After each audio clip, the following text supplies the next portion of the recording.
What's going on, everybody? How y'all doing? Come on up in here. Come on up in here, y'all. The power is on. Internet is up. We're ready to go. I missed you guys yesterday. My power went out. One hard rain and Georgia Power turns into a bunch of punk asses. What's going on, everybody? How y'all doing? When the power goes out, the internet goes out. Yeah, Xfinity still sucks. Can't make this up. Hope everybody is well. Thank y'all so much for tuning in. Y'all ready for bar two? A couple of you all sent me. Let me know if you guys can hear me, because you guys see I don't have my earbuds on. For some reason, it kept skipping. Not today. Y'all hit that like button coming in. How y'all doing? How y'all doing? How y'all doing? We got some music going and everything. I can't even hear it. Lord have mercy. Let me know if y'all can hear me. Y'all can see me. Oh, I got a lot of stuff over there on X. We're gonna watch Ryan Morrow's show that he did tonight. That's gonna be our watch party, and tomorrow, Candace Marathon. Candace, you dummy. Candace Marathon tomorrow. But tonight we will be doing the watch party. Does it sound good? So I do have Ryan's video. How do I tag this? I see the chat. I don't know how to tag this. Ooh, I don't want to do that. Let me just duplicate tab. All right.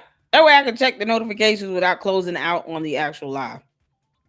Y'all good? I appreciate all of you all. Thank y'all so much for tuning in. Oh, Mindy, we got so much to catch up on over there. So the power went out. I couldn't do anything. I could barely keep my phone charged. And I was like, oh God. I don't even know if I had went grocery shopping. So yeah, we in here today, y'all. We in this for this weekend. For all those celebrating Father's Day this weekend, happy Father's Day. You should be celebrated just like mommies are. We get celebrated every day because we give birth. But we do bless God and celebrate all the great fathers out there. My father is deceased, no longer with us. But we do love and respect him and honor his memory here. My father was a great man, and I love him. And I miss my dad a lot. I miss my dad. So if you're able to spend time with your father for Father's Day this weekend, please do so. Make sure you do so. My boys are with their father. So yes, make sure you guys spend time with your dads. All right. Oh man, I'm behind on emails, on tags, on everything. So you guys give me some time to let me catch up. Does that sound good? I'll catch up tonight after we do our watch party with Ryan Morio. Is it Morio? Mario? Hey Mario Luigi. After that, then I'll be able to sit down and catch up. I got to send out a couple emails, get a couple FOIA requests in. So I got some things I got to do. That I'm finally able to get time to do. So we are here for this, y'all. We got part 2 to get to with the Mademoiselle. Y'all ready? Hit the like button, y'all. I appreciate all of you all for tuning in. Thank you so much. I see you, Jay the Informant. How you doing, honey? I see you all up in here. Jim. What's going on? Mindy up in here. How y'all doing? Shout out to the mods, you all. Shout out to the mods. We have the best mods on YouTube. Yes, we do. I absolutely love my mods. Now, I don't know who sent me the video about this 5th grade graduation thing. Thank you, Juju, for the email. Mama's power was out. Hey, Francisca, I see you, honey. What's going on? Y'all hit that like button up in here. Thank y'all so much for your patience. I appreciate you all for coming in and hanging out with me.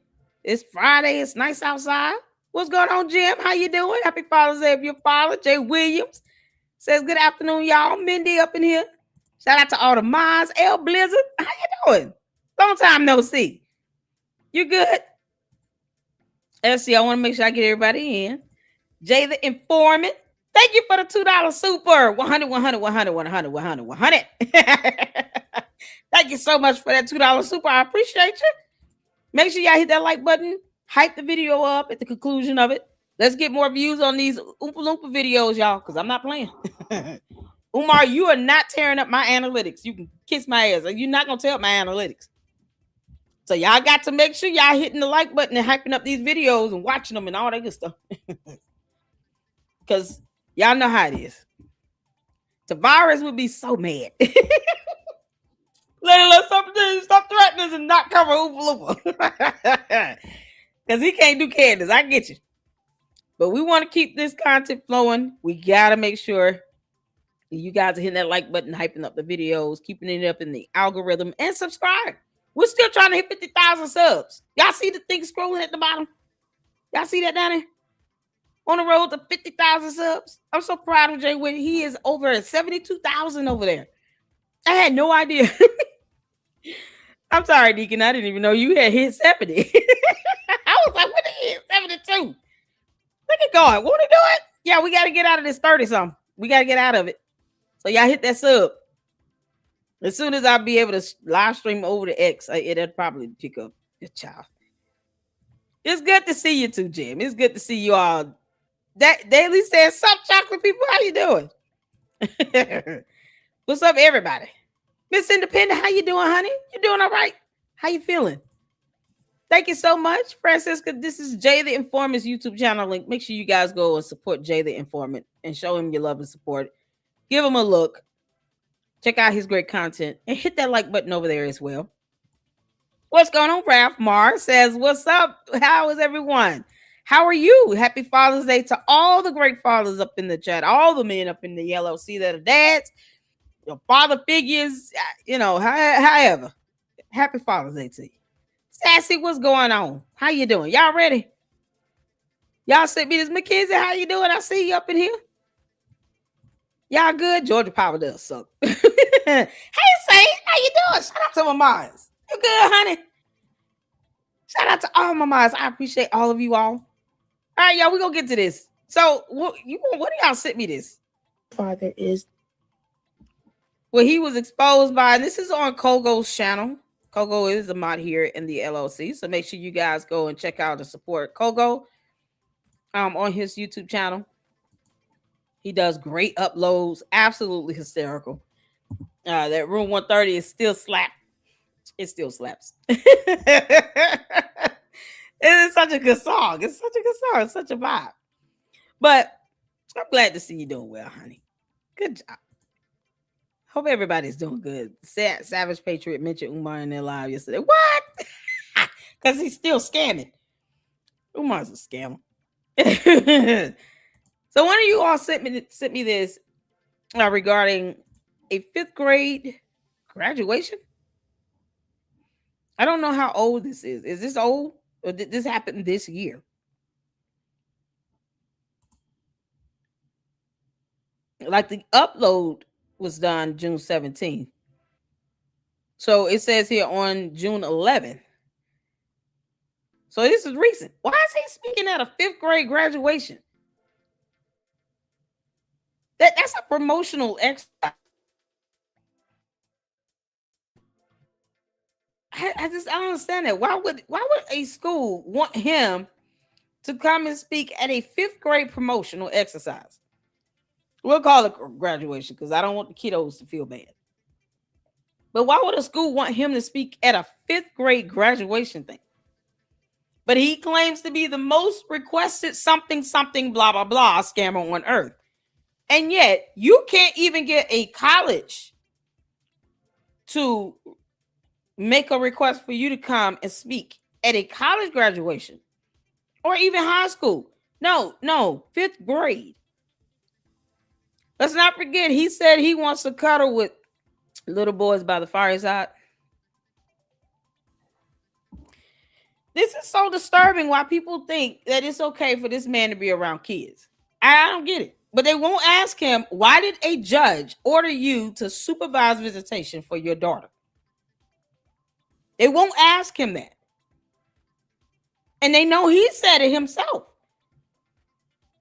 Why won't these people ask him, what did you do to cause a judge to order you to supervise visitation? What happened? Because even if you don't have primary physical custody, you can get parenting time and visitation, right? Why is yours supervised? You got to go through a supervised visitation center, set up the time and date. You got to do all this stuff. Why are you ordered to do supervised visitation? And they sitting here and inviting him to a 5th grade exercise, promotional exercise. How dumb are people going to continue to be when it comes to Oompa Loompa? Like, we don't owe him anything. I don't care if he's black or white or Hispanic or Asian descent or from India or Antarctica. I don't care. No one owes Umar Johnson a damn thing. No one. He sits here and makes everything about race and all this nonsense, talking about peach cobbler and cookies and all this crap because he has no respect for women, paddle rooms, and get 3 strokes.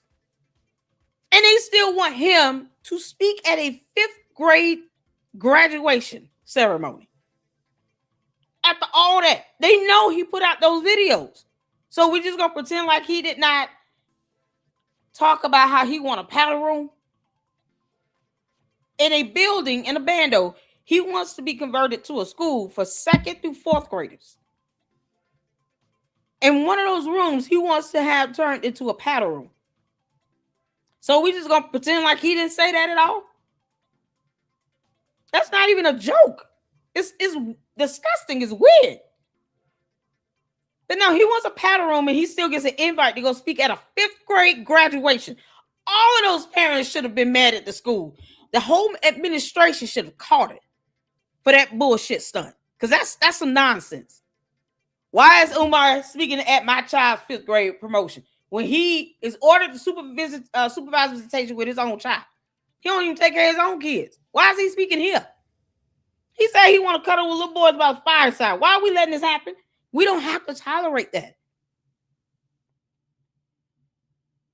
That's no different than saying I'm only voting for someone because they're black. We don't owe Umar support simply because he's a black man. No one owes him that. He's a scammer as well. And he's disgusting. So all these niceties led to somehow a school believing, yeah, he would be a good fit. Of all people on earth, he would be a good fit to speak at a 5th grade graduation ceremony. Despite the fact that he wants a paddle room in a school building. Because of reasons. Okay. We're going to check this out. Thank y'all for sending this to me. Y'all hit the 4 when you can see in here. Let's go.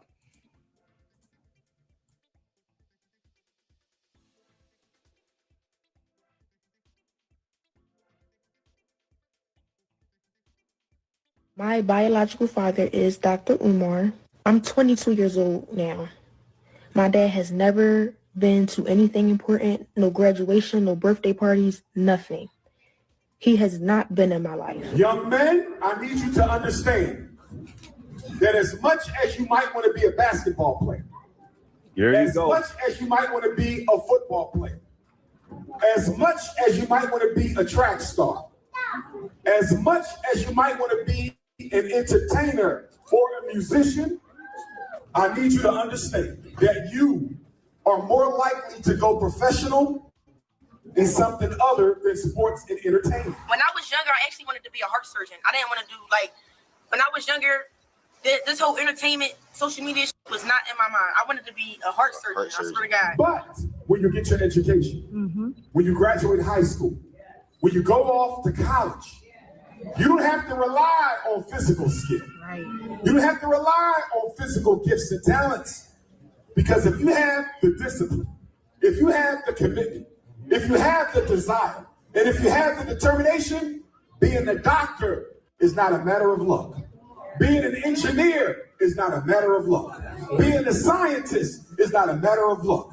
Being a business owner is not a matter of luck. See, what they don't tell you about the NFL and the NBA, you can be the best football player, but if you're not at the right place, at the right time, to get discovered by the right coach, at the right school, as good as you are, you may never get your opportunity. Right. But if you say, I want to be a surgeon, if you say, I want to be an astronomer, if you say, I want to be an astronaut or a teacher or a nurse, you don't have to worry about being in the wrong place or the right place at the right time to meet the right person.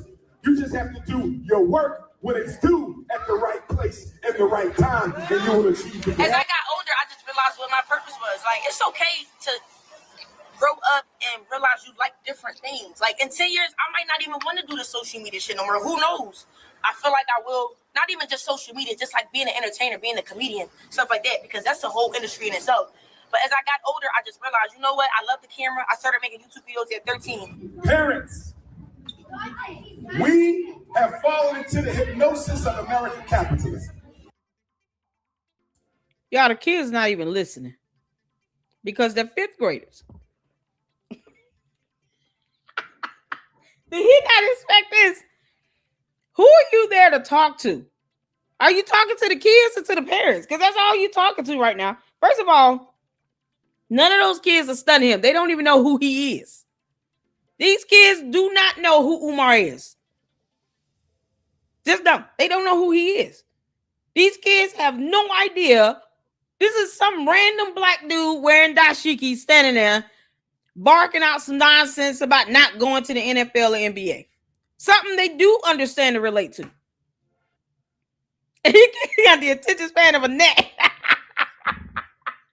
These kids are not studying him. What does any of that have to do with preschoolers? It's nothing. And in my understanding, these are fifth graders.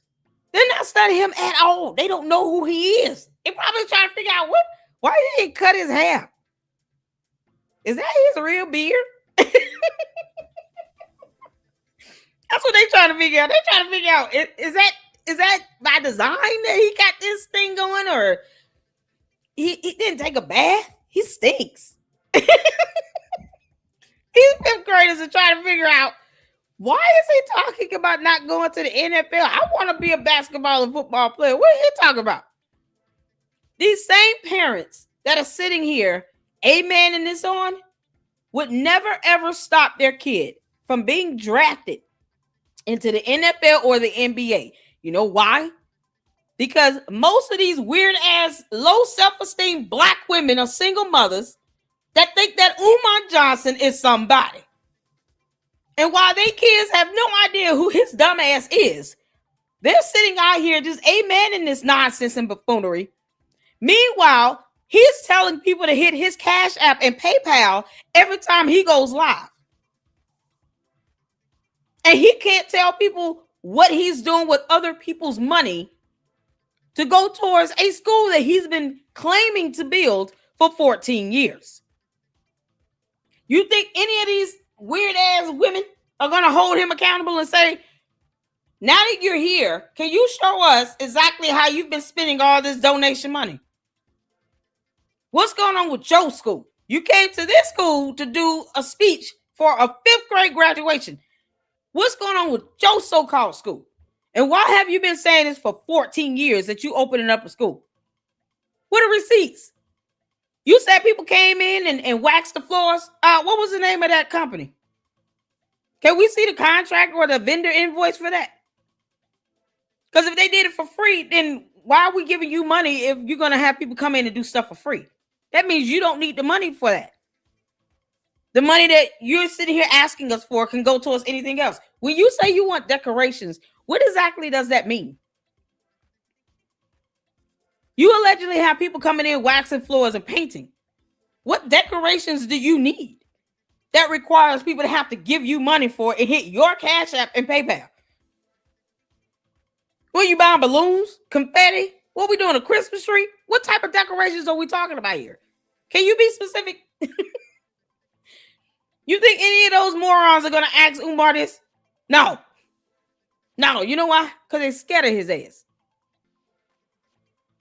If you do have men out there in the audience, they're simps and punks. And then these weird ass women think every time he says, snow bunnies never black queens forever. Oh, Umar, you so, I love you so much, Umar.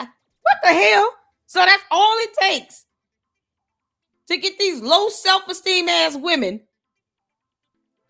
to somehow gush all over Umar by him saying the same old bullshit he's been saying for 14 years just to get their hard-earned money that they barely have so that he can go and buy Cinnabons while he still demands that they cook him a meal for free. He won't even go there and wash dishes and empty out the damn trash. And all for what? The same conscious community that refuses to file a lawsuit against him and demand discovery. Because they some punk asses and they don't believe in suing because incarceration rates. Who said he's going to go to jail if you file a civil lawsuit against him? Unless he violates a court order and it becomes a criminal issue, he's not going to go to jail. So what does incarceration rates have to do with that? Nothing. This is how stupid they are. They actually think that we're not going to file a civil lawsuit because incarceration rates. Incarceration rates have nothing to do with a civil lawsuit. He's not going to go to prison if you sue him for a civil matter. But they still sit here and weaponize that dumbass excuse that makes no sense to any reasonable person on earth. And these kids sitting here just talking and yelling and all this stuff. And all for what? For him to say a whole bunch of nonsense. I can say all this stuff as well. But if I'm out here saying, hit my Cash App and my PayPal, after lying to the public and deceiving the public, it's got to be theft by deception at this point. Theft by deception says you're telling the public you're raising money for this one thing and then you're doing it for something else. And you damn sure can't prove that you spend it on the school and you refuse to do it when people ask. Theft by deception is saying, give me money for this. Decorations for FDMG.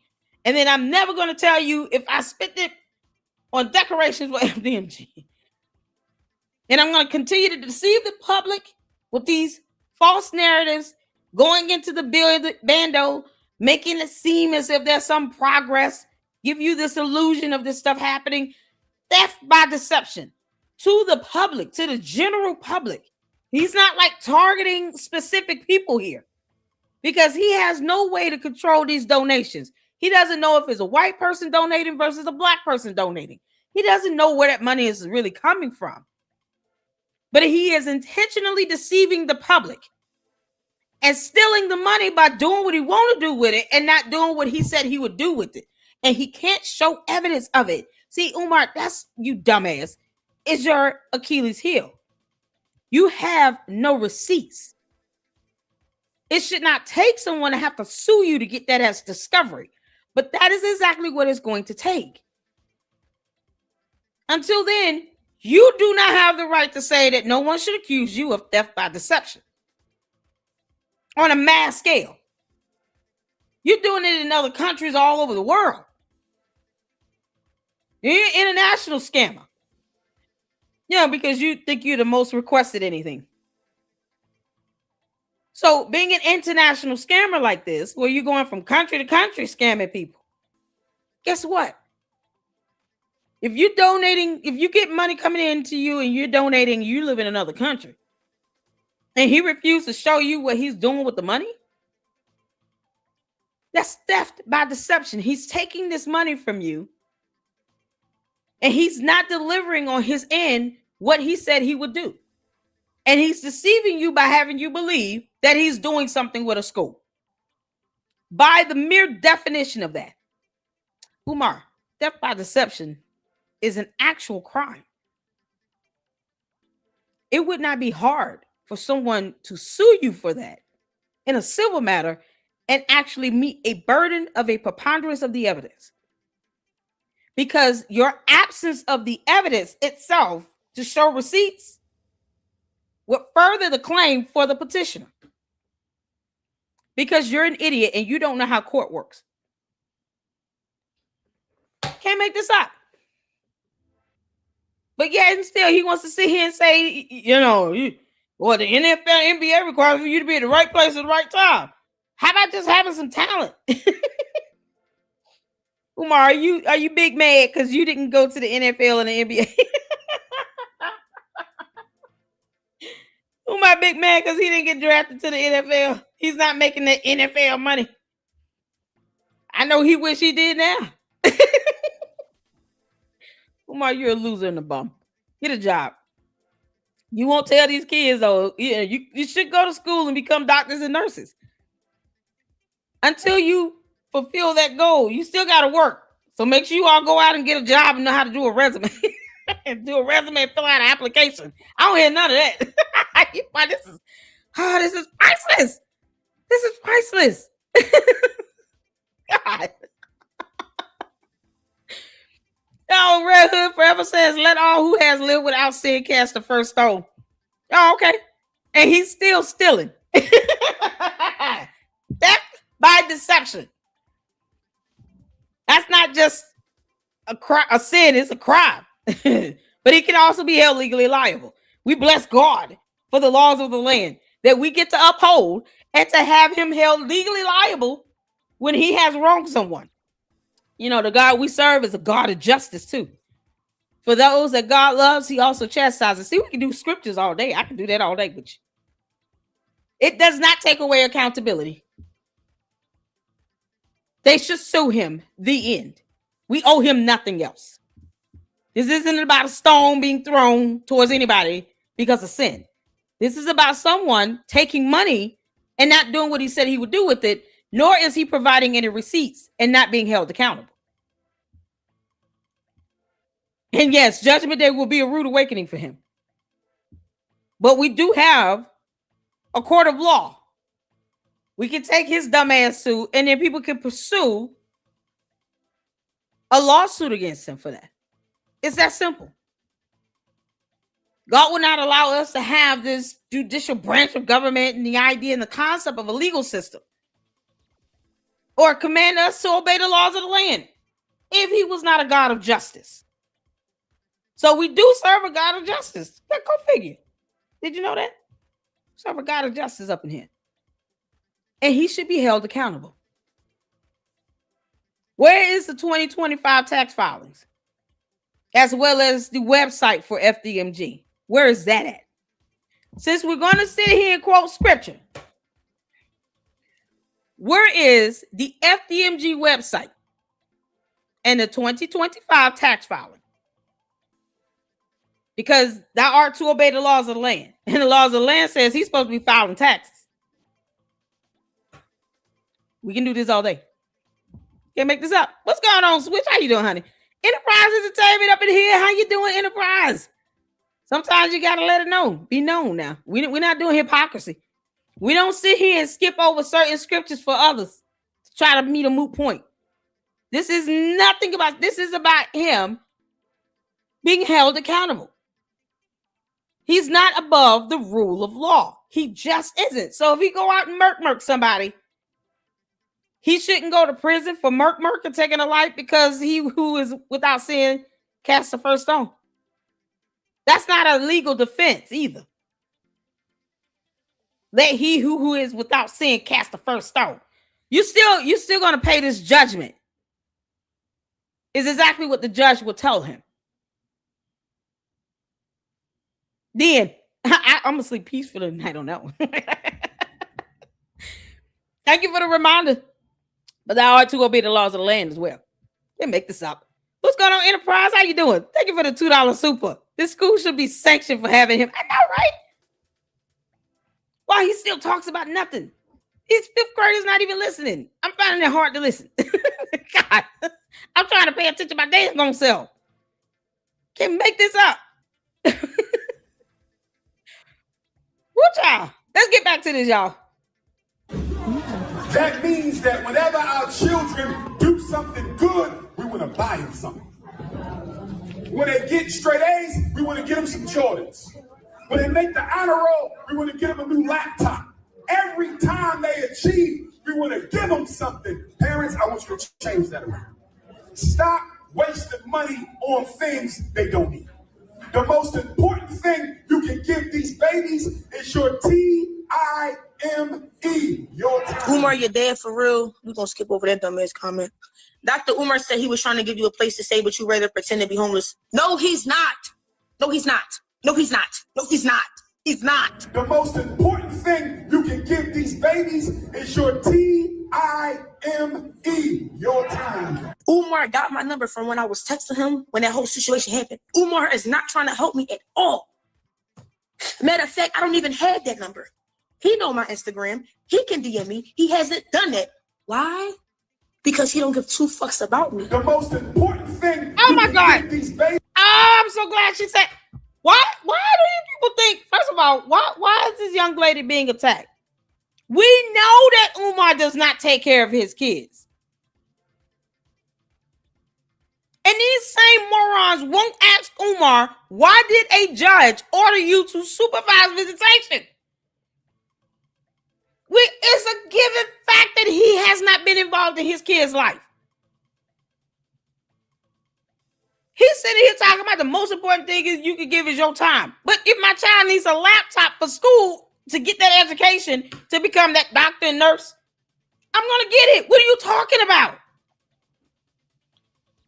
But this load of crap, it's the buffoonery for me. He doesn't take care of his own kids that he procreated with. God have mercy. And he has the audacity to tell any other parent the most important thing you could give is your TIME. So you've been ordered to supervise visitation from a judge in a court of law. Why aren't you fighting that in court? Why do you keep dogging out the mothers? You have a whole child here that is flat out saying he does not give an F at all. He's over 50-some years old. He the parent. Y'all think he really reaching out to his daughter trying to meet up with her? Anybody heard from Baby Smurf? Why is that her nickname? Why is it not Little Princess? You're not calling your own daughter Black Queen. Funny how he never calls her Black Queen. I've never heard Umar refer to his daughters as my little mini Black Queens. But he want to sit here and call these old low self-esteem dumbass black women Black Queens when it comes to him talking about, can you bring me a meal? Can y'all hit my Cash App and PayPal? Black Queens forever, snowbinders never. But he doesn't even call his own daughters that. Go figure. Y'all notice that? Oompa Loompa, I know you watching, you dumbass. You don't even refer to your own daughters as Black Queens. Why do you call her Baby Smurf? Why is it not Black Queen? You call your mother Black, what is it called? Black Queen Mother? So why aren't the daughters Little Princess? Mini Queens? Mini Black Queens or something? No, it's Baby Smurf and then the other one and the other one. Because you can't make this stuff up. The biggest hypocrite to hit this U.S. soil, crash landing on our planet. Get your alien ass off of it.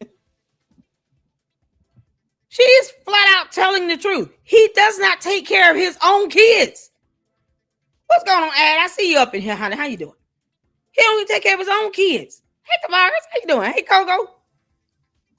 Hey, S5, I see you up in here. Miss Coco up in here. What's going on? Juju, how you doing? Shout out to all the mods, you all. We up in here today.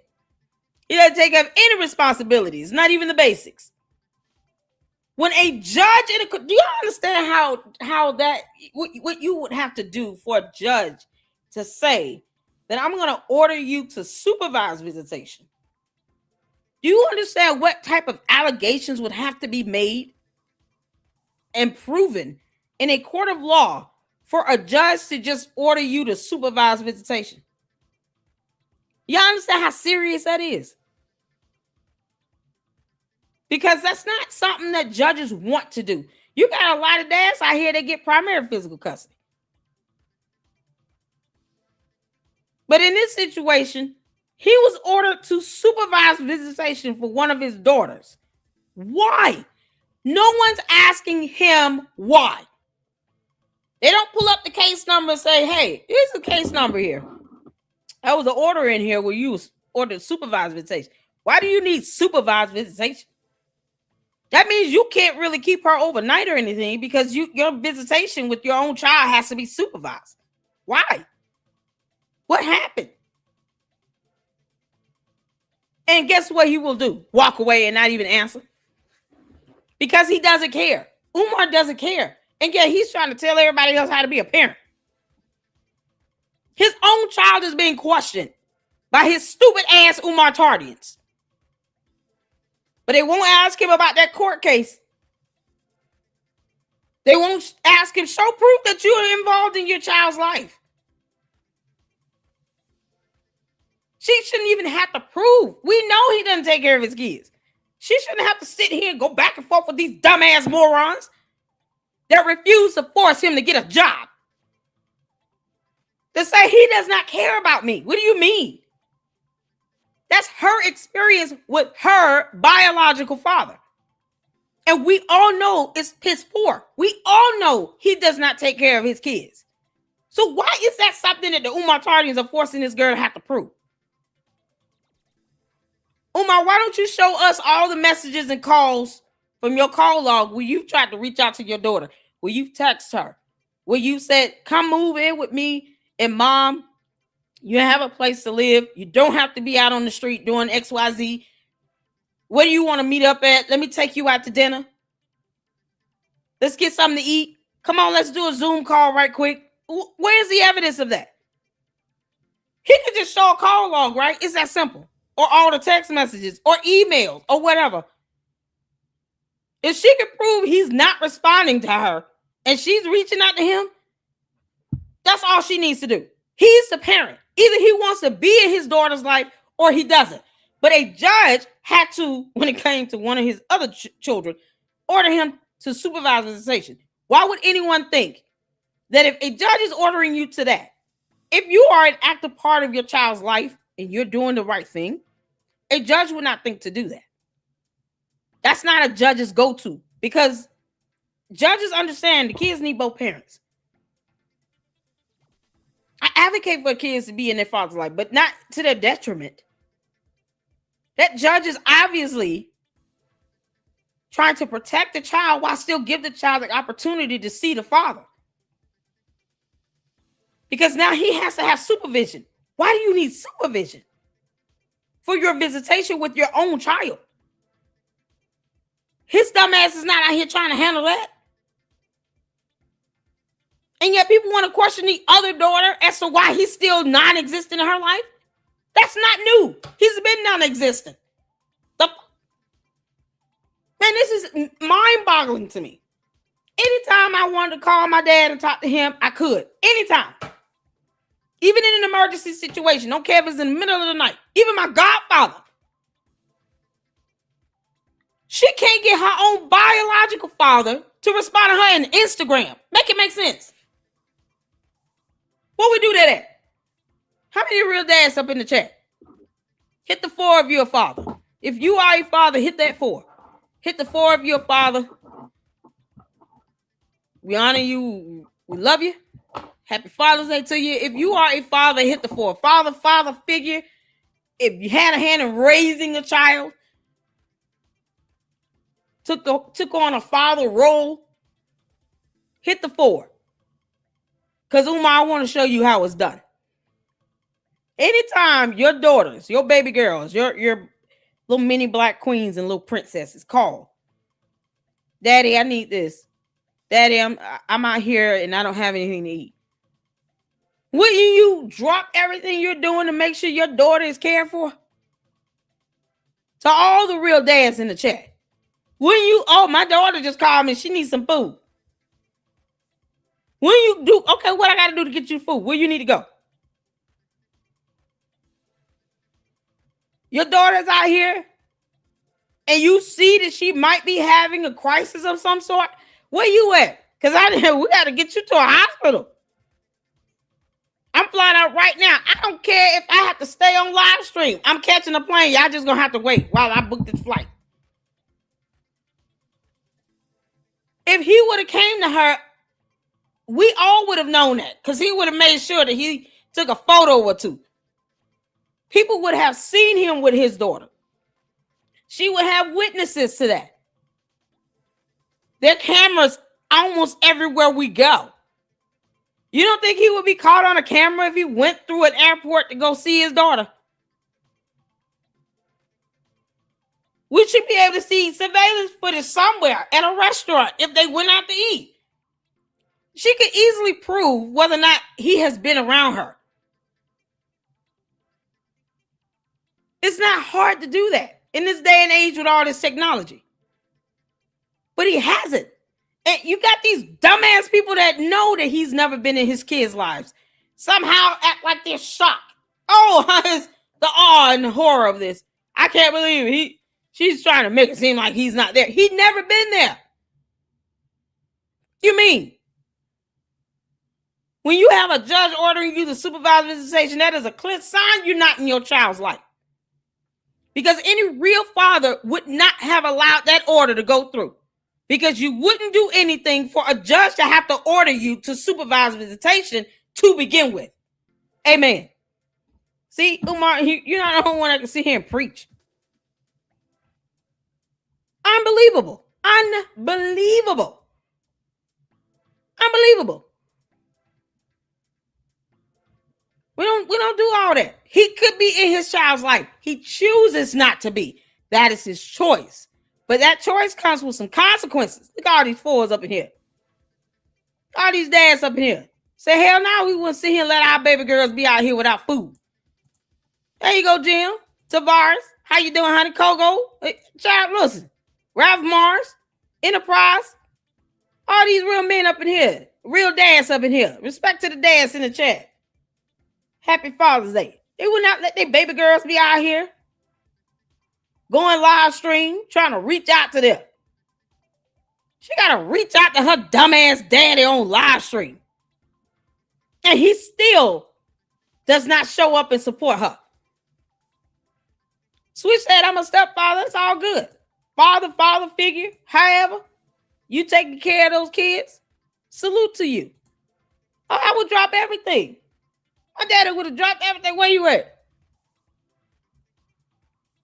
My mama never had to call my dad and say, your daughter need this, that, and third. He would be like, is she straight? Does she need anything? Let me know. This is unbelievable. When my dad told me I could not go, I applied. It's a true story. True story. I applied for one college and one college only. And that was to North Carolina State University. I wanted to go to school out of state. My music teacher, God rest her soul, she passed away a couple years ago. She, advocated for me to go to Spelman College. Big believer in, HBCUs, and she just loves Spelman College. I had been going to Spelman College to their annual Christmas Glee Club, the Glee Club concerts they have every year with Morehouse. Shout out to Jay Whitman, Morehouse brother. Going back to me being 7, 8 years old. So I grew up being familiar with the school, but I didn't want to go there. It was an all-girls school. I didn't want to go. I wanted to go to NC State. My dad called me after my grandmother and the music teacher went to Spelman. Talked to somebody and got me in that school. When I say I only applied for one school, I only applied for one school. I did not apply to go to Spelman. I applied for one school. Spelman was not it. But my dad called me and said, look, baby girl, I know you want to go to NC State. Okay? Daddy not really ready for you to go out of state, be by yourself. And right now you got an opportunity to go to Spelman. And your grandmother and the music teacher went up there and they talked to him. I think you need to go there for a year. Daddy got your back. And we'll go from there and see how it goes after a year. Then maybe you could transfer to NC State. That's what my dad said to me. And when I got there and realized most of them credits weren't going to transfer anyway, after my first year, I did a summer science program there after my freshman year. After my sophomore year, I was blessed to go out and do a medical program at Stanford University School of Medicine. After my third year, I was blessed to go out and do a medical program at Case Western Reserve School of Medicine in Cleveland. Going to Spelman allowed me to even travel for the first time. My first flight, I took at 19 years old to California for 6 weeks. Was there for 6 weeks at Stanford University School of Medicine. All because my dad realized this would be the best route to go. And if you don't like it, then we can like it over talking from there. And my dad made sure I had what I needed and supported me every step of the way.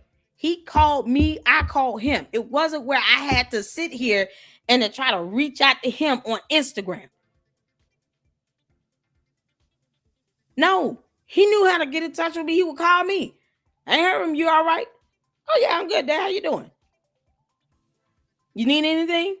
Him and my mom made sure I had what I needed. It was not, he didn't have to come look at, he didn't go on live stream talking about anybody seen Baby Smurf. That was unthinkable. Anybody heard from my daughter? What you mean? You asking all of the internet, has anyone heard from your child? That is where we are right now. And you got people going after her, trying to attack her. You know, he would have helped you. He said he was going to help you. He said he did this and that. No, he didn't. He won't even show you receipts of how he's spending money at FDMG. A bando that's not even open. And you got the audacity to attack this child because her father still is not present in her life. But he's sitting here telling other parents, all your child needs is TIME. Yeah, we also need RESPECT. You can find out what it means to me. We can keep going and we can spell all kinds of words. Oh my God. We can do this all day. Umar has no RESPECT for black women either. Talking about cookies and peach cobbler in a paddle room. The hell you mean? That's all he sees black women as. Sexual objects to cook him a meal. If you have to even say something like that, I don't see how that's a joke when you talking about anybody heard from Baby Smurf. Anybody heard? Why you don't have your own daughter's number? Why is that a thing you saying out loud? Oh, because he's so stupid. Umar's so dumb.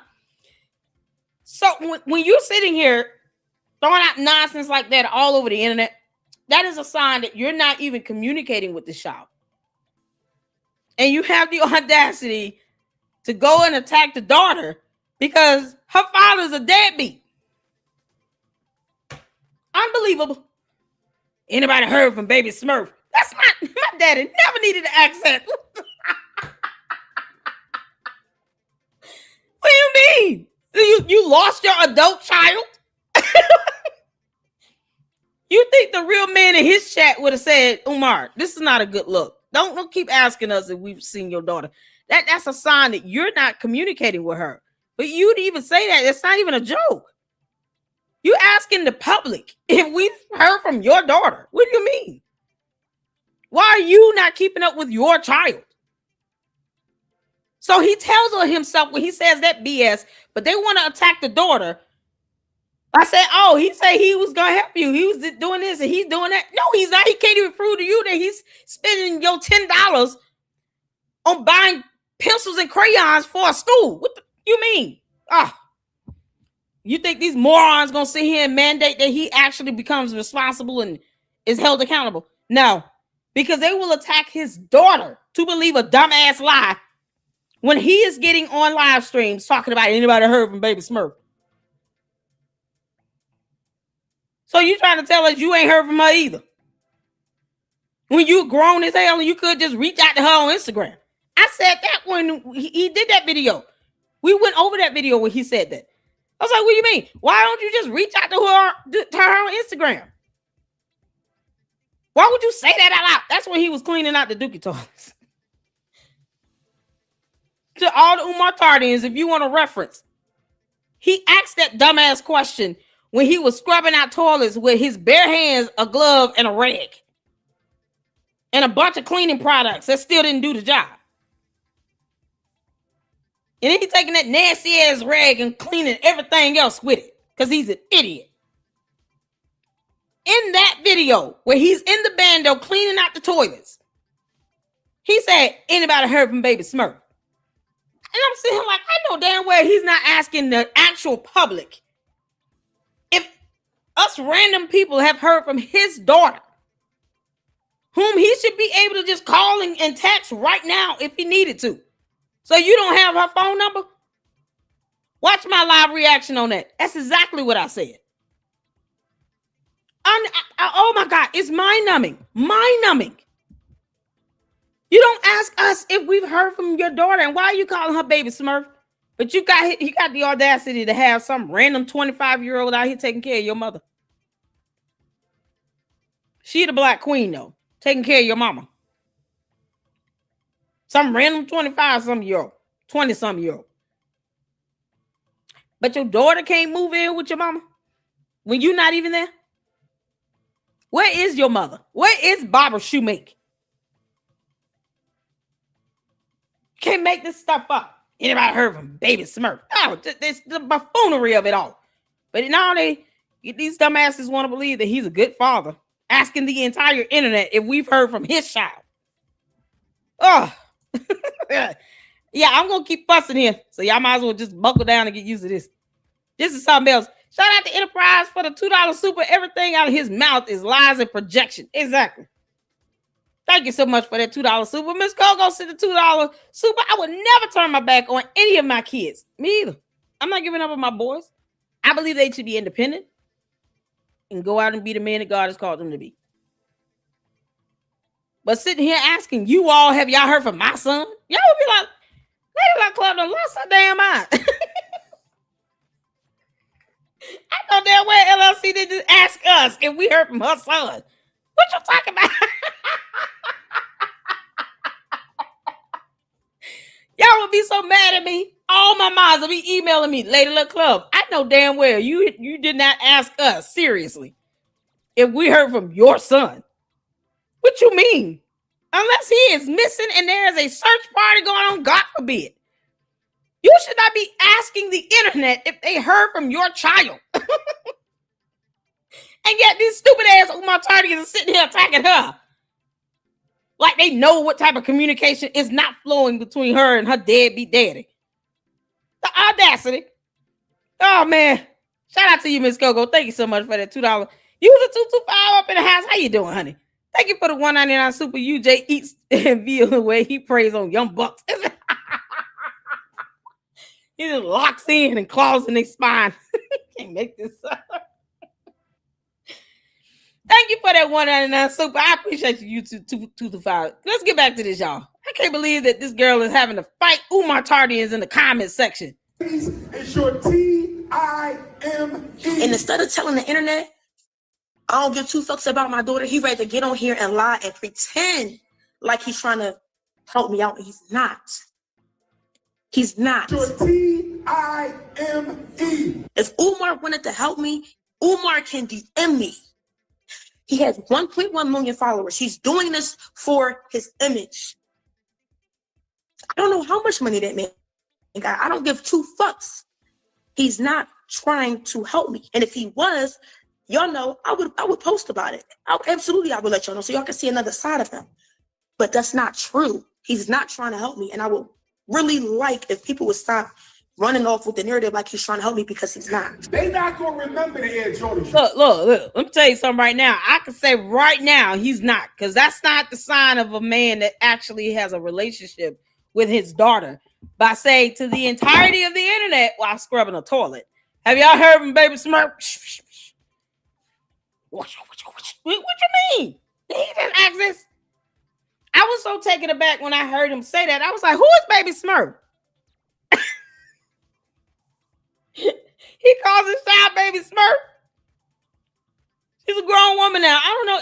You've never called her like Black Queen, Black Princess, or anything like that. And the fact that you haven't been in her life, it's almost like insult to injury for me. I wouldn't take that as a compliment. But for her to have to say this, I would appreciate if y'all stop sitting here trying to lie for his ass. What's going on, Rim? How you doing, honey? Shout out to Rim Rum, y'all. Fantastic content creator up in here. Honey. Rim. Oh, Lord. This girl having to defend herself against these dumbass Umar Tardians that think that Umar's a real daddy. No,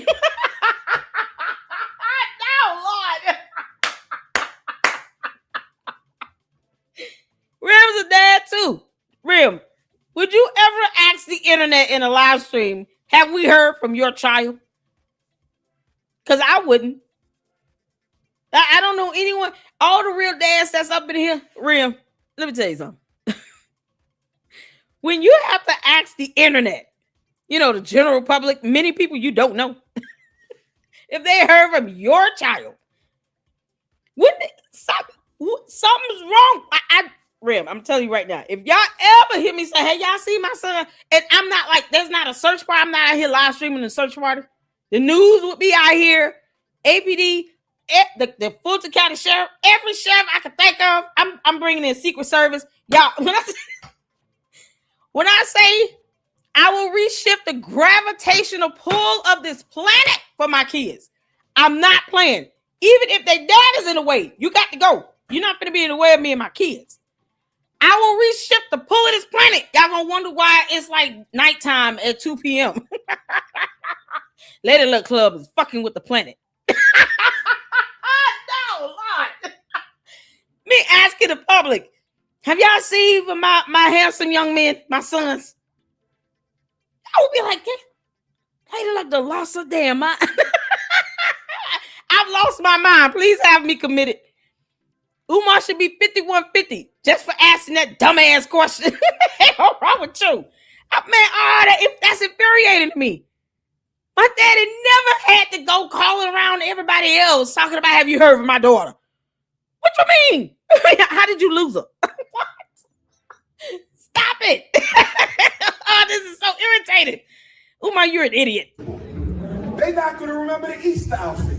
They might not remember the graduation outfit, but they will remember how much time they spent with mom.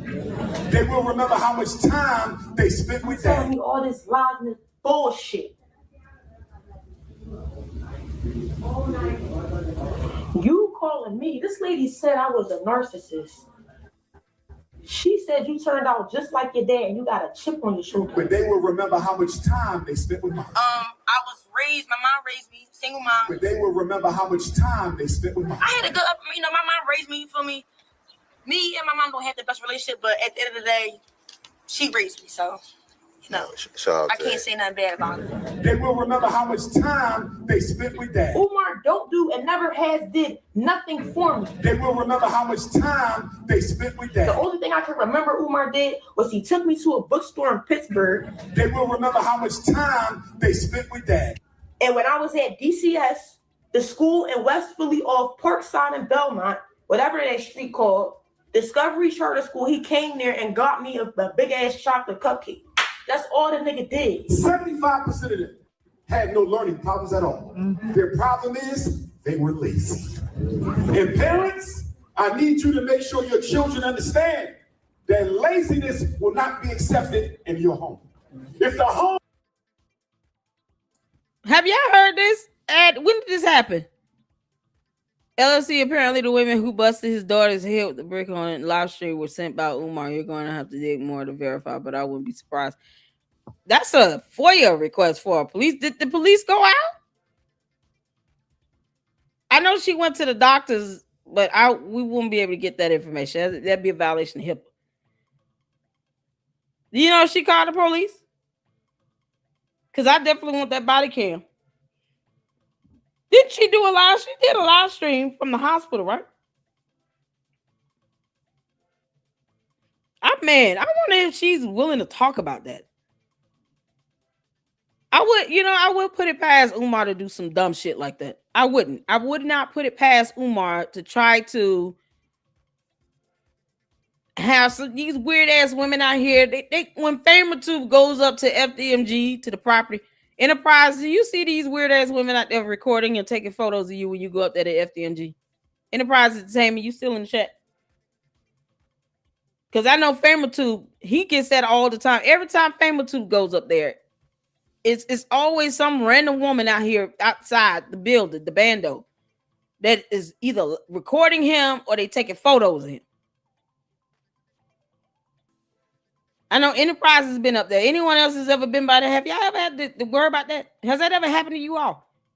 That's the thing. He has these people outside at FDMG calling themselves trying to guard the bando because, he can't show them receipts or anything, but whatever.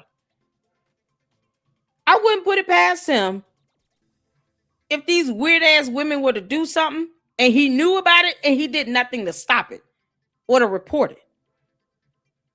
Whether he initiated the attack or not, I'm sure he would know about it because he has sent people after his ops' homes.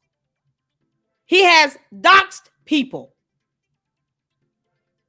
He has put out people's addresses and then wanted the Ifatunde squad to pull up. And people have had to worry about random idiots pulling up at their house. Somehow they made it out and they weren't shot by the police. We don't play that shit in my hood, Umar. I'm going to tell you that right now. Not in my neighborhood. You're going to be like, oh, damn, I should not have did that to Lady Luck Club, boy.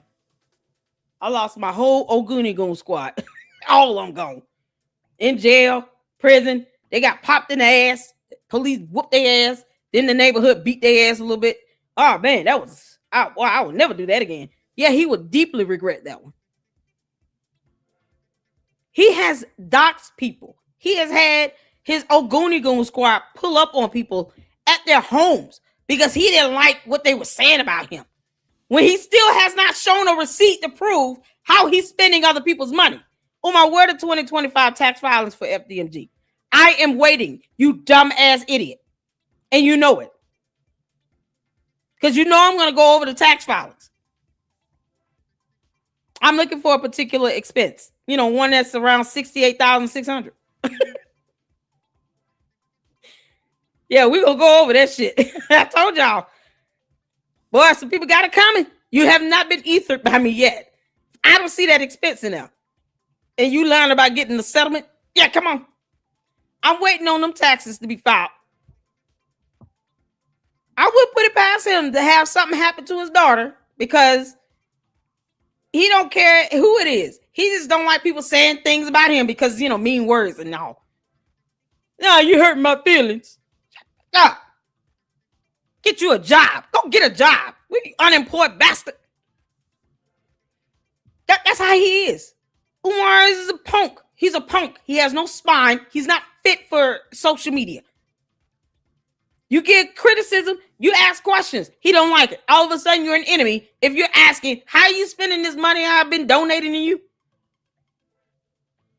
So now your donors become automatic enemies because they're asking to see the receipts. Unbelievable. Yeah, he wants people to respect him as a man and a dad. No, you dumb Oompa Loompa. No. You and the devil are both a liar, and Efi, Ogunigon, and everybody else that actually want people to believe that you take care of your kids. Not when a judge has to order you to supervise visitation. That is the complete opposite of you taking care of a child. But you can't make this stuff up. I would not be shocked if that happened. And he knew it, and he said nothing about it. And his child is out here in the hospital and all this stuff going live. Like, he's sending people after me. I can believe that. Because he has sent Oguni Goons after other people on the internet. Lennon Honor has had his whole family doxxed. Whole family. Wife, kids, everybody put out there. For what? Lyndon Honor is the one saying, giving the critique about you, and it is well deserved, Umar. You don't want to show receipts? I'm going to dig into them tax filings like never before for 2025. You could just stop lying like hell and you know, theft by deception. You deceiving the whole public on this bullshit about an FDMG that you know you will never open. Show us some vendor invoices where you've actually paid people to come out and do things in that bando, because we don't see permits for it. And that is not how our laws work in the United States of America, even down to the city of Wilmington.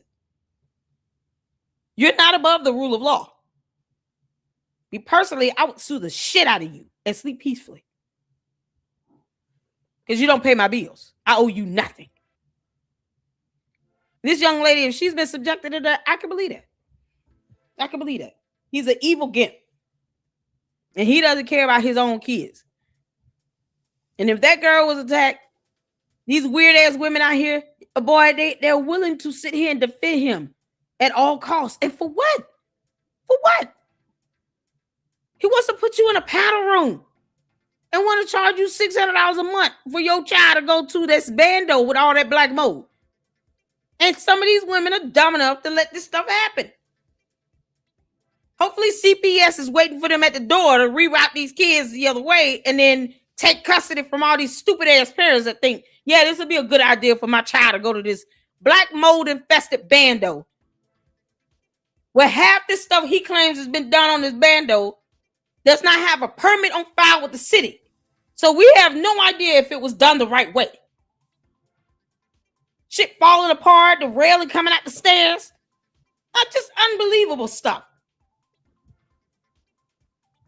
Coco said the part of the video where she smokes is the moment right before she gets attacked. She is live when it happens. The live cuts out and she comes back. She has a busted head. What the hell? Can one of y'all send me that video?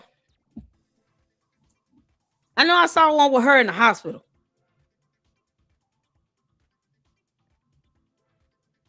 Can one of y'all send me that video link?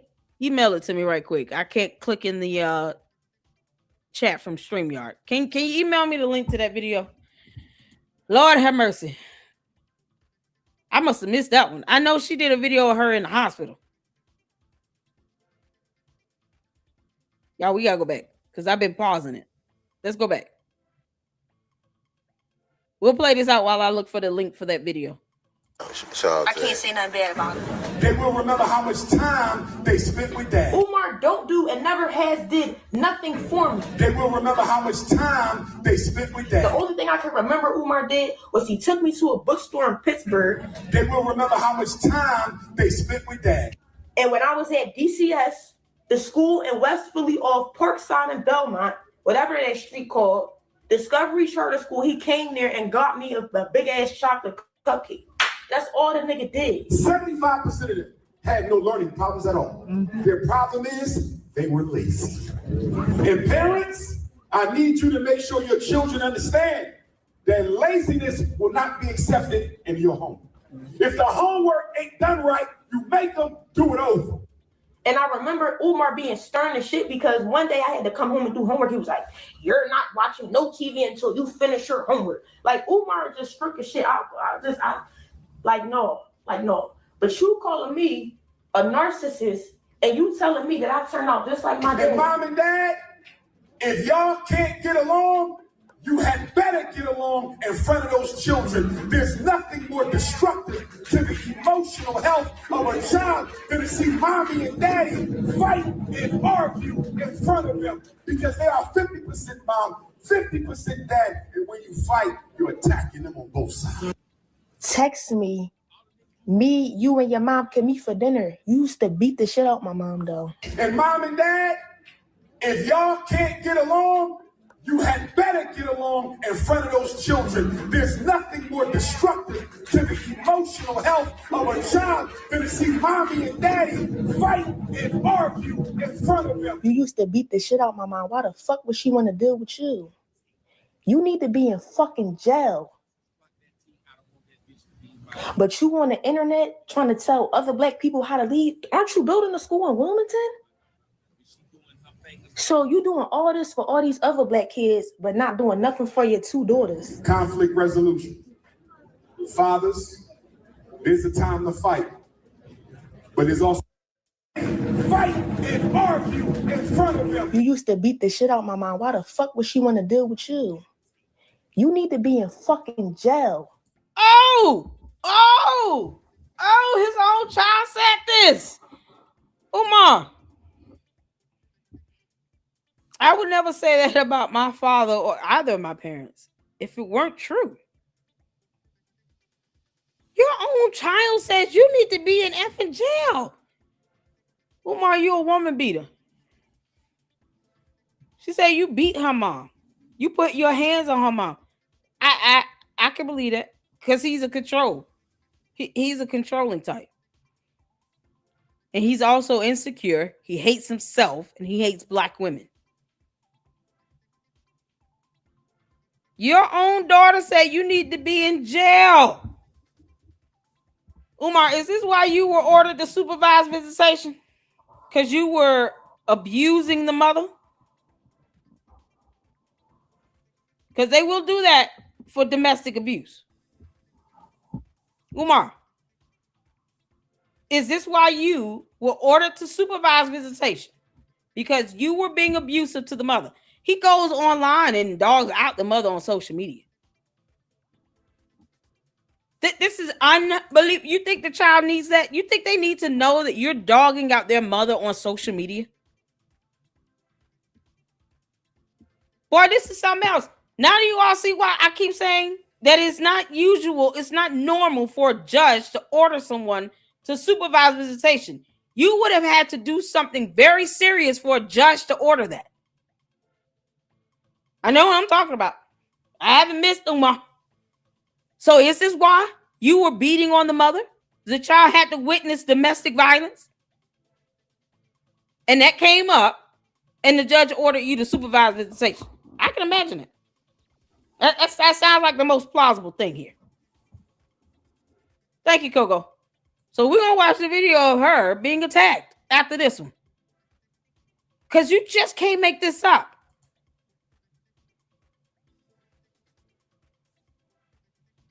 But this is madness. His own daughter just said he needs to be in effing jail for abusing her mother.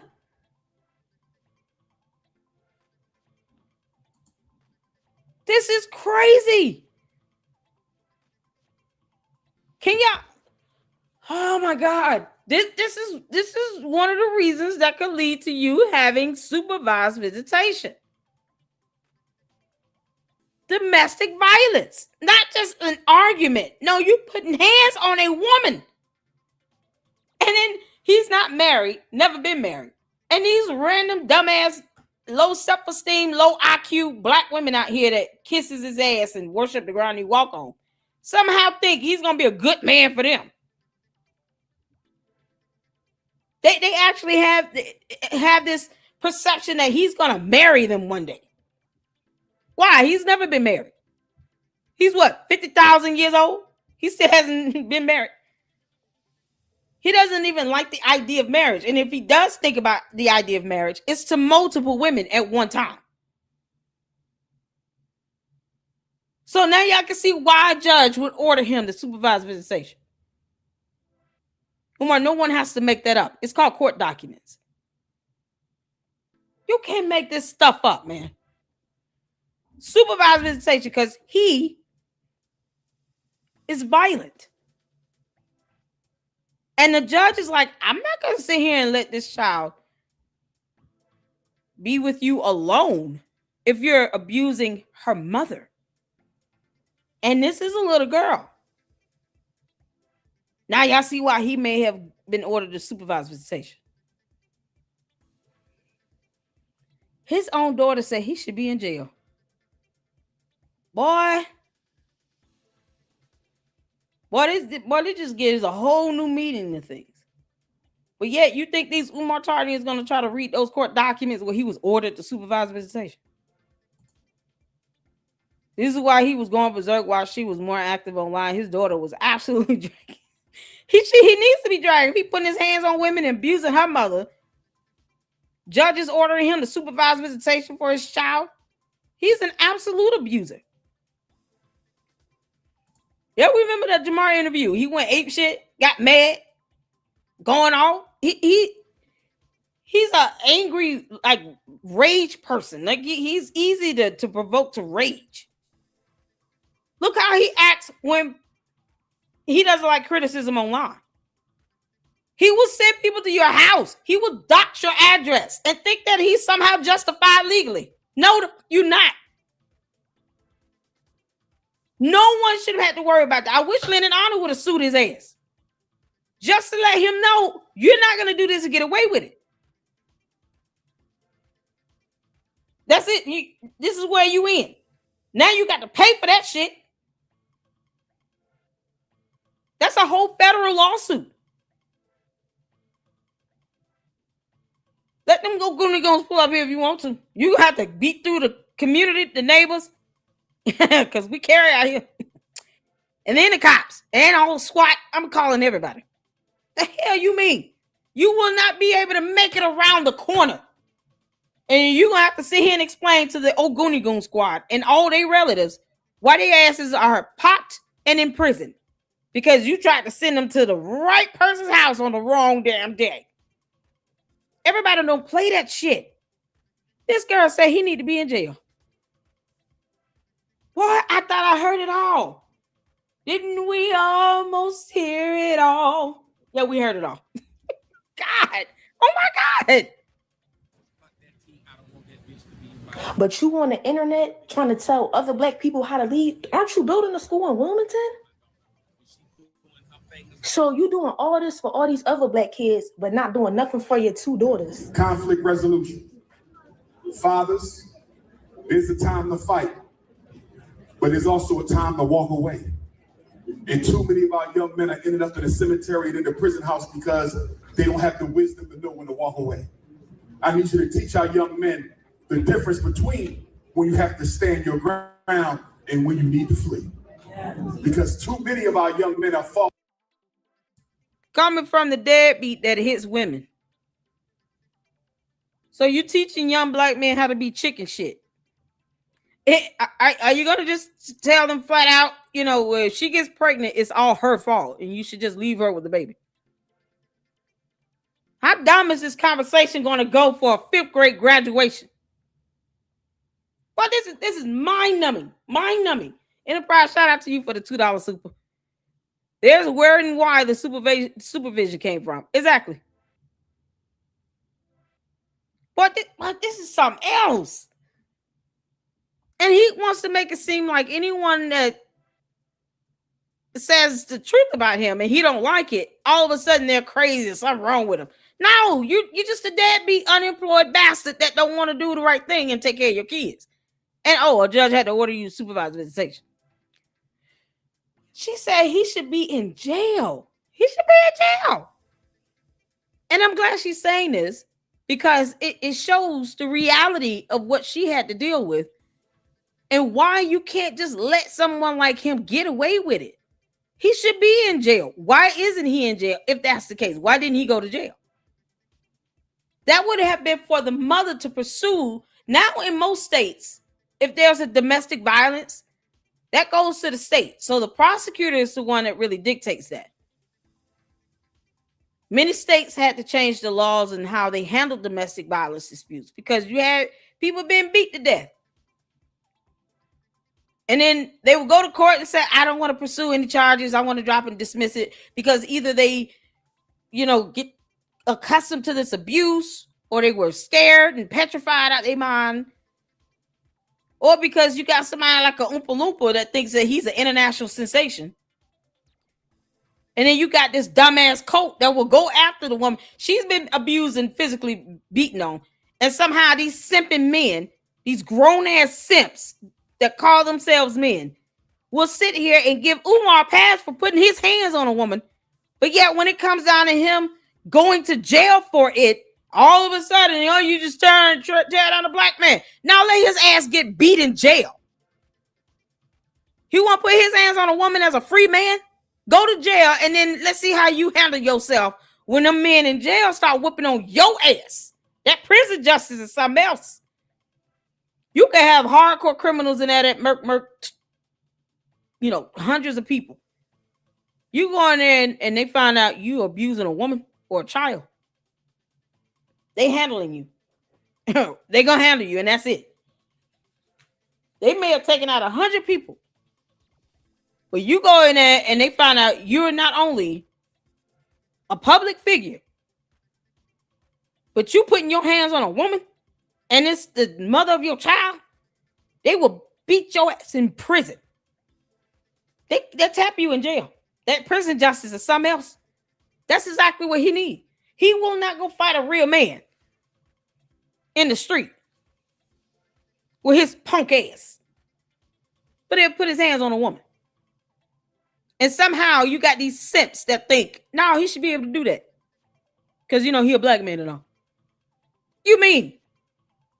But that's what you want him teaching young black men? It's okay to put your hands on a woman? So, boy, who are these kids? Boy, they're going to grow up effed up in the head. Because they're going to listen to Umar and think, yeah, I can just go out here and procreate, make all these kids, not take care of none of them. Then put my hands on their mamas and think that I'm supposed to just walk the earth as a free man. No, somebody daddy going to catch you on the right day at the right time and whoop your ass. Let him go to jail. Then that way they could pop him in jail. They could beat his ass a little bit in jail because that's what he need from them grown men in jail. And then he come out and he'll be a changed man. I bet he won't do that again. Sometimes that's what it come down to. Now, I'm going to let you get that prison justice. That jail justice is something else. Let them find out that you got a lot of money. You a public figure. And you in here putting your hands on a woman. They're gonna turn you into a whole clown. Man, that's crazy. And these people are attacking her in the live stream, lying about what her own biological seed donor. I'm about to say sperm seed donor. Her own biological sperm seed donor has not done in her life. They're trying to tell her what he has not done. Like, no. He has not taken care of me. What you mean? He's not trying to help me. Y'all can't tell me what this idiot is not doing for me. I know better. Well, he tried to get you a play. He tried to help you. He just said, has anyone seen her from Baby Smurf? That means nothing to me. That means nothing to this girl. That's not a sign that you want to be in her life. Asking the internet, have they heard from your child? You mean? I would be insulted. First of all, I bless God for having had a real father in my life and a godfather that has nurtured and poured into me. This is an absolute blessing. People like, oh my man, you gotta imagine. Sometimes God knows what's best. If you didn't grow up with the one parent or the other, it might be a good thing. Maybe God was sparing you from something. Because this ain't it. This girl should not have to defend herself to Umar Tardians. Dumbasses that don't want to read books. That'll root him on despite the fact that they know he put his hands on a woman. Pathetic. And then they try to excuse it away. Let he who was without sin cast the first stone. What you mean? Jesus never had to abuse a woman to get a point across. You want to quote scripture in the Bible? See, that's why I said we can do that all day. Quoting scriptures to fit your moot point means nothing, meaning they don't work over here. When did you ever see Jesus punch a woman in the face? When did you ever see him even advocate for a man to hit a woman? Jesus cast out demons. He didn't walk around here abusing moms and trying to dodge the child support. Find out how Jesus didn't do that at all. Not one time in the scripture will you find Jesus advocating for violence. Or abusing a woman and then they say, no, it's okay. He's the son of God. Let him do it. What? How shy you want to quote scripture from the Holy Bible? Oh, okay. No, we don't play that over here. I don't play that over here. We don't play that over here. There is no scripture in the Bible you can give to me to justify a man putting his hands on a woman like that. And then somehow All of humanity is supposed to be okay with it because he's black. You mean I don't care? Don't weaponize the Bible for your nonsense and buffoonery.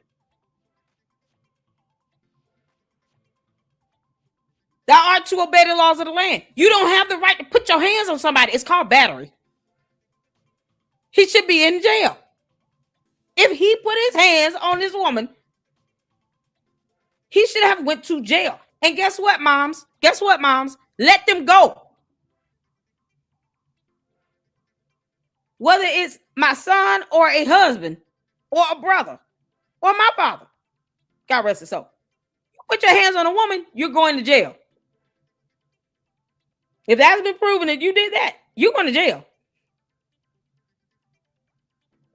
I love you, but I ain't going to support you when you're wrong. We're not doing that because I'm not going to cripple you. I don't want you to think that's okay. I thought every day, exactly. I thought the Umar Tardis, they believe in that. I thought they weren't Christians. They quoting scriptures up in here and thinking that somehow doing something. No, child, please. I don't care. You need to listen. Don't make me feel bad. I don't feel bad at all. Call Umar Oompa Loompa. He's still an Oompa Loompa. A dumb one. That is hitting women where his daughter said he should be in jail. He's a horrible Oompa Loompa. One who is out here doing theft by deception and an abuser. Child boo. You trying to weaponize the holy scriptures? Stop it. That don't work over here. I'll quote some scriptures right back. You're not going to like it. And it doesn't matter whose point it fits. You either obeying the Bible or you're not. Pick one. I thought he wasn't a Christian. What is he? He's certainly a polygamist. Can't make this up. He uses God to get donations. Exactly. That stuff work on the Umartardians. We're not a cult. We're not in his cult. That don't work on us. Victim to the system because they don't have the wisdom to know when to walk and when to stand because uncle and daddy and grandpa and cousin are raising them to believe that they got to crash out every time they get disrespected. We got to change that. When I catch you, Umar,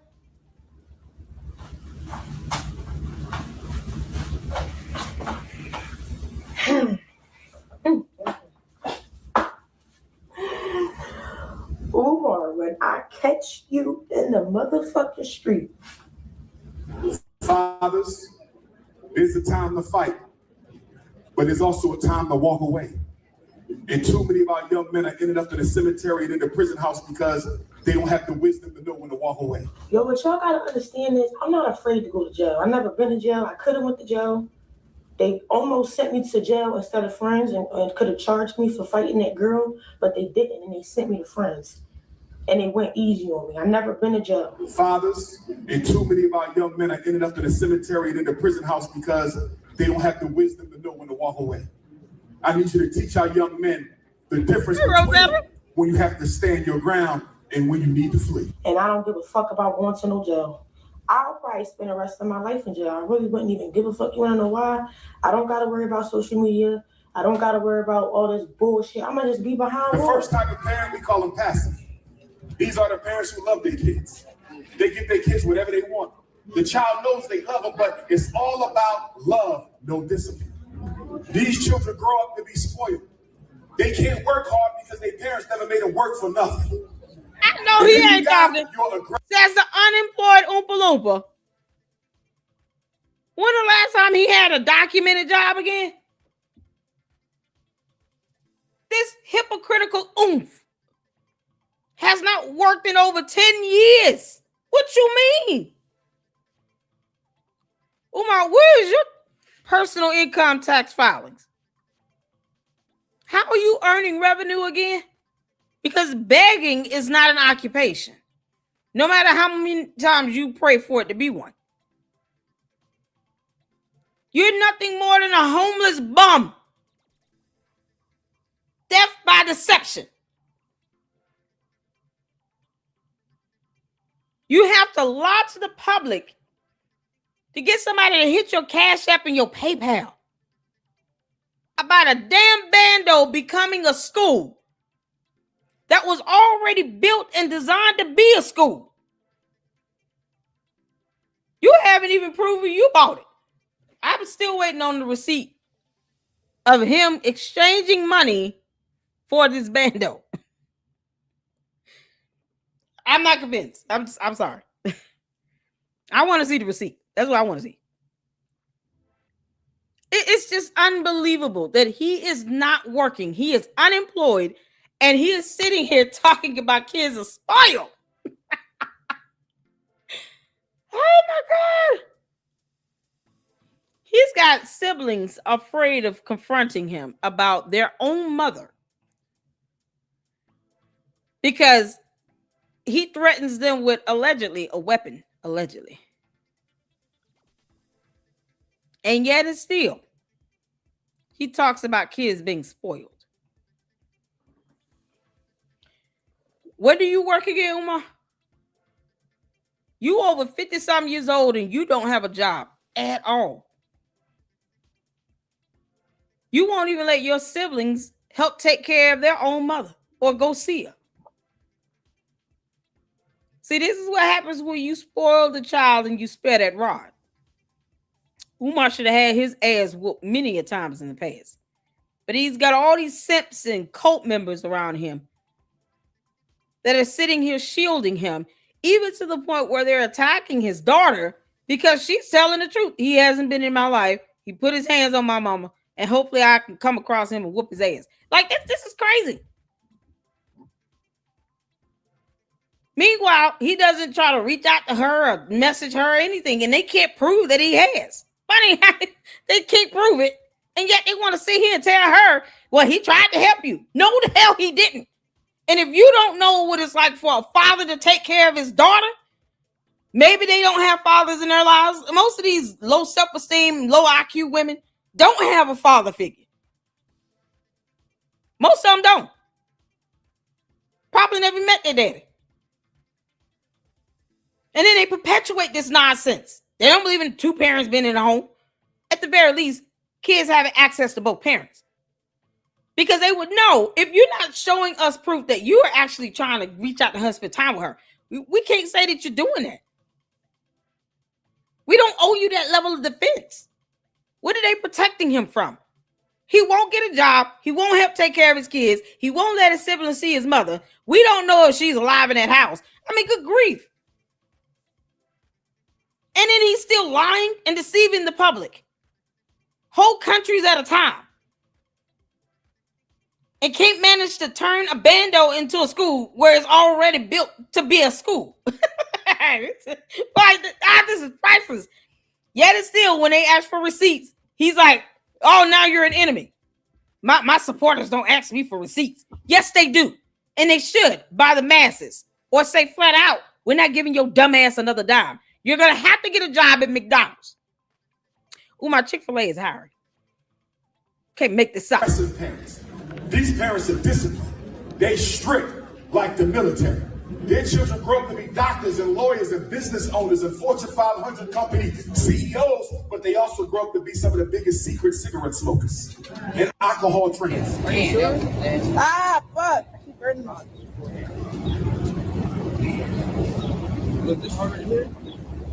This don't even ignite that.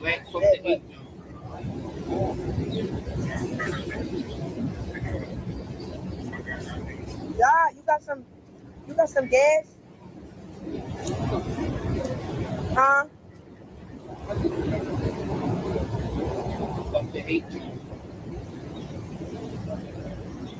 Hey, look. Hold up. Parents only valued them for what they could do, not for who they are. So on one side, you're spoiling the kids. On the other side, you're damaging the kids. I need you to be balanced. I need you to be the parent in the middle. The parent who knows when to take charge. This man, oh Lord, and these fifth graders are sitting out like, oh, mama, we ready to go eat. We want Applebee's.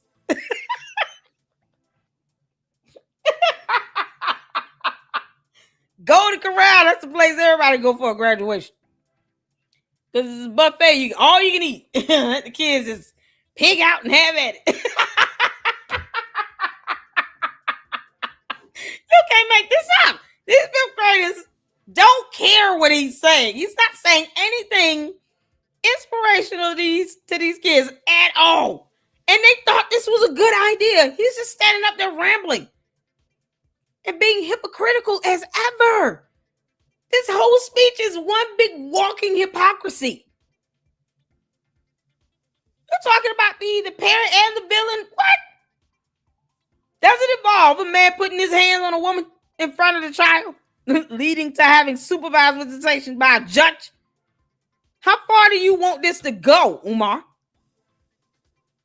Why is this speech going on forever? God. Now, 5 minutes. You got 5 minutes. Five. Catch the 5. 5. Well, 5 your ass. Get 5 minutes. Get down. What the hell? All this hypocrisy coming out of his mouth is mind-boggling. And the parent who knows when to let the child learn the lesson. There's no book that's going to teach you how to be a good parent. You got to learn it through trial and error. But make sure you are learning it well, because these babies will only be children for 18 years. They will be adults for the rest of their life. And if we don't raise them right, the pain that we put in them from the family system, they will give it to the village. There's an African proverb that says, when you don't raise the children well, they return to the village to burn it down. So, yeah, is there anything else that I need to get off my chest? Because I just feel played with.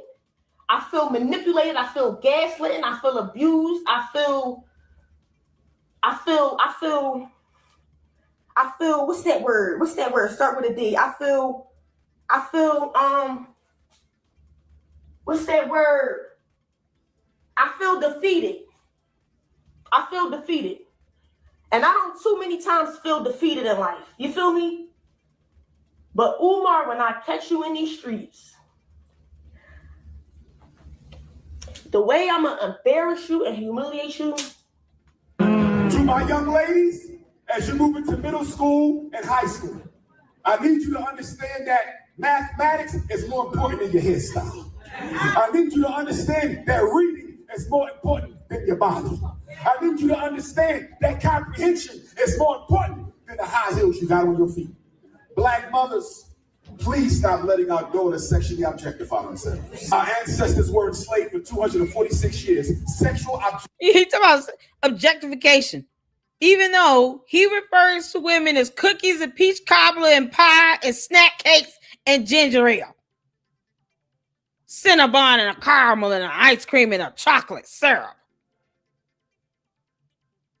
All he does is objectify. This hypocrisy is stupid. This girl says she feels defeated. And he cool with that. You know he would have had to have seen this video. Umar, you good with your daughter saying she feels defeated? You dumb bastard. And he want to sit here and talk to parents about kids. And his daughter's like, I feel defeated. My Lord. I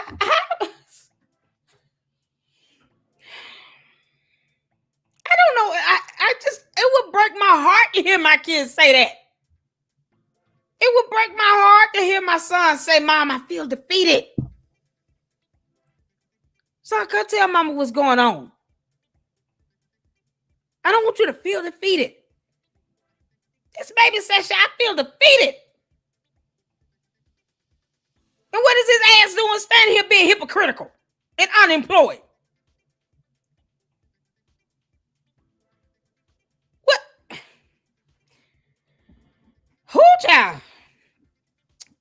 How can anybody support this? To all the real fathers out there, hit the 4 if you would be sad and upset if your daughters came to you saying, I feel defeated, Daddy. Hit the 4 if you would be so upset and sad. How do we make it right? How do we keep you from feeling defeated? Because see, when kids start talking like that, then that's when the devil comes in with all these thoughts. Well, since you feel defeated, maybe you should give up. I don't know any real parent, mother or father, that would be cool with hearing their child say, I feel defeated, and not be instantly concerned. I don't care if my child is 14, 24, 34, 44. I would never want my sons to come and tell me or to hear them say in a video, I feel defeated.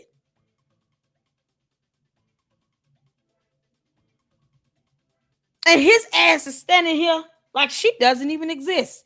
While you got these dumbass Umar Tardians trying to convince her that her daddy take care of her when he doesn't. While he's sitting here yelling about TIME. While your daughter is feeling DEFEAT. What you mean? That is the epitome that you're not spending time with her. It would break my heart for my kids to ever feel defeated. First thing, I'm like, okay, what does that mean here? In life? In school? Like some one particular project or something? Come talk to mama. What? Huh.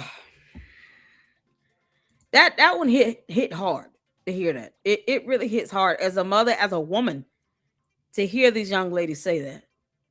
And then he want to come back to objectifying a female while he talks about having a paddle room in a freaking school. And the Umar Tardians want to come into my chat quoting scriptures out of context. Meanwhile, his daughter said she feels defeated. And where is he at? Trying to make it right. Where the hell is your king at now? Umar Tardians.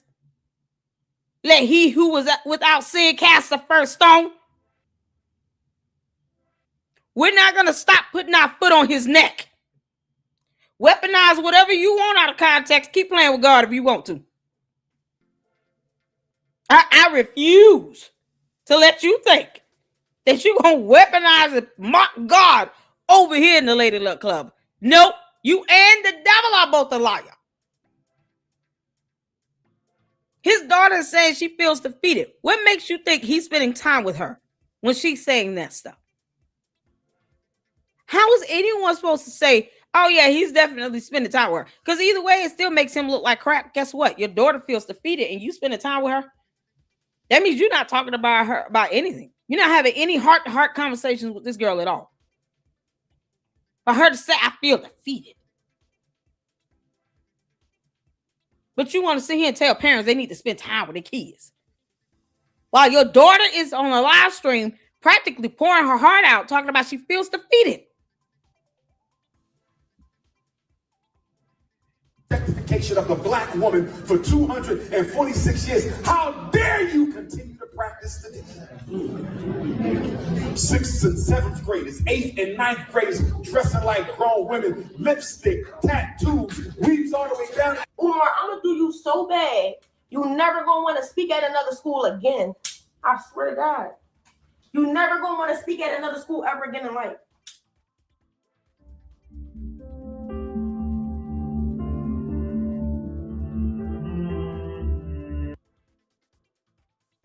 Oh my God. Thank you, Kogo. We got the other video here. So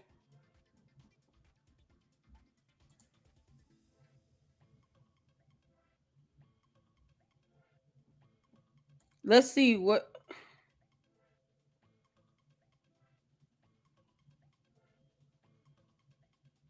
So she was outside. Oh my God. And someone just came up to her and attacked her. Wow.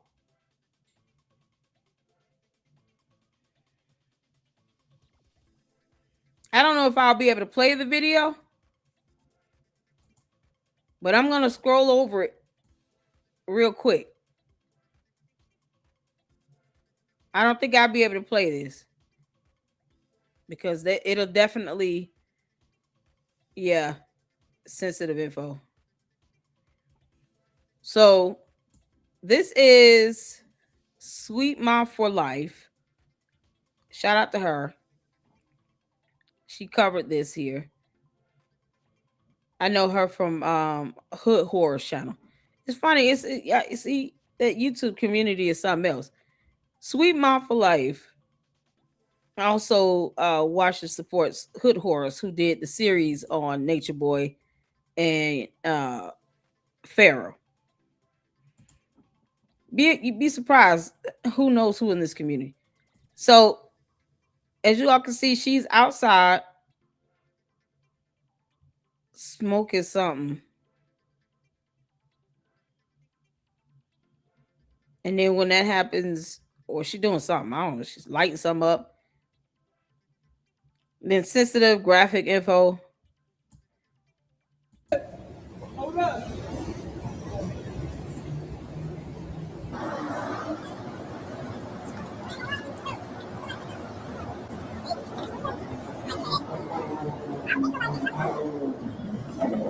Oh Lord.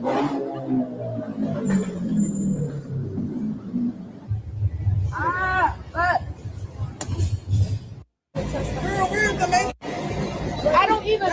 And this cuts off. Look at that. Oh man. Oh, that's bad. Oh my God. I'm not gonna be able to play that. Oh my God. And then she goes to the hospital. Look at that. That is horrible.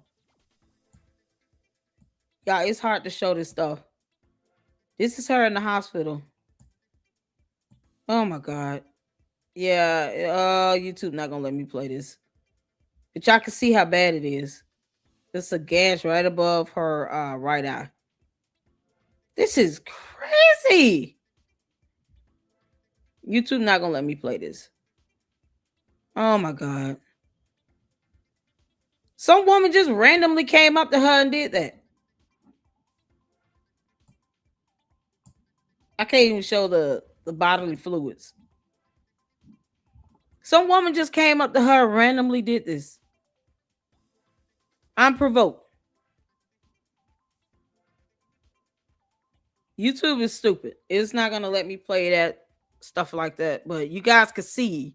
I'll put the video link in the chat. And you guys can check that out.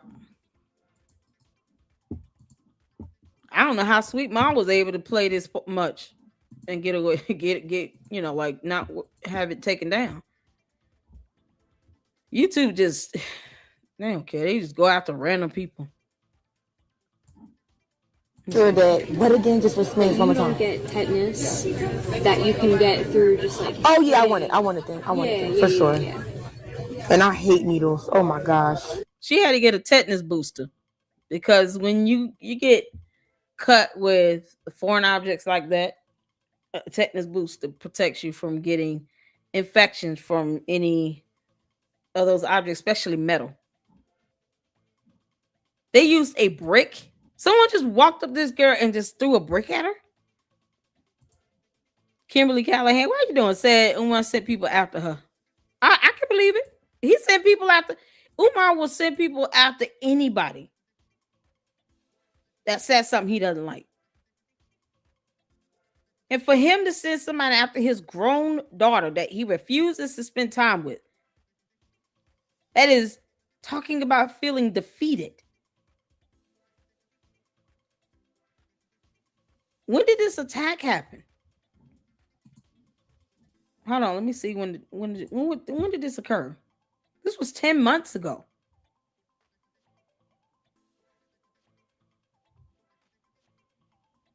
This was 10 months ago.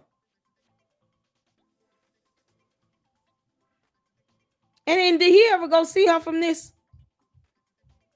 Did he go to the hospital and visit her or anything?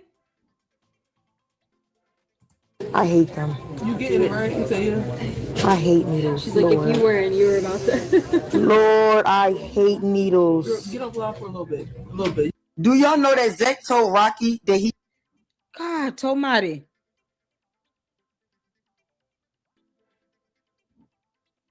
Look at it. Oh, man. Oh, my goodness. This was 10 months ago. The graduation video she did was on June 11th. Correct me if I'm wrong, Kogo. Boy, this is crazy. And then oh, Lord have mercy. She's talking about somebody tried to extort her. What?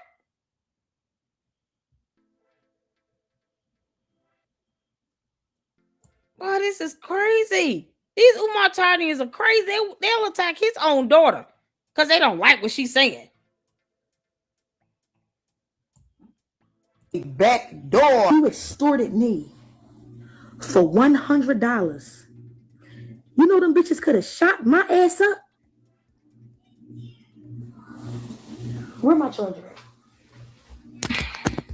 Do you know them bitches could have shot my ass up? Do you know that she repeats things too, like hold on. And behind bars? Do you know who my father is? Zechariah James. Do you know if something happened to me, you would have been behind bars? This is the thing. If I don't know who that Zechariah person is, but if you got Umar out here, it got these weird ass Umar Tardians sitting out here, some random person just threw a brick out unprovoked.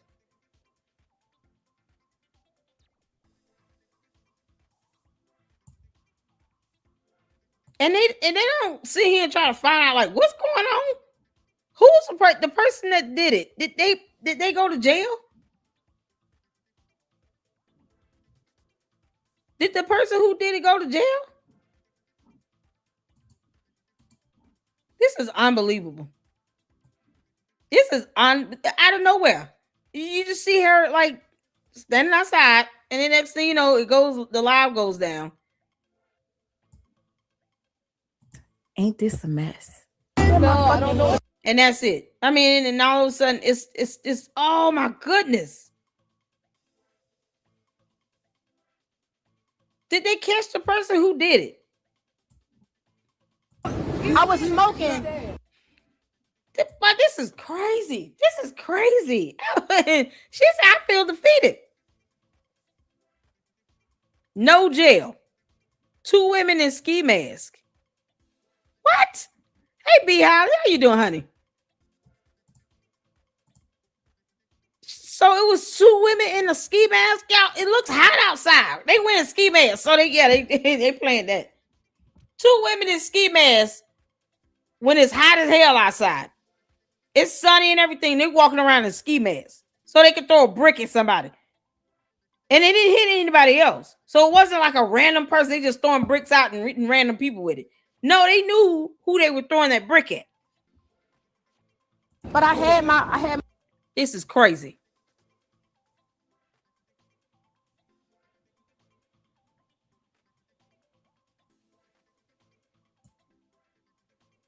There's anything else that you guys need to know, but just know that Anissa is in a home right now. I don't know whose. She's bandaged up, she's safe, and she's actually live right now. But it's really sad to see. And if Anissa's mother is keeping up and watching these lives, man, this is so hard to watch. This is so hard to watch.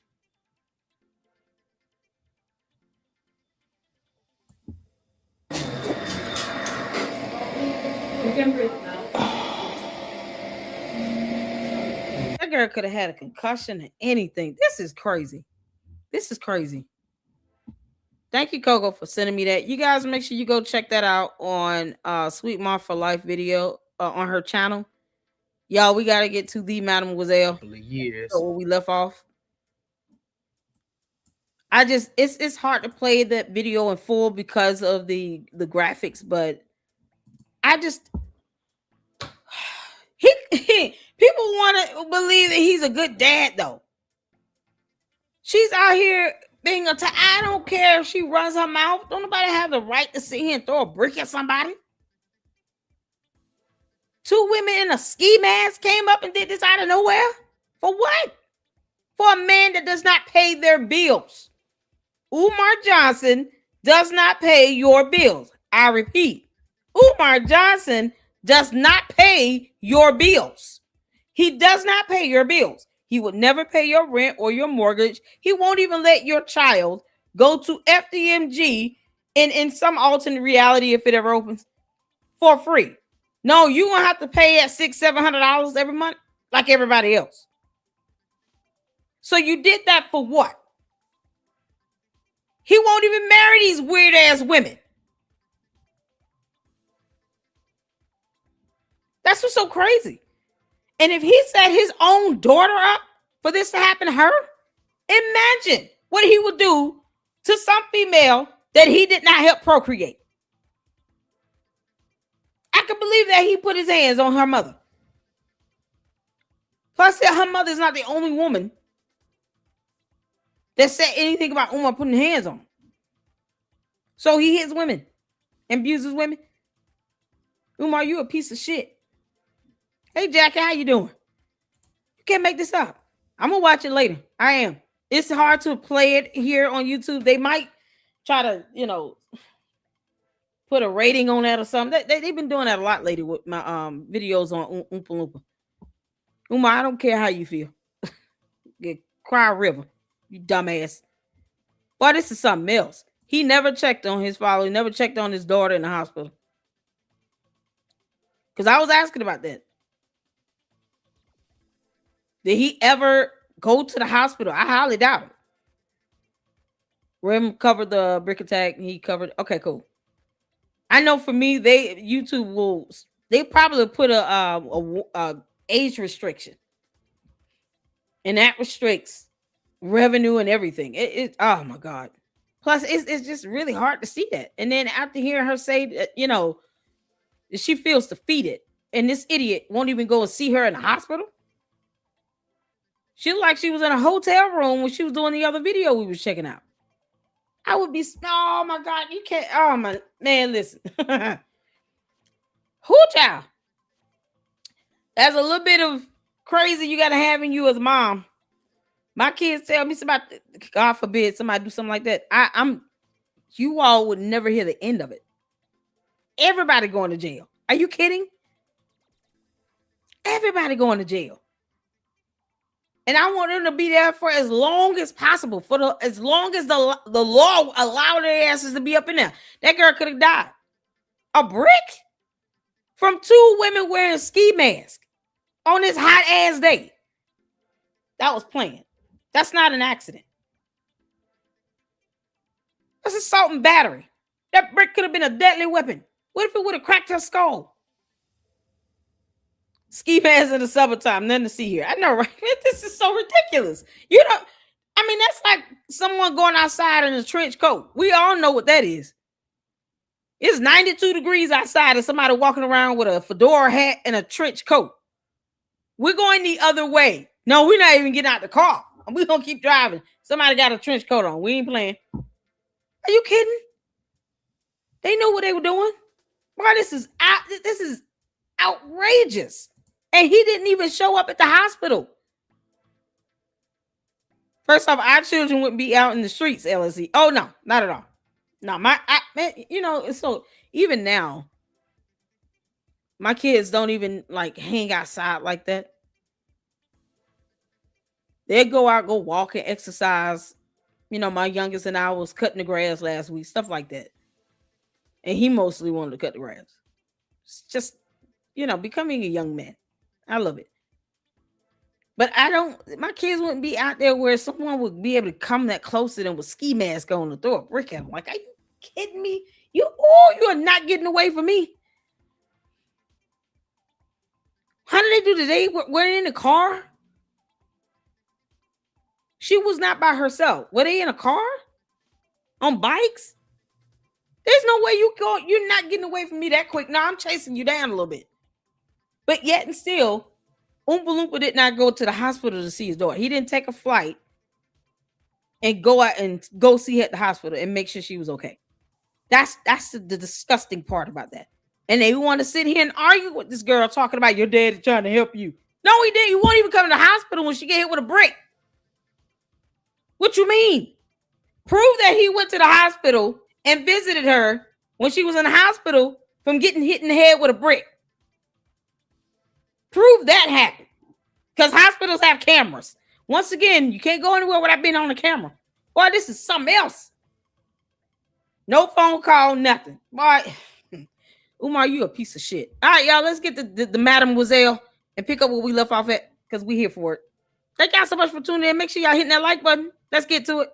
Ask yourself, Queen Mother, if you are related to Frederick Douglass, why is it that nobody in that family saw fit to just clarify it in the public so people can be done with it and move on? And I could be wrong, but I believe two reasons why the Bailey family never sought to publicly clarify the fact that I am related to Frederick Douglass. I'm not a descendant. I'm a kinsman. I'm a descendant of his cousin. I'm not a descendant of his. But the two reasons I think nobody in the family saw fit to clarify that is, number one, obviously, I'm a Garveyite, a Pan-Africanist, the revolutionary. You know, I very much believe in the sacredness of Black skin. So that's probably the primary reason. But I also believe strongly, Queen Mother, that the reason why you have this family that has thousands of people in it, very well organized, with the president and secretary and all of that, and they all know me. They've all met me. I've been to the reunion since I was a little kid. And none of them saw fit to clarify my relationship to Frederick Douglass to the public. And I really believe, Queen Mother, that had a lot to do with light skin supremacy. There's nothing to clarify. You are not related to them. You're not related to them. Genetically, you're not related. There's nothing to clarify. This is the sign, the epitome of a deadbeat. Why does he? Thou shalt not lie. I told y'all we can do scriptures all day. Because, you know, weaponizing scriptures in my chat is not a good thing for you. But if you want to quote scriptures, let's go ahead. Thou shalt not lie. Why is he doing that? DNA tests prove that he is not genetically related to them. So him trying to claim to be a kinsman is still irrelevant because you still are not genetically linked. They don't owe you clarification. They don't care if you showed up at the family reunions. You could just show up at a park. It doesn't mean that you're part of the barbecue. He could walk his ass up at a family reunion in a park any other time. That doesn't mean that people have to claim you to be a part of their family. What the fuck is wrong with him? He is retarded. Now, everybody in the family isn't light. Okay, it's a very large family, got dark people and all of that. But when you look at the movers and shakers, when you look at the people who put things together, who organizes the family reunion, my biological father, they're light skinned. I don't look like them phenotypically, you see. And I really believe that one of the reasons why they never, because they could have ended that early. They could have said, yeah, he's related, story over. They never did. And I believe a lot of that had to do with the fact that I don't have the complexion for protection within that family.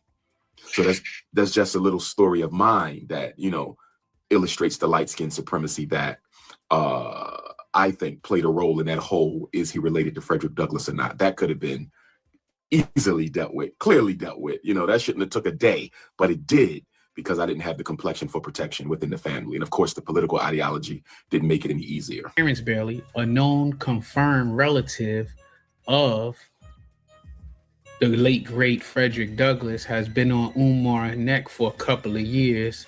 And as you can see and read, he puts his statement up there about Umar. Declaration from the elders of the Bailey family disowning Umar Johnson, an unverified disgrace to the family name. Terrence Bailey Sr. speaking on behalf of the Bailey family elders. Sunday, June 19, 2016, to Umar Johnson and whom else it may concern. I speak the following declarations under the authority given to me and on behalf of the elders of the Bailey family, many of whom are in their 70s and 80s and have rich memories of my family's history. Since the Civil War, a Bailey family member has served in every American war. with several being awarded the Purple Heart among other awards. The Bailey family also produced the nation's first African-American sergeant major. The Bailey family, myself included, have a rich history of service to this country.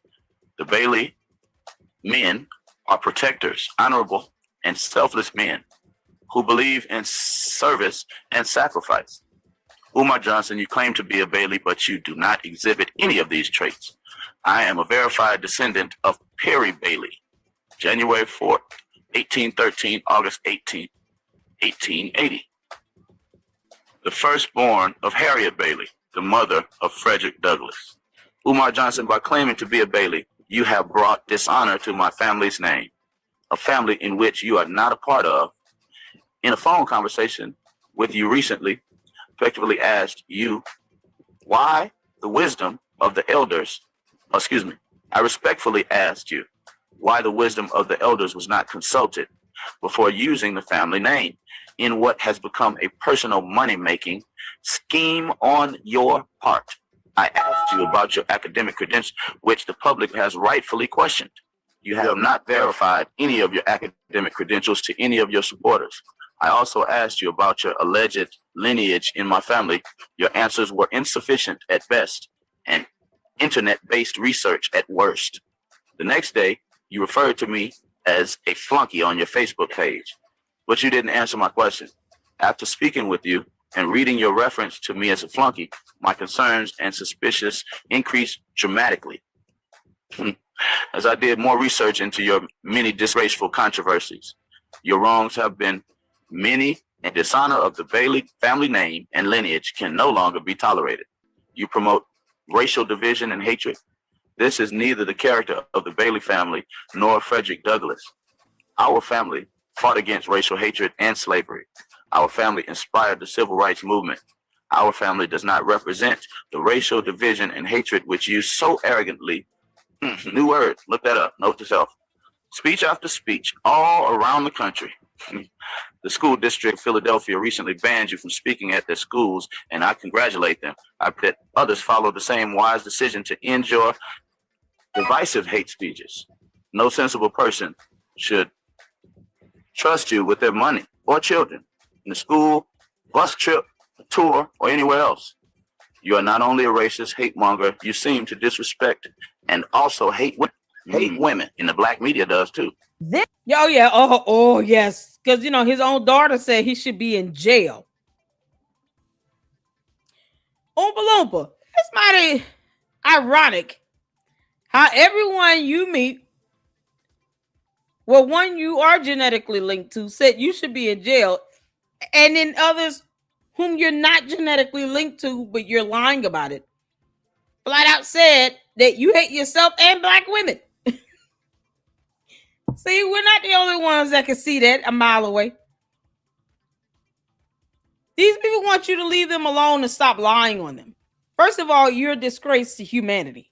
We here on Earth do not want Umar Johnson. If he were to leave Earth and go back to his home planet, we would not give a damn. We would just wish that spaceship good travels and get back to your planet safely and hurry up and do it. Get off our planet, you dumb alien. You're a disgrace to men. You're a disgrace to the black human race. You're a disgrace to all fathers. You're a disgrace to anyone educated that went to school. You are a disgrace, Umar. And your own daughter say you should be in jail, to which many of us agree. The IRS should definitely be coming after you. You're deceiving the public, and you're taking money under that deception. And you can't even show receipts. Or else you get big mad and throw a tantrum and talk about everybody as an enemy. No, you're just a dumbass and an idiot. I've never known anyone to want to force themselves upon someone or their descendants in all my life. I have never heard or seen anyone lie about being genetically related to any person. And the descendants do a DNA test and it comes back, because science is real, that you are not related to them, and you're still lying about it 10 years later. It's been 10 years since that post was put out. This baby put out that post in 2016. It is the year of our Lord 2026, to the very day, 10 years. Did y'all see that? I want y'all to peep that. To the day. Y'all see that? June 19th, 2016. Today is June 19th, 2026. Look at God. 10 years to the day where the Bailey family told Umar Johnson, kick rocks, you disgraceful dumbass alien, and leave us alone. 10 years to the date. Y'all see that? 10 years to the date.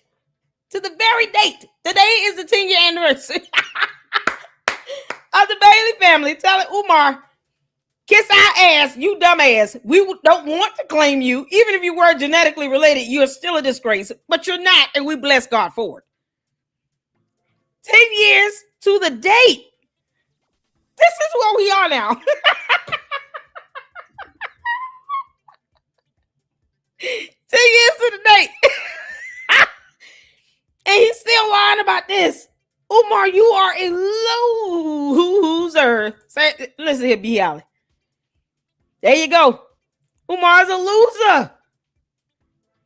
You have to ride the coattails of the descendants of Frederick Douglass, Umar Johnson, you dumb Oompa Loompa, to feel like you are somebody. And you're not. No one told you to be a loser. You lame ass duck. Crackhead Big Bird came crash landed on our planet that sees aliens talking about I'm related to the descendants of Frederick Douglass. How the hell you not?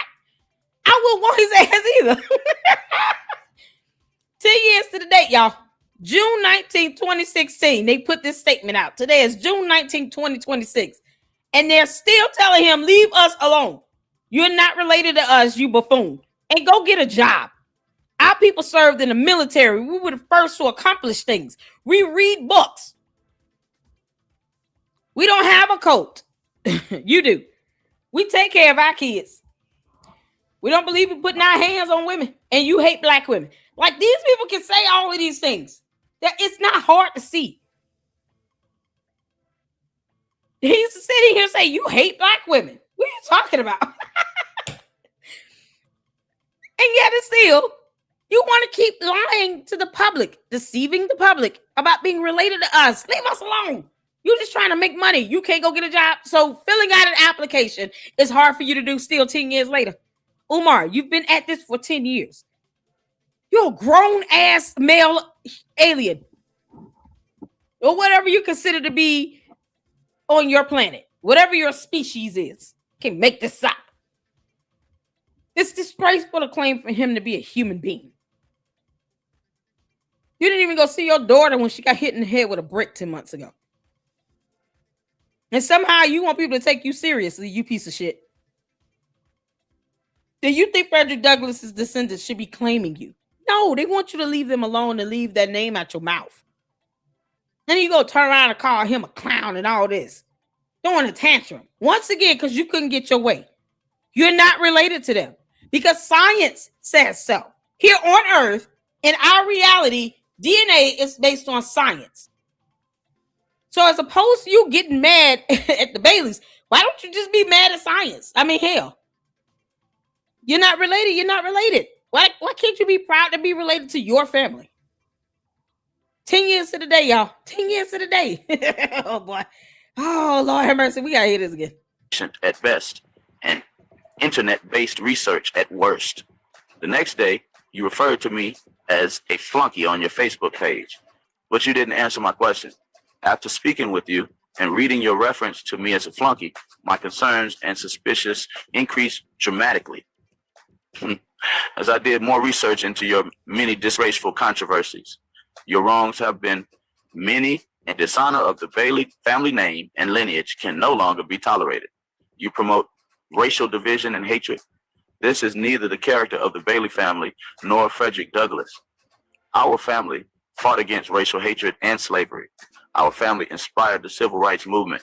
Our family does not represent the racial division and hatred which you so arrogantly, new word, look that up, note to self, speech after speech all around the country.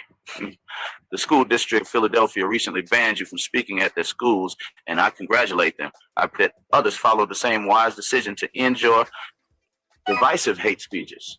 No sensible person should trust you with their money or children in the school, bus trip, a tour, or anywhere else.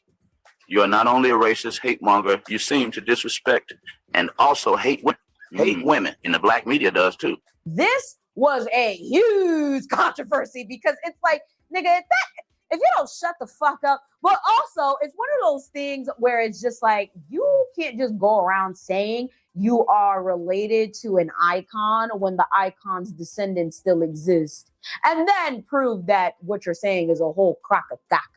I've never claimed to be a descendant of Frederick Douglass, nor do I have to be. I'm a descendant of Frederick Douglass's first cousin, a gentleman by the name of Stephen Henry Bailey, who he mentions by name in Narrative of the Life of Frederick Douglass, the 1845 autobiography. Here's the thing, right? If you guys are not aware, the name of his school is FDMG, Frederick Douglass Marcus Garvey Academy. And there are so many issues wrong with this name. One, because he claimed that he was related to them, and then the family came out and said that he wasn't. So why are you still using that man's name? You should be embarrassed. Are you not embarrassed? Ou pas honte, in the words of all of my Haitian brothers and sisters. You look fucking dumb. But also, Frederick Douglass married a white woman. And he was one of those people that really stood for equality, equal opportunities for all. When you look at the rhetoric that Dr. Umar spews, the whole Black Queens Forever, Snow Bunnies Never bullshit, it's just like, and then you want an all Black school for all Black kids, like, but you named it after someone that has a white wife. Now, I'm not saying you can't be pro-Black and marry or date interracially, but this goes completely against what he stands for. And if he really was related to Frederick Douglass, he got white queens forever in his family. So I genuinely don't really understand this. The disconnect is insanity. This is Anna Murray, and she is Frederick Douglass's first wife. So she was the first child of her parents to be born free in 1813 in Maryland. When she was about 17, 18 years old, she moved to Baltimore and really was living kind of an independent life. She had a job. She worked as a domestic worker. She had an income. She had friends. She lived in a community with other freed Blacks. And I think the legend has it that she met Frederick Douglass, who, by the way, was still enslaved, at church. They ended up falling in love. So, of course, the goal was that Frederick would get his freedom. Anna was able to help him do that. She took her money that she earned through her job and was able to give him money so that he could get a train ticket from Baltimore to New York where he could be free. She was able to get a sailor uniform through her job, working as a domestic worker. I think she was a laundress at the time, got him a sailor uniform that he could wear as a disguise. And that's how he got to New York. The Douglass family was active in the Underground Railroad, and Anna was there to help a lot of these people that were coming to stay with them for shelter. She was cooking, she was cleaning, she was feeding these people. Like, she was a part of his success in this. The women that he was rumored to have affairs with were white women. Like, this woman, her name was Ottilie. She came from Germany and actually became a very close personal friend with him, like traveled with him, went to different conventions with him, translated his book into German. She actually lived with the Douglass family at one point. And there are letters that survive where she was saying some very unkind and very mean things about Anna. Ottilie was described at one point as one of his intellectual and emotional companions, which is so offensive considering he had a wife. How is this woman going to be your emotional companion and you have a whole wife living in your house? And I just hate the idea of thinking that she would have suffered in silence at the humiliation. When Anna passed away, roughly 2 years later, Frederick remarried a woman that was over 20 years younger than him.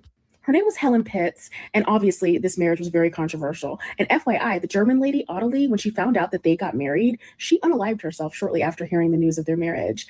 And again, during her lifetime, they had always denied any relationship between the two of them. So, I mean, it kind of puts that in perspective. Frederick Douglass has to be criticized, as I did on the Breakfast Club. Now, it has to be put in context. He didn't marry the white woman until he was an old man, after his wife, Anna Murray Douglass, of 50 years, a blue-black chocolate woman through whom all my cousins were born. He was an old man when he did it, but nonetheless, he did it. And then you have Marcus Garvey, right? The whole Marcus Garvey thing is interesting, right? A lot of people kind of try to say that Dr. Umar is like Marcus Garvey, and a lot of people may agree with this for many different reasons. If you guys are not aware, okay, you guys were the ones that put me onto this. Marcus Garvey may have, okay, I'm very heavy, may have, allegedly, everything in between, been a scammer himself, okay? He was a Pan-Africanist that basically tried to get everyone to pull money together to build the ship to go back to Africa. A majority of people really believed him to be a visionary and someone that was really trying to do things for the Black community, while a lot of people thought that he was a scammer, just like Dr. Umar, because the ship never happened. Y'all, listen, don't he look more like that Marcus Garvey? What in the world? Wouldn't he fit the bill to look more like a Marcus Garvey? Why is he not sitting here going out his way trying to claim relation to Marcus Garvey? Look at this guy. He's like a 1800 version of Umar. Like, this ship never. You can't make this up. Yeah, man, if this photo was in color, it look more like a Umar than Frederick Douglass. I wish he would just leave these people alone. You're not related to them. Y'all heard him say cousins, right? Y'all heard him say my cousins. You still are not genetically linked to them. This boy, it's got to be a mental sickness for him to want to force himself upon a whole family lineage. You're trying to force yourself upon an entire lineage. And they said, go away, you dumbass. Leave us alone. You're not related to us. Leave us alone. Like he refuses to leave him alone. How you gonna put? And he actually thinks that we should not ever believe that he got a charge or two coming if he think he's gonna have a powder room in a school. When you forcing yourself upon an entire lineage of people, it's not hard to believe that he would force himself upon one Black woman in a powder room. Come on, somebody. Because he would. Period. Umar does not know how to accept the word no. This is not a ring for you to try harder, you dumbass. You're not genetically related because science said so. Your DNA is not linked to theirs. It just isn't. Now, why you can't claim to actually be the descendant of somebody you actually do look like? Is it because you know he's a scammer? Umar here deceiving all of the public around the world about a bando that is now being mocked and made fun of on Saturday Night Live. Can you make this up? You got people clowning this FDMG thing on Saturday Night Live. Colin Jost. Oh, man. Oh, man. They clowning him on Saturday Night Live. I mean, Black Widow's husband is clowning the Oompa Loompa and FDMG on Saturday Night Live.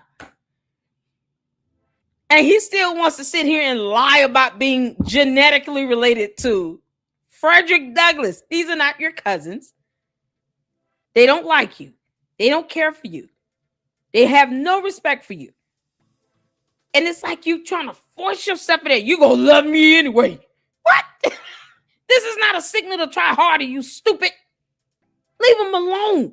Why don't you go after your daughter and spend time with her as much as you try to claim to be the descendant or kinsman of Frederick Douglass? If he put that same energy into spending time with his daughter, she would not feel defeated.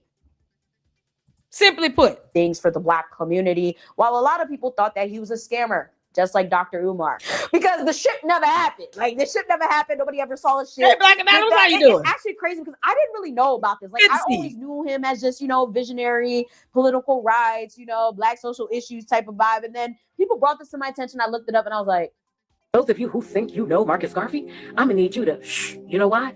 Because if you have not read the court documents that are in this book, then you don't know Marcus Garvey. Marcus Garvey had a serious body count. And I'm not talking about women he laid down with. I'm talking about people that he put 6 feet under. Garvey lived in several different countries, and every place he went to, in and out of the United States, once people caught wind of who he was, they ran him out of the town. This whole Back to Africa movement that he was involved in only benefited the supremacists that he hung out with. And the crazy thing about it all is he never even stepped foot in Africa. Not even one time, y'all. In this book, it is revealed in court documents how much he hated Black Americans and some of the things that he did to Black Americans. And the NAACP and the other Black leaders were actually trying to protect their own people against Garvey. And it's all in the book. I traveled the country raising funds for the UNIA Black Star Line in 1919. collecting over $1 million in funds. But rumors abounded that Garvey again had absconded on the plug. Eason discovered that none of the vessels he had collected shares for were even seaworthy. And even worse, Garvey had siphoned over half the money from the collection plate, establishing the BOI narrative that the organization was essentially a huge racket. Oh, what? Okay, well, it makes sense. Oh, he said those ships weren't even seaworthy. And he absconded. Y'all know what I mean? Hit the 4 if you know what absconded means. It's also legalese. Hit the 4 if you know what absconded means. You can't make this up. Just V, I see you up in here, honey. It's good to see you. Y'all, Sassy, I see you. S-Files, how you doing, honey? Shout out to the Mars, y'all. Artis, I see you. How you doing? Y'all know what absconded means. Y'all, you can't make this up. So he took people's money and ran off.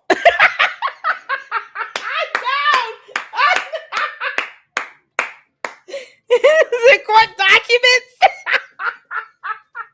This idiot named his school after one man whose descendants want nothing to do with his bum ass, and another man who took money from people and absconded. Oh, Lord, no. Oh, Lord, man. Oh, my God. So he's the original Ponzi schemer. Like, we know is named after Charles Ponzi. It should be like the Garvey scammer. The Garvey scam. Yeah, that is. That sounds about right to me. He's the original Ponzi schemer. No. He absconded. Where the hell was he going? He never left the country. He's never been to Africa. This is priceless. So he was like, yeah, give me some money. Y'all can go back to Africa. Get y'all asses out of here. Why his ass never gets on that ship. Oh, to see him on the Titanic. Yeah, man. They said most of these ships weren't even seaworthy. You can't make this up. And to think black people actually gave him money to go back to Africa. He was operating for the Klan. What? And absconded. And they didn't whoop his ass. What is going on? And he lived to tell the story. He absconded and he lived to tell the story. This is priceless.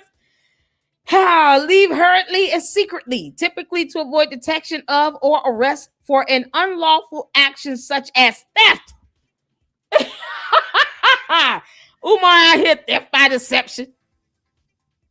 You deceiving the public, taking money, going all over the place. Talking about, I see y'all in Brazil and China and Russia and Germany and places. He know he's not going to see most of these people. He absconded. Yo. Marcus Garvey, how old was he when he died?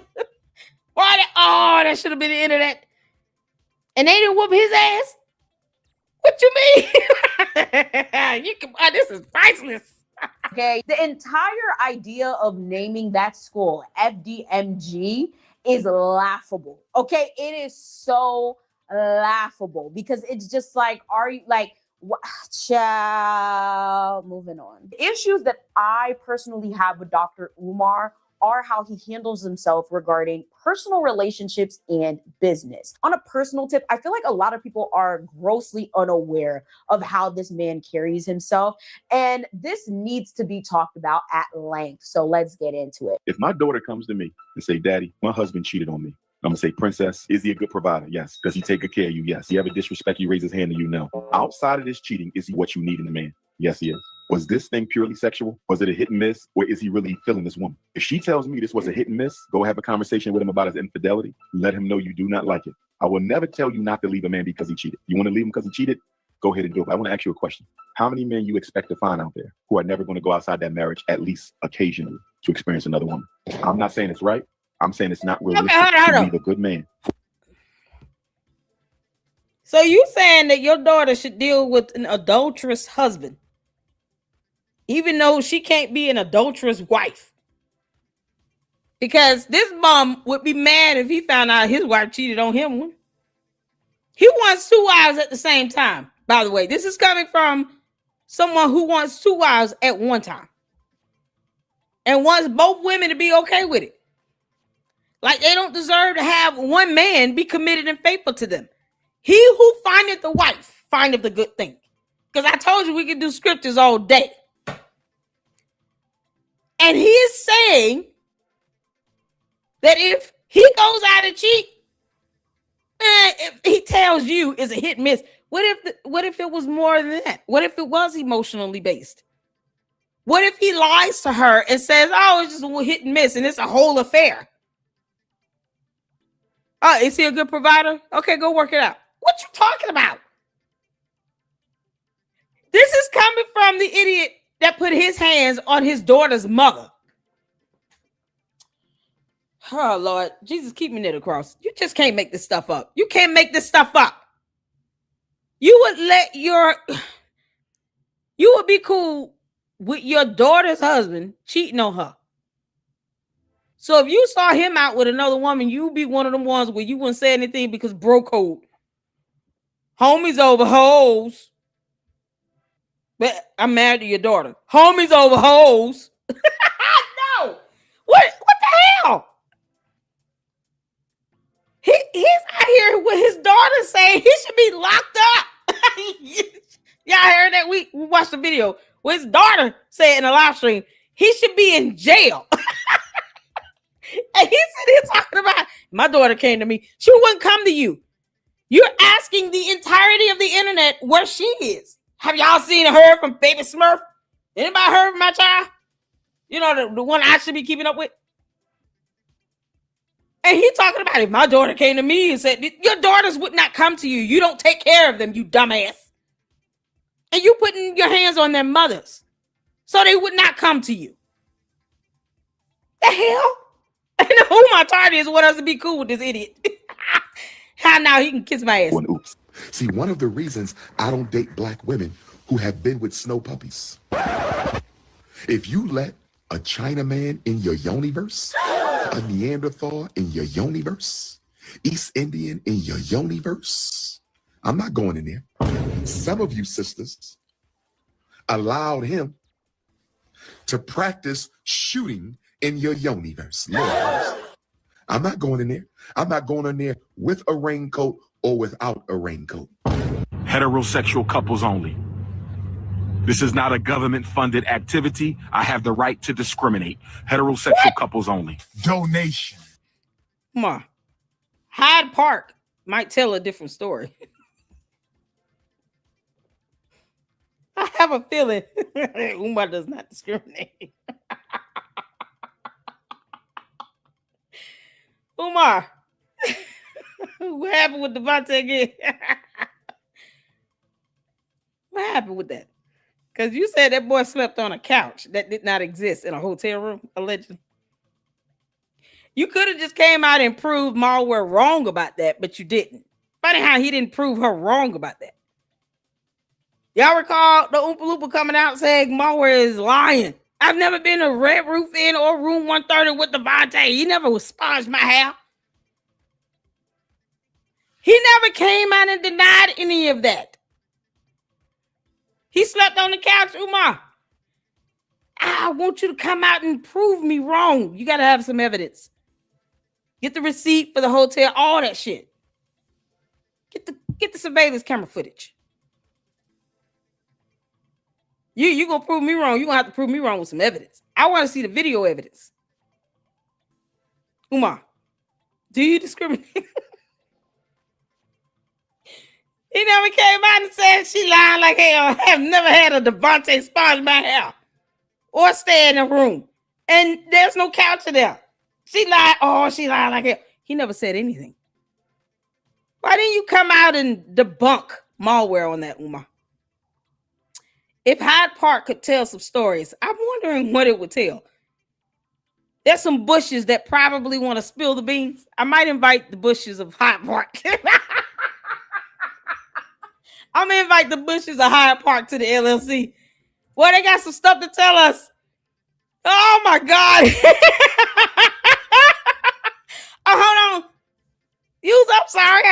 I did see it. I'm so sorry. Hold on. Let's get some supers in right quick, y'all. Oh, let's see. User sent the 199 super. Thank you so much. User 225 UJ was asking look what y'all not. No. Oh, child. Then she gonna do a whole live talking about I can't believe she read that super. Oh, Jesus. Her user 225 with 199 super. Ooh, UJ lost his daughter. How it lost an acrylic. Oh God. Y'all remember that? When that was said, she put her finger in the butt thing and lost a nail or something. Oh. Umar, you want to tell us again that you don't discriminate? Because real men, let me tell you something. No real man would ever be cool with even a woman going near the dookie zone. Buttholes and fingers in that is off limits for any real man. They don't want you to even think about that. Like, that is so weird. And you entertained that.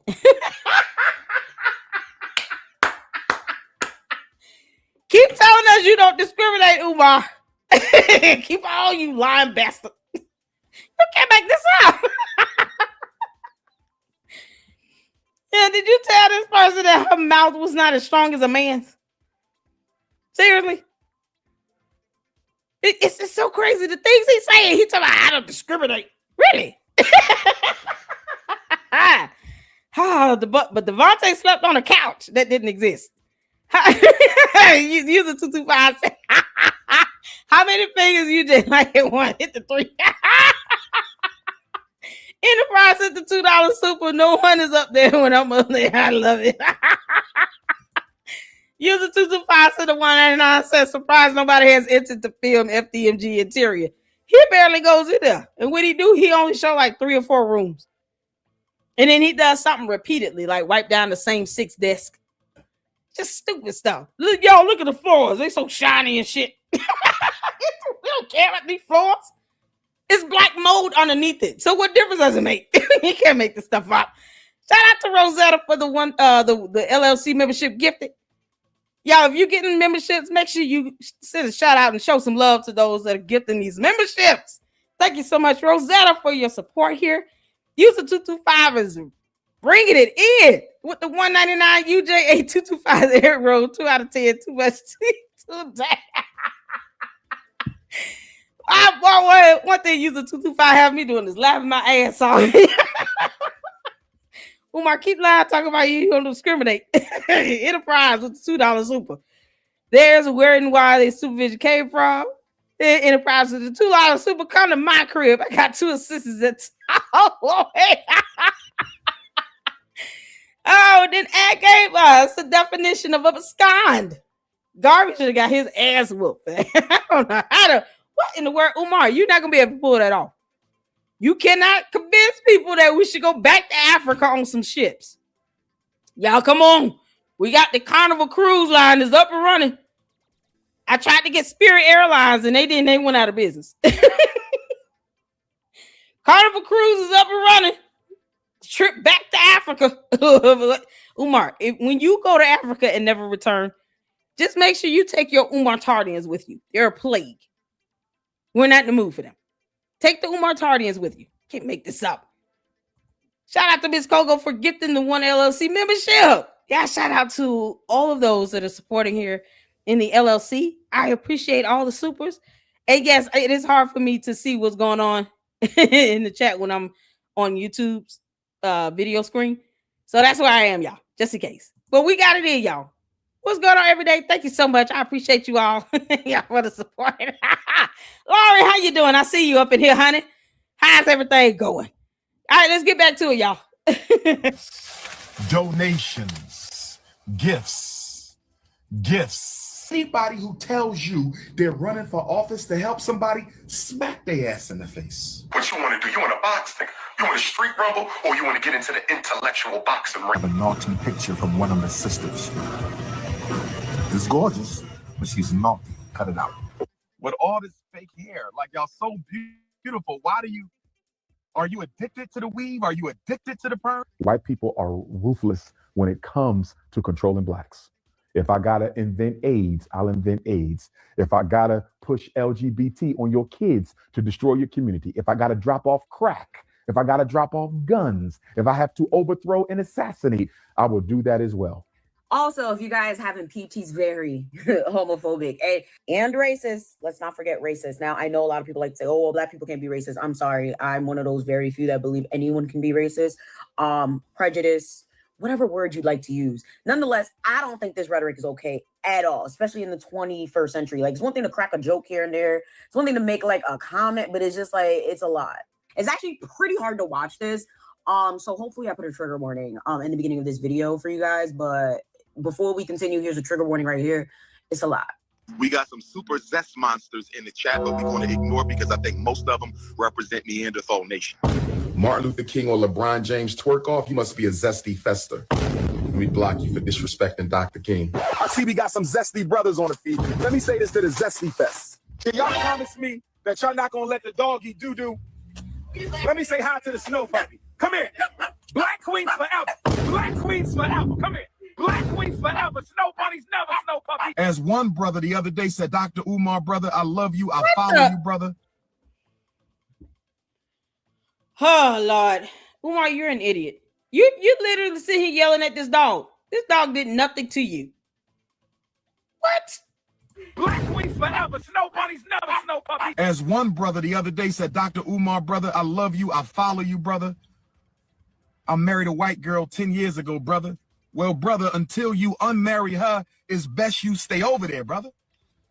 I appreciate you and I love you, but you are no use to me with that white woman on your arm, brother. No disrespect to her. First of all, this man is always talking about black queens forever, snow bunnies never. Well, there's some contradicting evidence out there that says the contrary. If it ain't nappy, I ain't happy. If I can't grab it, you can't have it. Bitter. I want all nappy, everything, all natural. I want organically African Australian queens from head to toe. When I go on the first date, I'm going to grab your hair as hard as I can to make sure it don't come off. That's crazy. And if it come off, I'm walking out the restaurant. Black power. We want black power, brothers and sisters. Black men and women casually dating people from another race. Absolutely no bunny hopping. No ice, no rice, no spice, no sand, no salsa. I don't want no snow bunnies. Damn. I'm here for it. I'm here for it. Queens forever. Snow bunnies never. It's like a euphemism. It's like all this racism he's throwing out here, and you got these black women just like, oh, I love it. You uplifting black queens. He can't even keep out with his own child, who's also a black queen. Is she not? He doesn't know who's giving him money. What if he found out that the majority of people still donating to his dumbass are actually non-black? Think about that for a moment. Because he has no way of knowing who's donating to him. He's not keeping up with it. He won't show us receipts or anything on how he's spending the money. But what if he were to find out that the majority of people that are still donating to him to this very day, in the year of our Lord 2026, even though he's scamming, the majority of them are actually non-black? Then what? Because he would just deny it and be like, oh, that's a lie, and none of that's real. And then all these people start coming out and saying, no, it's real. We donating to you, and we're not black. Then what? You mean to tell me are you gonna give these people their refunds back because they're not black, Umar? Because that's exactly what the hell you should be doing. I've said this before. Why doesn't Umar just start issuing our refunds to anybody that's non-black?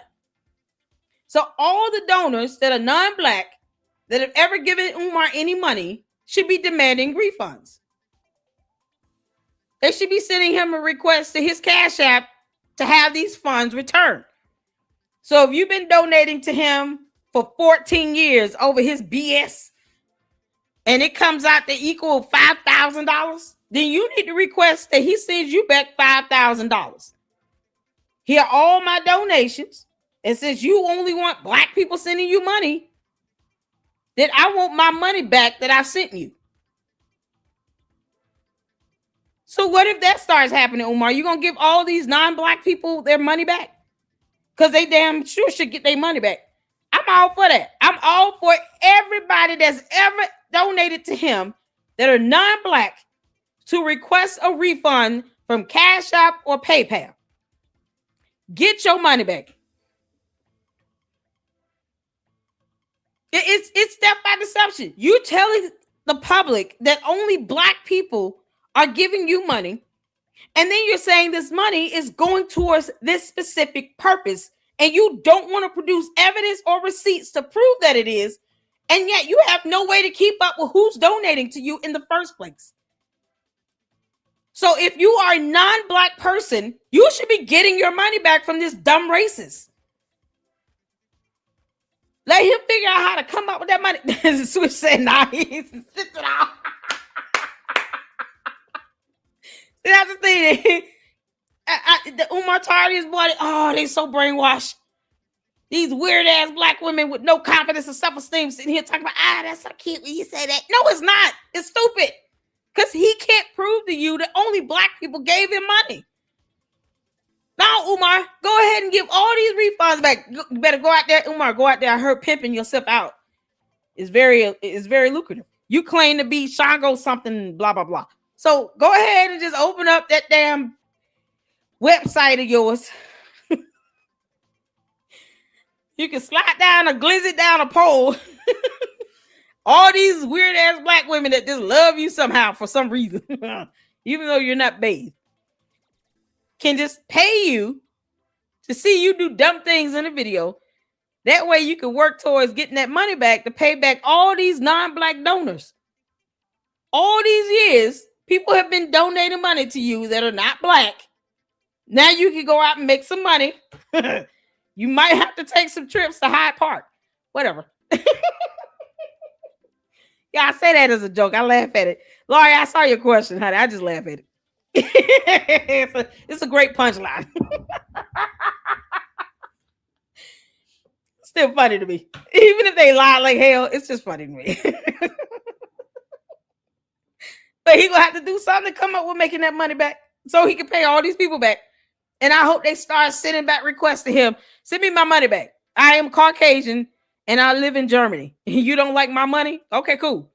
You want only black people sending you money? Got it. Send me my money back. That's just it. It's that simple.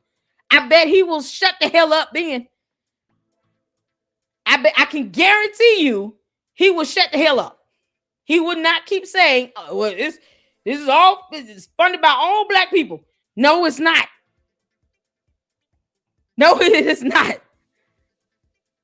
Because now you're going to have people all over the world living in countries that are Caucasian, that are Latino and Asian descent, Indian descent. They're going to say, okay, we're not giving you any money then. Go ahead. You want to claim that only black people giving you money? Cool. Give us our money back, bitch. Give us our money back.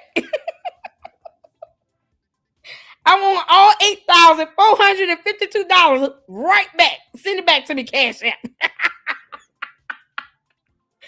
And if he can't give it to you, ask him why you can't send me my money back like the way I sent it to you. Boy, them Cinnabons, if anything, Umar made Cinnabon rich. Okay, single-handedly. Imagine all these flights he takes through the airport, and he's constantly going, give me 3 Cinnabons, 3 Cinnabons. Hurry up, I need my Cinnabons. Ooh, give him a Cinnabons. Like a crack fiend. He ain't lying like a crack fiend, like a dope addict, talking about I need my Cinnabons. I need my Cinnabons. Come on now. Extra icing. Extra icing. Don't skip out on that icing, damn it. I don't care what the Lady Luck Club says. I want my Cinnabons with my icing. Give me all the icing. Scrape it off the bottom of the barrel. Scrape it off on the sides. You left some icing on the side. You got to scrape that off. Yeah, he personally boosted the revenue of Cinnabons. Dumbass. Now, Umar, give people back their money. Malware is boring. Malware, you boring over there. You're interviewing weirdos and people we've never. Boom. What was he? A box or somebody? We went over that video. Yeah. I was so mad. We just ended up fast forwarding through it and just, skip to the end. Can't make this up. She was fine when she was sitting here clapping back at me, talking about taking my boobs out on the walk.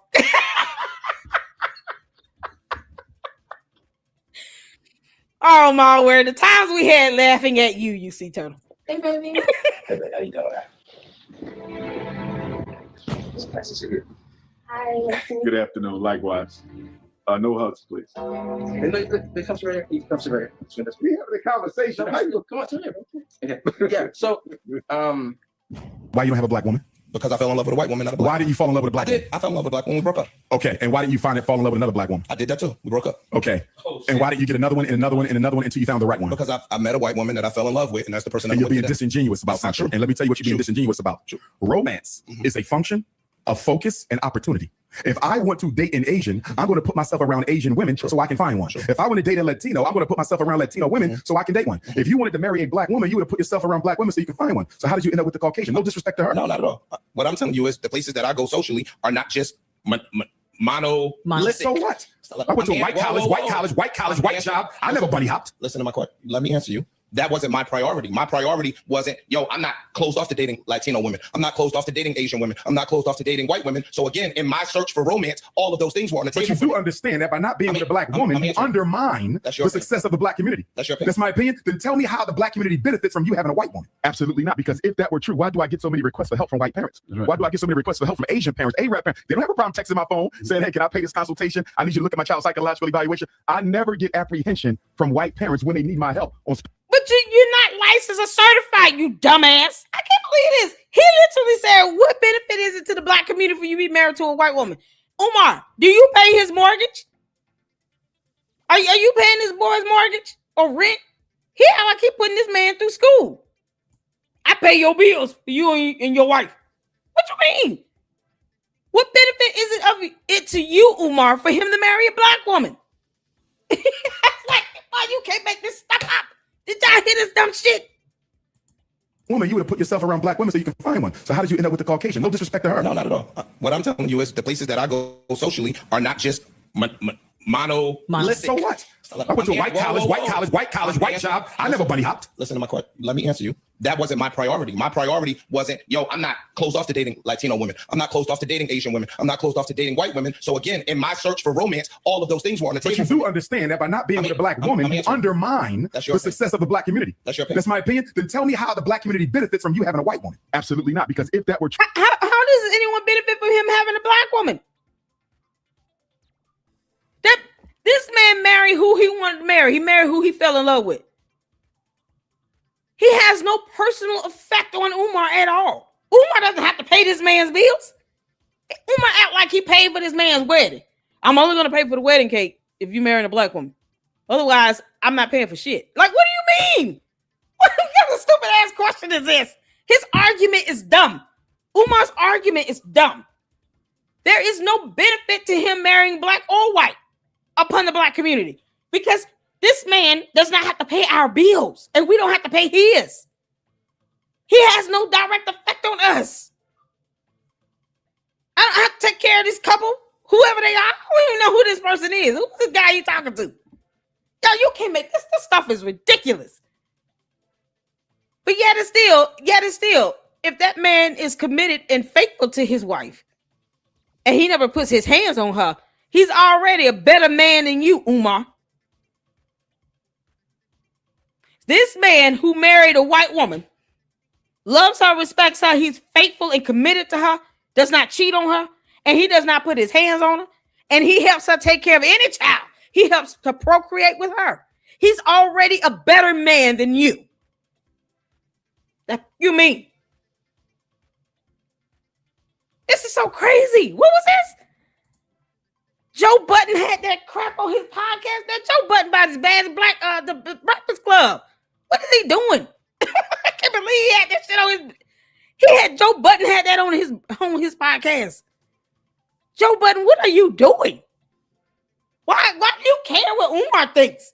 His ass is unemployed. Umar is unemployed. Umar has no job. He doesn't have a job. He doesn't even go see his daughter in the hospital when she get hit with a brick on live stream. He can't say, I didn't know this happened because there's a video where this happened on live stream.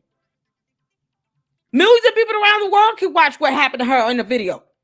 And he could not go to her aid and go to the hospital to go see her. And yet he want to sit here and try to ridicule somebody on Joe Budden's podcast. Man, oh, this is ridiculous. This is so ridiculous. His fake outrage is stupid. Umar's fake outrage is so dumb. There's no logic to that. He's a better man than you, Umar, because he chooses to be faithful, committed. He fell in love with her, and he takes care of the kids he had with her, I'm sure. I'm sure no judge has ever ordered him to supervise visitation either. I'm sure that's never happened. Boy, this is something else. Francisco, shout out to you, girl. Oh, y'all. Shout out to the mods up in here, y'all. He is not undermining the black race because their kids are still being black. And Umar is antiquated, and he will stay so when the U.S. government, like the UK government and other countries, exactly, recognize mixed race as an ethnicity. It's the fact that he thinks that he gets to dictate who people marry when he does not have any direct effect on their household. He doesn't even want to get a job. RT said, as an insider, Joe Budden does not believe in Umar. Why is he platforming him then? Why was he over there? It's just hard to believe Joe Budden like cared about anything Umar has to say. I thought I heard him say that Umar was a scammer. Yo, this is something that he would be the champion. God, Mark Lamont here is on a podcast too. He pretends he doesn't know Umar is full of shit. Oh, he knows. I've done a video about Mark Lamont here with his simping ass. He's a simp and tries to sound educated and just as stupid as it can be. They should not platform him. I don't get it. And this simp right here always platforming him, and he goes there and says the dumbest shit. Charlamagne, you gonna let your kids go to FDMG? Why do I get so many requests for help from white parents? Why do I get so many requests for help from Asian parents, Arab parents? They don't have a problem texting my phone saying, hey, can I pay this consultation? I need you to look at my child's psychological evaluation. I never get apprehension from white parents when they need my help on special education or mental health cases. You see what I'm saying? So if it were that bad, I would assume they would not be reaching out to me. They have no issue reaching out to me, and they don't go through a filter. They come direct. Even the snow bunnies. Listen, I know how you feel about that. I need help with my son. He's a white boy, blonde hair, blue eyes. Will you help us? Pay the fee, I got you. And if you hated them, you wouldn't offer the help. Why would I help them at all? You see what I'm saying? Some of them buy my book too. They say, hey, I know your book is towards black families, but the information in there, we can use it too. Always talks about the destruction of the black family and how that is detrimental to the black community. Meanwhile, next point, he's a deadbeat. Yeah, I said what I said. I meant what I said. I'm gonna say it again. The man is a deadbeat. My daughter's mothers felt they should have become my wife purely due to pregnancy. And I told them I would not make a lifelong decision about who I'm going to spend the rest of my life with purely based on pregnancy. I said we can continue to explore, to date. I would like to move in with you. We have to learn more about each other before we decide to spend the rest of our lives together. And they arrogantly said, it ain't going to work that way. I need to be your wife, and I need to be your wife now. Had they been a little bit more patient and humble with me, either one, they would have became my wife. I wasn't there for my daughter. And she may expose me on one of these podcasts one day and say, what? Daddy. Umar, you're so stupid. You said had they been more patient, you would have married them. Either you wanted to marry them or you didn't. You have people that got married within a very short period of time that been married for 20, 30 years. I'm not saying people should just rush into a marriage. But if you procreated with them and you felt like living with them and moving in with them was sufficient, why is it would take more time to determine whether you want to be married to them? You're the one that has the commitment issues. Now he wants to marry two women at once. His bum ass, what you gonna do? You ain't gonna be able to take care of him. He that findeth a wife findeth a good thing. His ass is not trying to be married. And you sit out here talking about I wasn't there for my daughters. They probably gonna blast me out. Which is exactly what one of them did. I don't even know about the other one. The daughter is not lying. And the Umar Tardians, they act like this video here doesn't exist. Funny how they want to pretend like he didn't say this himself. To the Umar Tardians, Umar said this himself. He was not there for his daughters. I honestly, you could just get court documents to see that order for supervised visitation. He said it himself. So why would the Umar Tardians go after the daughter to try to make it seem like she should be in agreement that he was there for her when he wasn't? He said so himself. These words came out of his mouth. We just use his words against him. That's what we do here. You're the reason I can't find good black love because you never validated me as a woman. Spend the rest of our lives together. And they arrogantly said, it ain't going to work that way. I need to be your wife, and I need to be your wife now. Had they been a little bit more patient and humble with me, either one, they would have became my wife. Because, you know, it's their fault. And she may expose me on one of these podcasts one day and say, Daddy, you're the reason I can't find good black love because you never validated me as a woman. Exactly. So I just wanted to come on here with a small, short announcement. I just want to start this video off by saying I'm not trying to get clout. I literally just want to have a conversation with my father. My biological father is Dr. Umar. He has another daughter. I tried to contact him about, getting to know my sister on my dad's side. I asked him if he knows her or if he has her number. He ignored me and never responded. I'm 22 years old now. My dad has never been to anything important, no graduation, no birthday parties, nothing. He has not been in my life. But I'm smart enough and logical enough to know that you would never reach out to me because you don't have my phone number. And I'm pretty sure you wouldn't try to reach out to me because for what? I don't want anything out of you. I want nothing but a conversation. Forget the relationship. I really don't care too much about that at this point. I just wanted a conversation out of you and you shut me down. You ignored me. You should never be too busy for your daughter ever in life. So I just wanted to make this video to just try to, I guess, somehow find my sister on my dad's side. So if you see this, please reach out to me. I haven't seen Umar since I was I had to be like 9, 10 years old. It's been over a decade. Y'all gotta understand, Umar is the biggest black activist in America. He's building a school. He's not. He's not. He's not. He's not. He's not. He's not. He's not. Umar got my number from when I was texting him when that whole situation happened. Umar is not trying to help me at all. Matter of fact, I don't even have that number. He know my Instagram. He can DM me. He hasn't done it because he don't give 2 fucks about me. And instead of telling the internet, I don't give 2 fucks about my daughter, he rather get on here and lie and pretend like he's trying to help me out. He's not. He's not trying to help me. And if he was, y'all know, I would post about it. I would let y'all know so y'all can see another side of him. But that's not true. He's not trying to help me. And I will. And for her to say this is it shows that deep down, every child longs for both parents, right? Us daughters, we want our fathers in our lives. We want to have relations with our mothers. We need both parents. Kids need both parents. We need that balance. But you can see she's saying, and you can hear just the rationale and the logic in this. If he were spending time with me, I would post about it because I want people to see the other side of him. I don't think she wants people to see him as a deadbeat bum. But that's all he's given, and he's not putting anything into this. He's not investing anything. He won't even respond to a message. But he will sit here and ask the entirety of the internet, has anyone heard from Baby Smurf? And the fact that you got these Umar Tardians trying to defend this, for what? Why are you defending this? As opposed to getting in his ass about not being there for his daughter. Why are you going after his daughter, trying to force her to believe that her father is helping her when he's not? He said so himself. He said so himself. And he even said she's probably going to unload on me and expose me.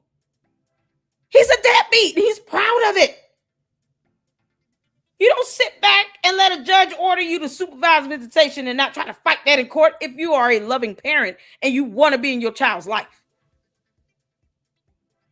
Any other real father would have an issue with that. Your Honor, you sentencing me to what now? I got to have supervision when I see my own child. Why? Most fathers will fight that to the brick, tooth and nail, and would not give up. He's like, whatever. And have to have people come look for him when it comes to child support. Because he's a bum. What the hell? And people trying to argue with her and force her to believe your daddy is there for you. No, he's not. In your reality, he might be there for you. You dumbass. He doesn't even pay your rent.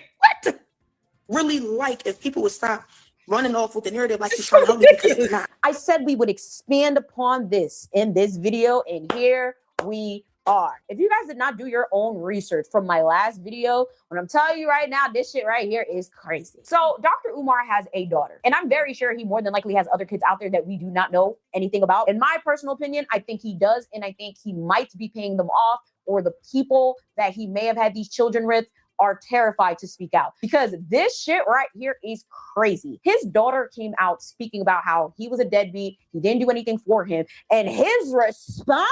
I have a question about your daughter, Yes. Lisa. So that unfolded online, Yes. right? First of all, we've been in contact throughout her life by phone. And every time I try to get to see my daughter, she never shows up. Why? Because her mother raised her to not like me. And the reason her mother raised her to not like me is her mother told me to my face, God is my witness and my ancestors. Punk ass. If you do not marry me, it will be both of us or neither one of us. She told me Stop it. Stop it. You out your damn mind. And he has no evidence on this, by the way. No evidence on this. None. Not one text, email, nothing. Not a court document, nothing he can show to prove this shit. It's so stupid.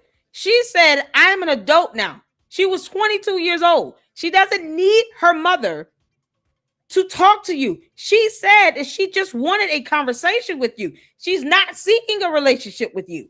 She doesn't need to go through her mother. She's a grown woman. When she hit 18, she was old enough to decide on her own whether or not she wanted to even try to have a relationship with you or not. But you didn't even want to communicate for a conversation or let her meet her sister. And I believe that. Because he's a bum. Look how quick he's just sitting here just blaming the mother. Why are you even doing that? It's unnecessary to bring the mother up when the daughter is over 21 years old. The mother is irrelevant. She can't force her daughter not to reach out to you if she actually did that. Every time she was supposed to meet up with me. What about now when she's 21, 22 years old? How old is the daughter now? You let some 25-year-old take care of your mother that you met randomly off the internet because, you know, cookies and peach cobbler and smashing. But yet your daughter, who's about the same age, is sitting here saying, I just want a conversation. And he didn't even respond to my messages. She's 23. Oh, thank you, Francisca. But he'll sit here and smash a 25-year-old. This is disgusting, Umar. You stupid ape. I would not be in my daughter's life. I took her to court. I got all the paperwork, a file like this, and the court would never arrest her. They would never find her. I remember one day the judge said, I got the biggest file in my court. Contempt of court orders. You can't. She's 22. What are you going to court for? After 18, the custody does not matter anymore. It is up to the child to see you and spend time with you after 18. In every state in the U.S., once you become an adult, you don't need to have a custody agreement. So for 4 good years, you could have had a conversation with her from the time she hit 18. And you talking about going to court and custody. What about now? While she's a grown woman. Custody is irrelevant. So people are dumb enough to believe that somehow he's still fighting custody and she's well over 18 years old. The Umar Tardians are stupid enough to believe that. I was in my daughter's life up until about 5, 6, 7. That's when the mom stepped it up, right?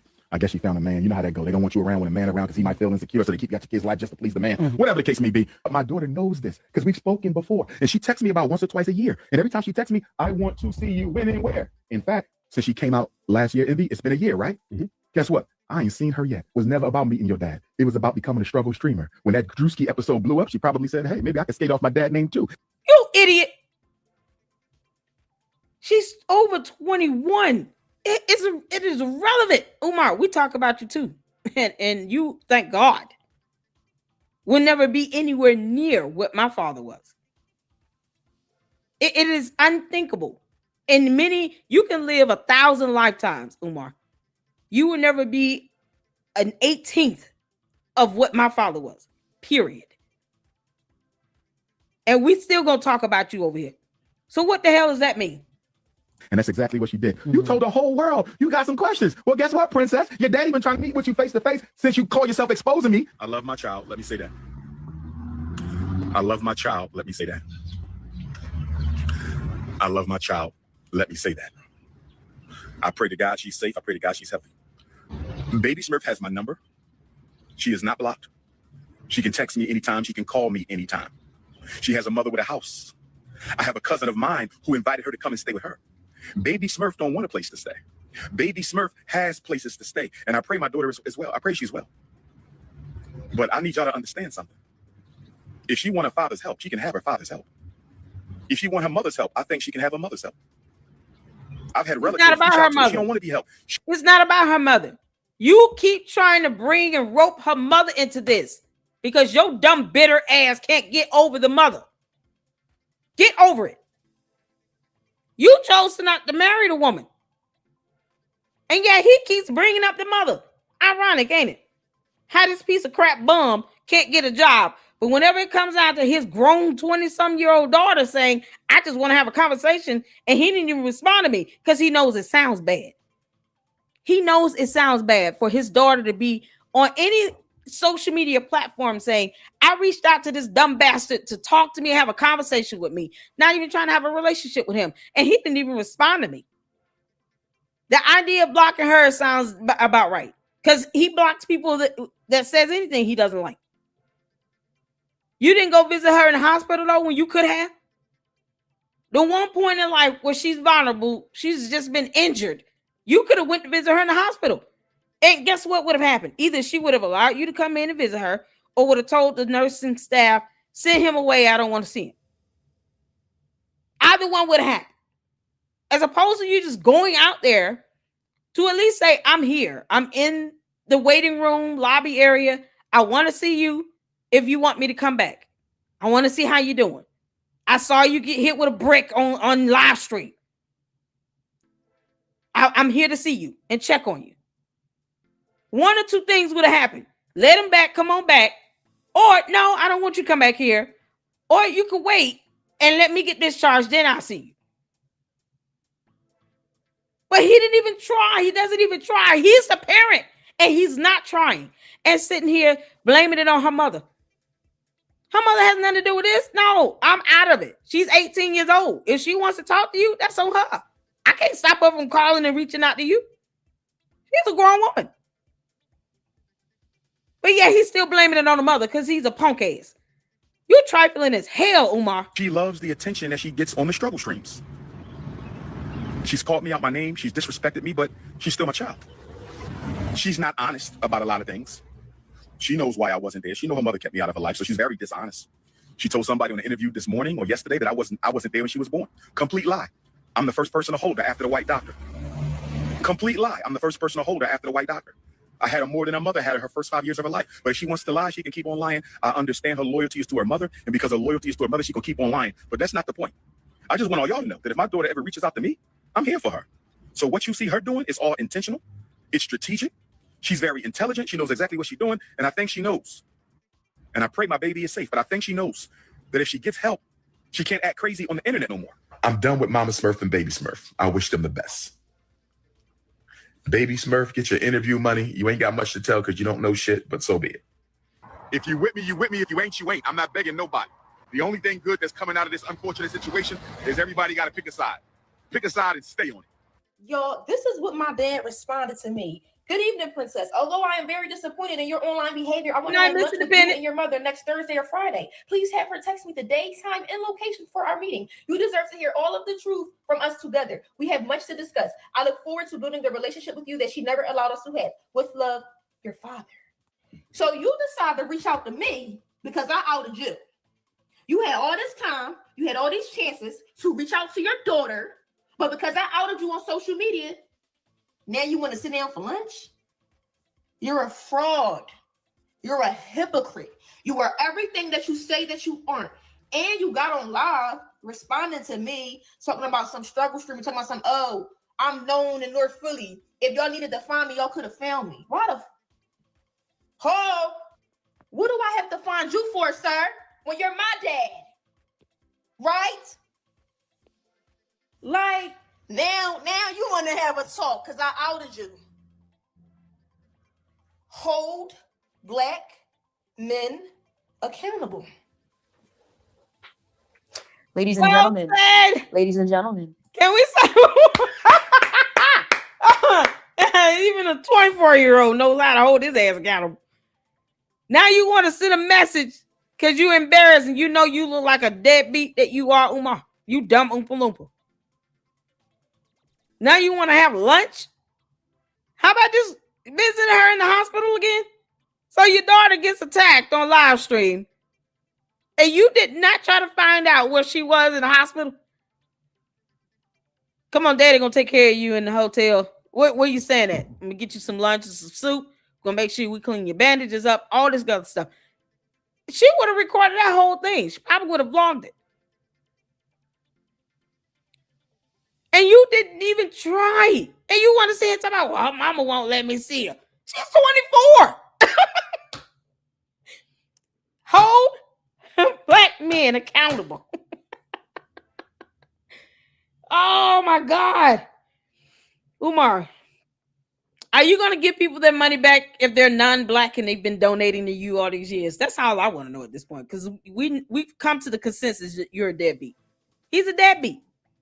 We got a couple supers to get in right quick. You all use 225 is on it. You just said no rice yet. He didn't complain when I use it. Use it 225. Agents don't call you, Jay. He calls us for Shango, though. Use it 225. Say, don't get it confused now. We ain't studying you. He's talking about everybody calling. They don't have no problem calling me for advice and all that. They should not be doing that. You're not certified. You cannot practice psychology. And then if you out here giving diagnoses and stuff, you're misdiagnosing kids. What you mean? But you don't want their money? You don't know if a non-black person is sending you money versus a black person. Yeah, this is crazy as hell. What got me is the daughter saying, I feel defeated. That's resonating with me. And he should not be okay with that. And his soulless, selfish, dumb, unemployed ass is. He doesn't care at all. Oh my God, man. Ladies and gentlemen, this is your king. This was the most disgusting shit I've ever seen in my entire life, because the audacity of you to respond to your daughter, like the audacity to be a fucking deadbeat, and then you're talking about the black family and all this nonsense. Meanwhile, you're creating broken homes. But yet your daughter isn't doing well. Well, at the time when she was making these videos, she wasn't doing too well. And you did absolutely not a damn thing to help her, but make her situation worse. Meanwhile, it's black queens forever, snow bunnies never. This is crazy. Good evening, Queen. It was lovely to hear you speaking this evening, okay? Now, I'm going to say one thing to you, yeah? I told my son, my youngest, he's 27 years old. He was raised appropriately. He works. He has a profession, okay? I told him, I'm coming to Birmingham to see you. He says, oh, I said, I'm going to see Umar Johnson. He went, no, Mum, you're going to see Dr. Umar. And I said, that was great. Then I told him how I watched you the other day on WhatsApp about your honey bunnies, no white bunny, chocolate bunny, which color bunny, and you was promoting all our black sisters. Do you know what my son said to me? He said, Mum, why is it that Dr. Umar has three, please let me just say this, right? Why does he have 3 children with 3 baby mothers? And if they're all black queens, why has he not taken one of those queens and made them his absolute queen and showed the black brothers that no matter what children you have, one of your brothers should be your permanent wife? And it's a good question. Right. And my answer was simply that my oldest daughter is 22 years old. Yeah, he gonna sit here and blame all of this on his daughter. So you gonna blame the daughter now because you decided not to marry the mother. When it came down to why you not spending time with your daughter, oh, it's all the mother's fault because they wanted to marry me. Oh no. So you mean to tell me that 3 human beings wanted to marry your bum ass even though you're unemployed and unbathed? You sitting here talking about E5, you got one running around the internet talking about you be dazed out and staring at people weirdly and evil and demonic like. What the is wrong with you? You should be happy somebody wants to marry you. You don't have a job. How are you going to take care of them? You're not working. These little podcast shows you're doing, they're not paying him enough to sit here and pay mortgage and take care of a family. But yet he gets mad when he's ordered to pay child support. Because, for some reason he thinks that you don't need money to raise kids. Can't make this up. There's no need to marry her mother, and there's reasons why I didn't marry her mother. And my 13-year-old princess is the only juvenile child that I have. My oldest is grown now. So it's really only one whose mother I would need to marry, and I'm not going to go into why. Just know that my mission dictates that whoever I marry can be a support to my brother. I can't. Gotta be a support to him. You know why it's taking me so long to get married? Because the queens I need don't travel together.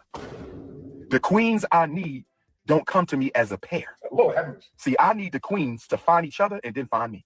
I need 2 5'5" extra thick in the thigh, voluptuous, intelligent, all natural from the head to toe queens to find me as a team. Dr. Umar, we are a team. I want to date my queens as a team. This is the co-wife right here. We the co-wife.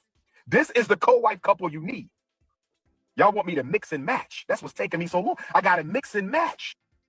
This nigga is a clown. What? Oh my God. Oh my God. If you already made it to this part of the video, please comment a clown emoji down below. I'm sitting here editing this like, that's your response? You would have been better off just ignoring her. This is a joke. I don't even know. Just anything but this. Let us not forget, Dr. Umar did have 2 wives once upon a time. I genuinely cannot find too much information. Were they about this. real? However, he had a block party for FDMG, and he allegedly had a whole. Wait, what 2 wives did he have? Let me guess. He's picking them based on how much money they make. Because you know you gotta feed his ass. Oompa Loompa out here marrying random people. Yo. Well, I mean, I don't know. I'm trying to figure out if this was a prank, if this was a stunt. I'll see what I can find and I'll pay here. Can they queens before us? Yes. Look how gorgeous they are. Look at the way the fabric drapes. See the shoulder piece right there? Yeah, it's looking lovely. Dr. Umar always said he's gonna have more than one wife, y'all. This isn't real. Congratulations. Oh, stop it. He did not marry them legally. Not in the state of Delaware or the Commonwealth of Pennsylvania because it's illegal. What the hell? This is not real. This is fake. You can't have, thank you, Ed. You can't legally have 2 wives in the U.S. You can't make this stuff up. This idiot actually thinks that legally you can pull this off? No. My brain hurts, man. This is why. Oh. This is not a legal wedding. It's polygamy. Oh, bigamy. Yeah, it's bigamy. It's 2 people. Poly is more than 2. But it's the fact that you talking about why are you not marrying just one? What in the world? First of all, if they can't even manage to ensure that he's employed and he can financially care for them, why would they even pull the stunt with him? This is so stupid. It makes these low self-esteem women look dumb. You think their fathers would be there giving them away to him like this? They'd be like, what the hell is this? He ain't got no damn job. What you mean? I'm not giving you away to that. He got 3 kids. He don't take care of none of them. And he does not have a job. What you doing? So you going to be taking care of his ass. I'm not giving you away to him. What you mean? You better go and try again. Return him to sender and go try again. Bring a real man here for me to meet. You talking about daddy, we get married. The hell? I'm like, oh no. Y'all, I'm telling y'all, my dad would roll over in his grave. He's like, hey, man, I know she's not marrying that SOB. He's unemployed. See, I'm going to have to raise up. I'm going to have to get up and go haunt you in your sleep, girl. Y'all, this is unbelievable. Well, I've never seen this. In case y'all can't, my shock and awe is for real. I've never seen this. This is not a joke. I have never seen this video. And he wants to teach young black men that this bullshit is okay. While you're unemployed, you can't take care of either one of them, even individually, or your damn self. I guess they're going to be living in the gym with you. You know the part where the white Mercedes-Benz drove and was lit on fire. This is ridiculous. Oh my God, this is crazy as hell.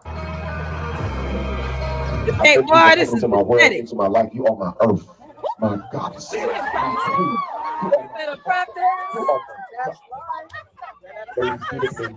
Help me build the Frederick Douglass Marcus Garvey family. I'm gonna let y'all fight it out over who want to be in charge of the small school or who gonna be in charge of the big school. And you are the only two I need. You are the left side of my heart, and you are the right. All right, Umar. Now it's time. Will you place the ring on the queen's finger? You get something. It's a place for the ring. Yes, my first, my last, my everything. That's right. Oh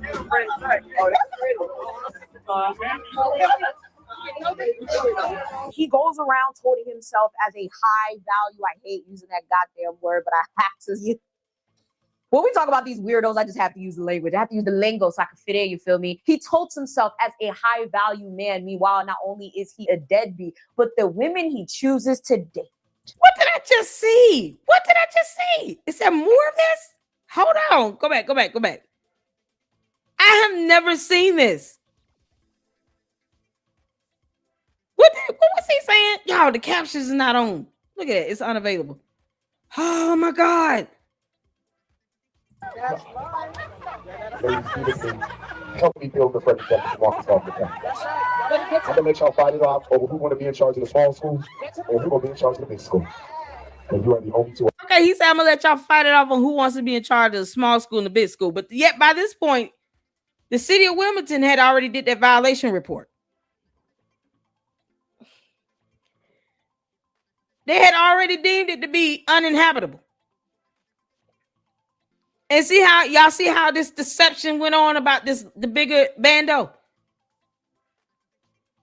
What is there to fight over? The city of Wilmington said, get it up to code or vacate it. It's been vacated the entire time since 2019. And he's telling these two thunk ass here, why did they participate in this? They should be embarrassed about this forever. Forever and ever, as long as they are roaming the earth, they should always be embarrassed by this bullshit. What is there to fight over? He's not opening either bando. God, I can't believe this shit. This is my first time watching this, y'all. This is unbelievable. I mean, you are the left side of my heart, and you are the right. All right, Umar. Now it's time. Will you place the ring on the queen's finger? You get something. It's a place for the ring. Yes, my first, my last, my everything. We got out here expressing the kneecap. Y'all. I know. They said it here like this shit is cute. The audacity. Why did they take time to pull this dumb shit off?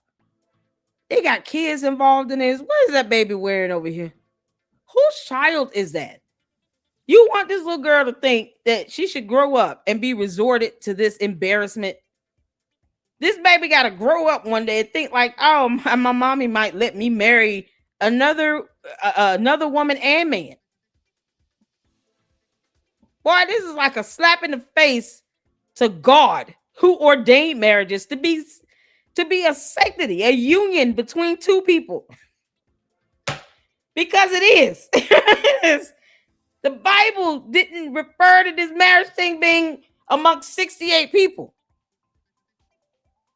A union between two people.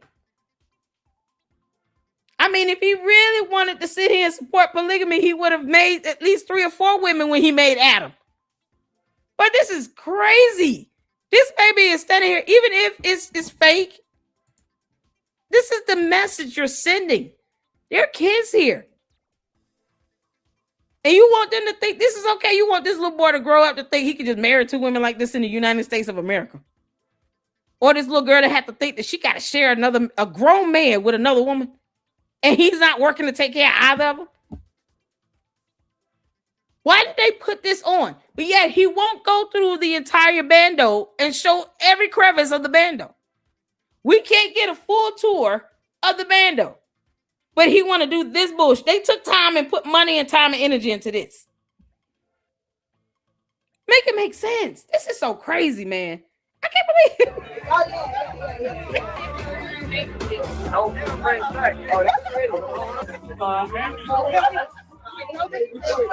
He goes around touting himself as a high value. I hate using that goddamn word, but I have to.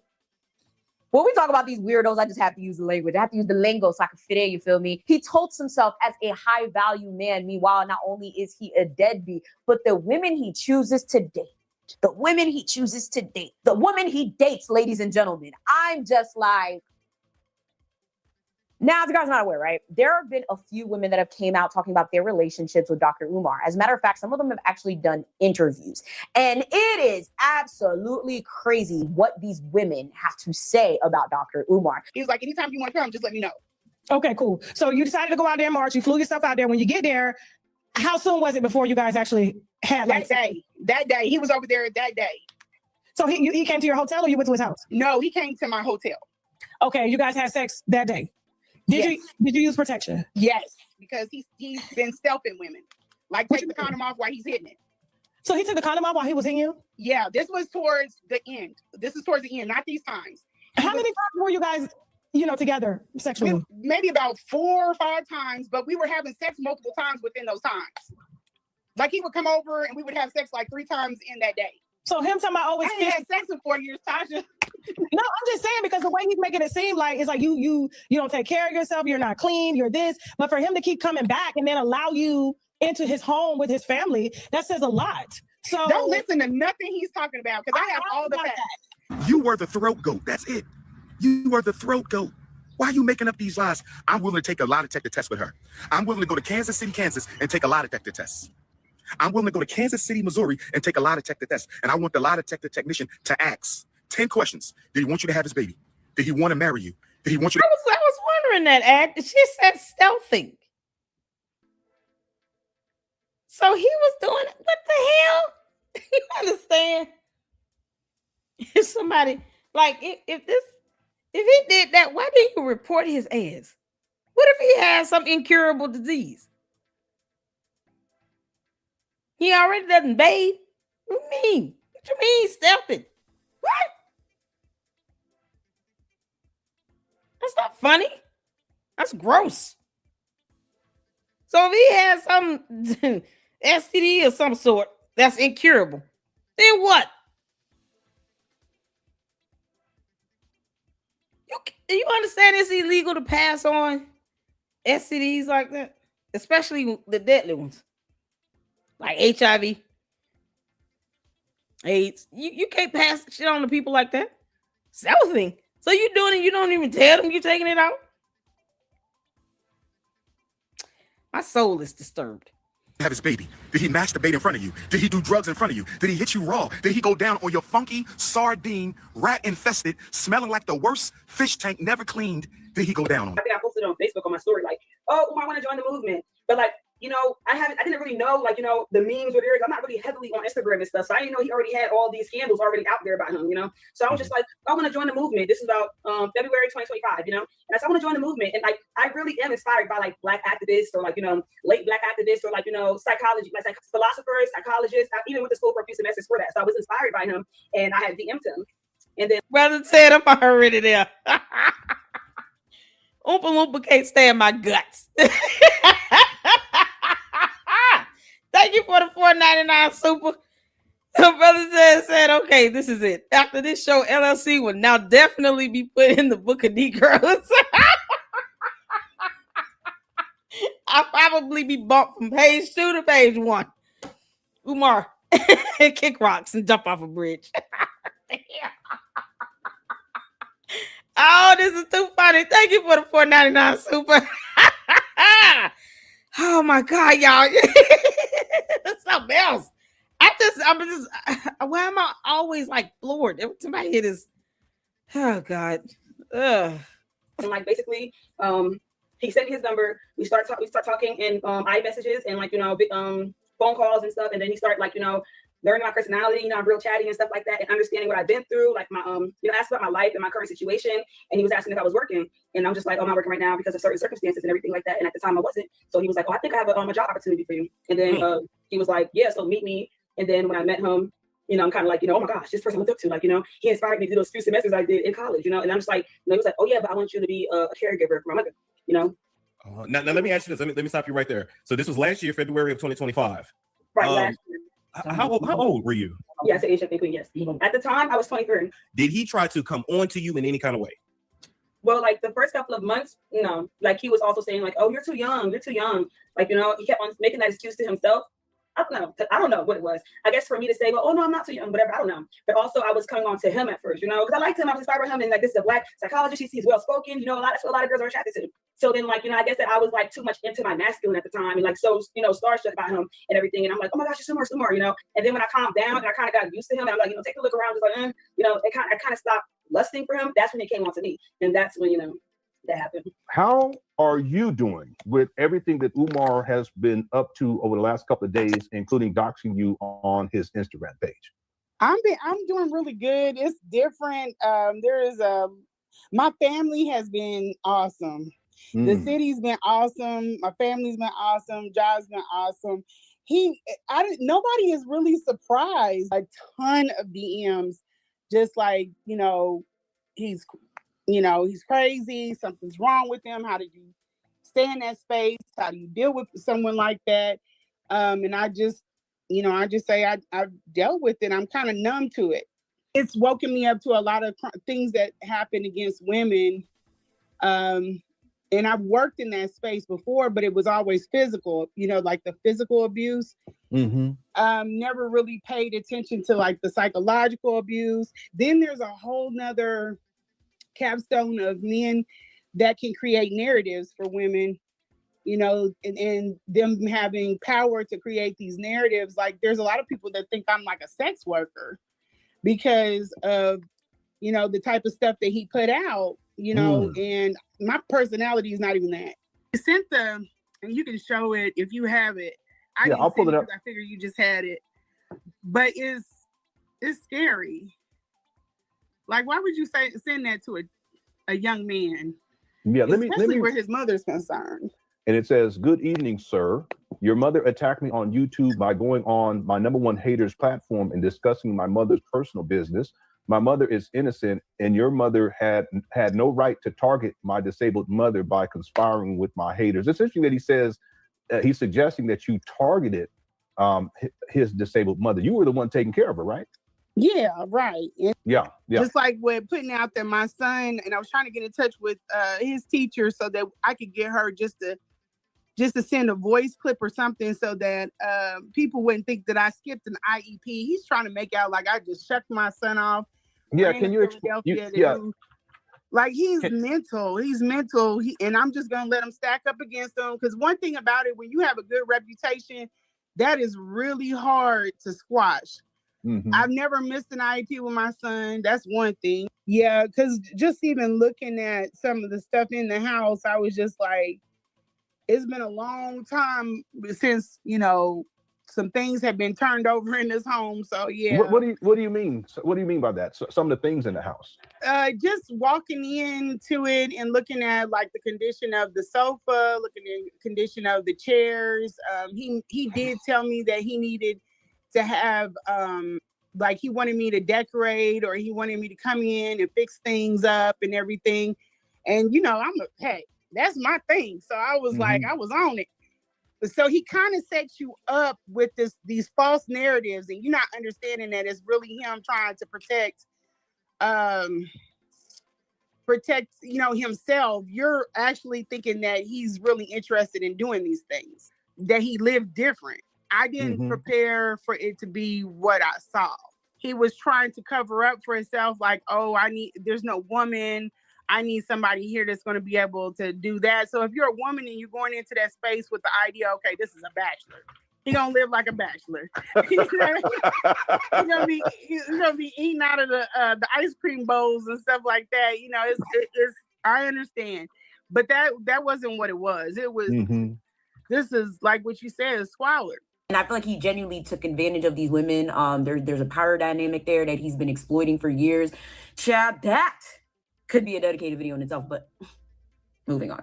Because it's deeper than him not being great in relationships, him being a scammer, or him just, talking a bunch of caca all the time. It boils down to, is he even a good person? Because why are you like this? In addition to his exes, we have family members that have spoken out. Right, my name obviously Robert McKenzie. I'm 29 years old, based out of Lincoln, Philadelphia, PA. I am the nephew of Dr. Umar Johnson. So if you do see his book, his first book, The Holocaust of Black Boys, and a eulogy, he have his nephew and niece, Quinshea and Robert. I am Robert. That is me. I literally been, I would say raised by Umar, but more so placed in certain situations that allowed me to become the man that I am today because of Umar. But he definitely wasn't as I got older, wasn't as involved in my life.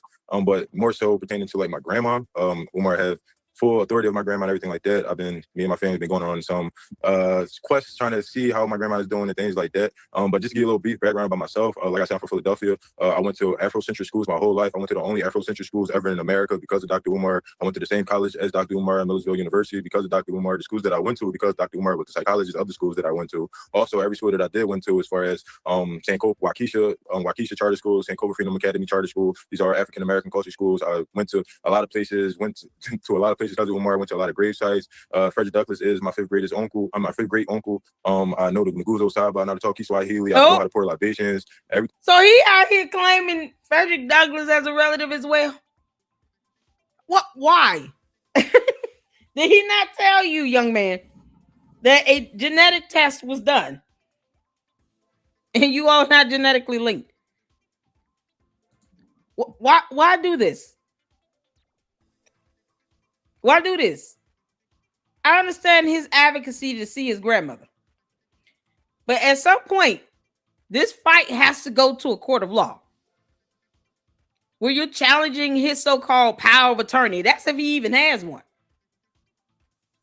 And you tell the judge, this idiot is keeping all of us from seeing her for no damn reason. And you just said that Frederick Douglass is your some fifth generational something uncle. You know you have to prove that, right? Because 10 years ago, the descendants of Frederick Douglass told your uncle to kick rocks and go to hell. It's like, dude, don't fall down that lane. Sitting here lying and capping on something that science, DNA and genetics, has already said is not a thing. Don't start capping on that crap.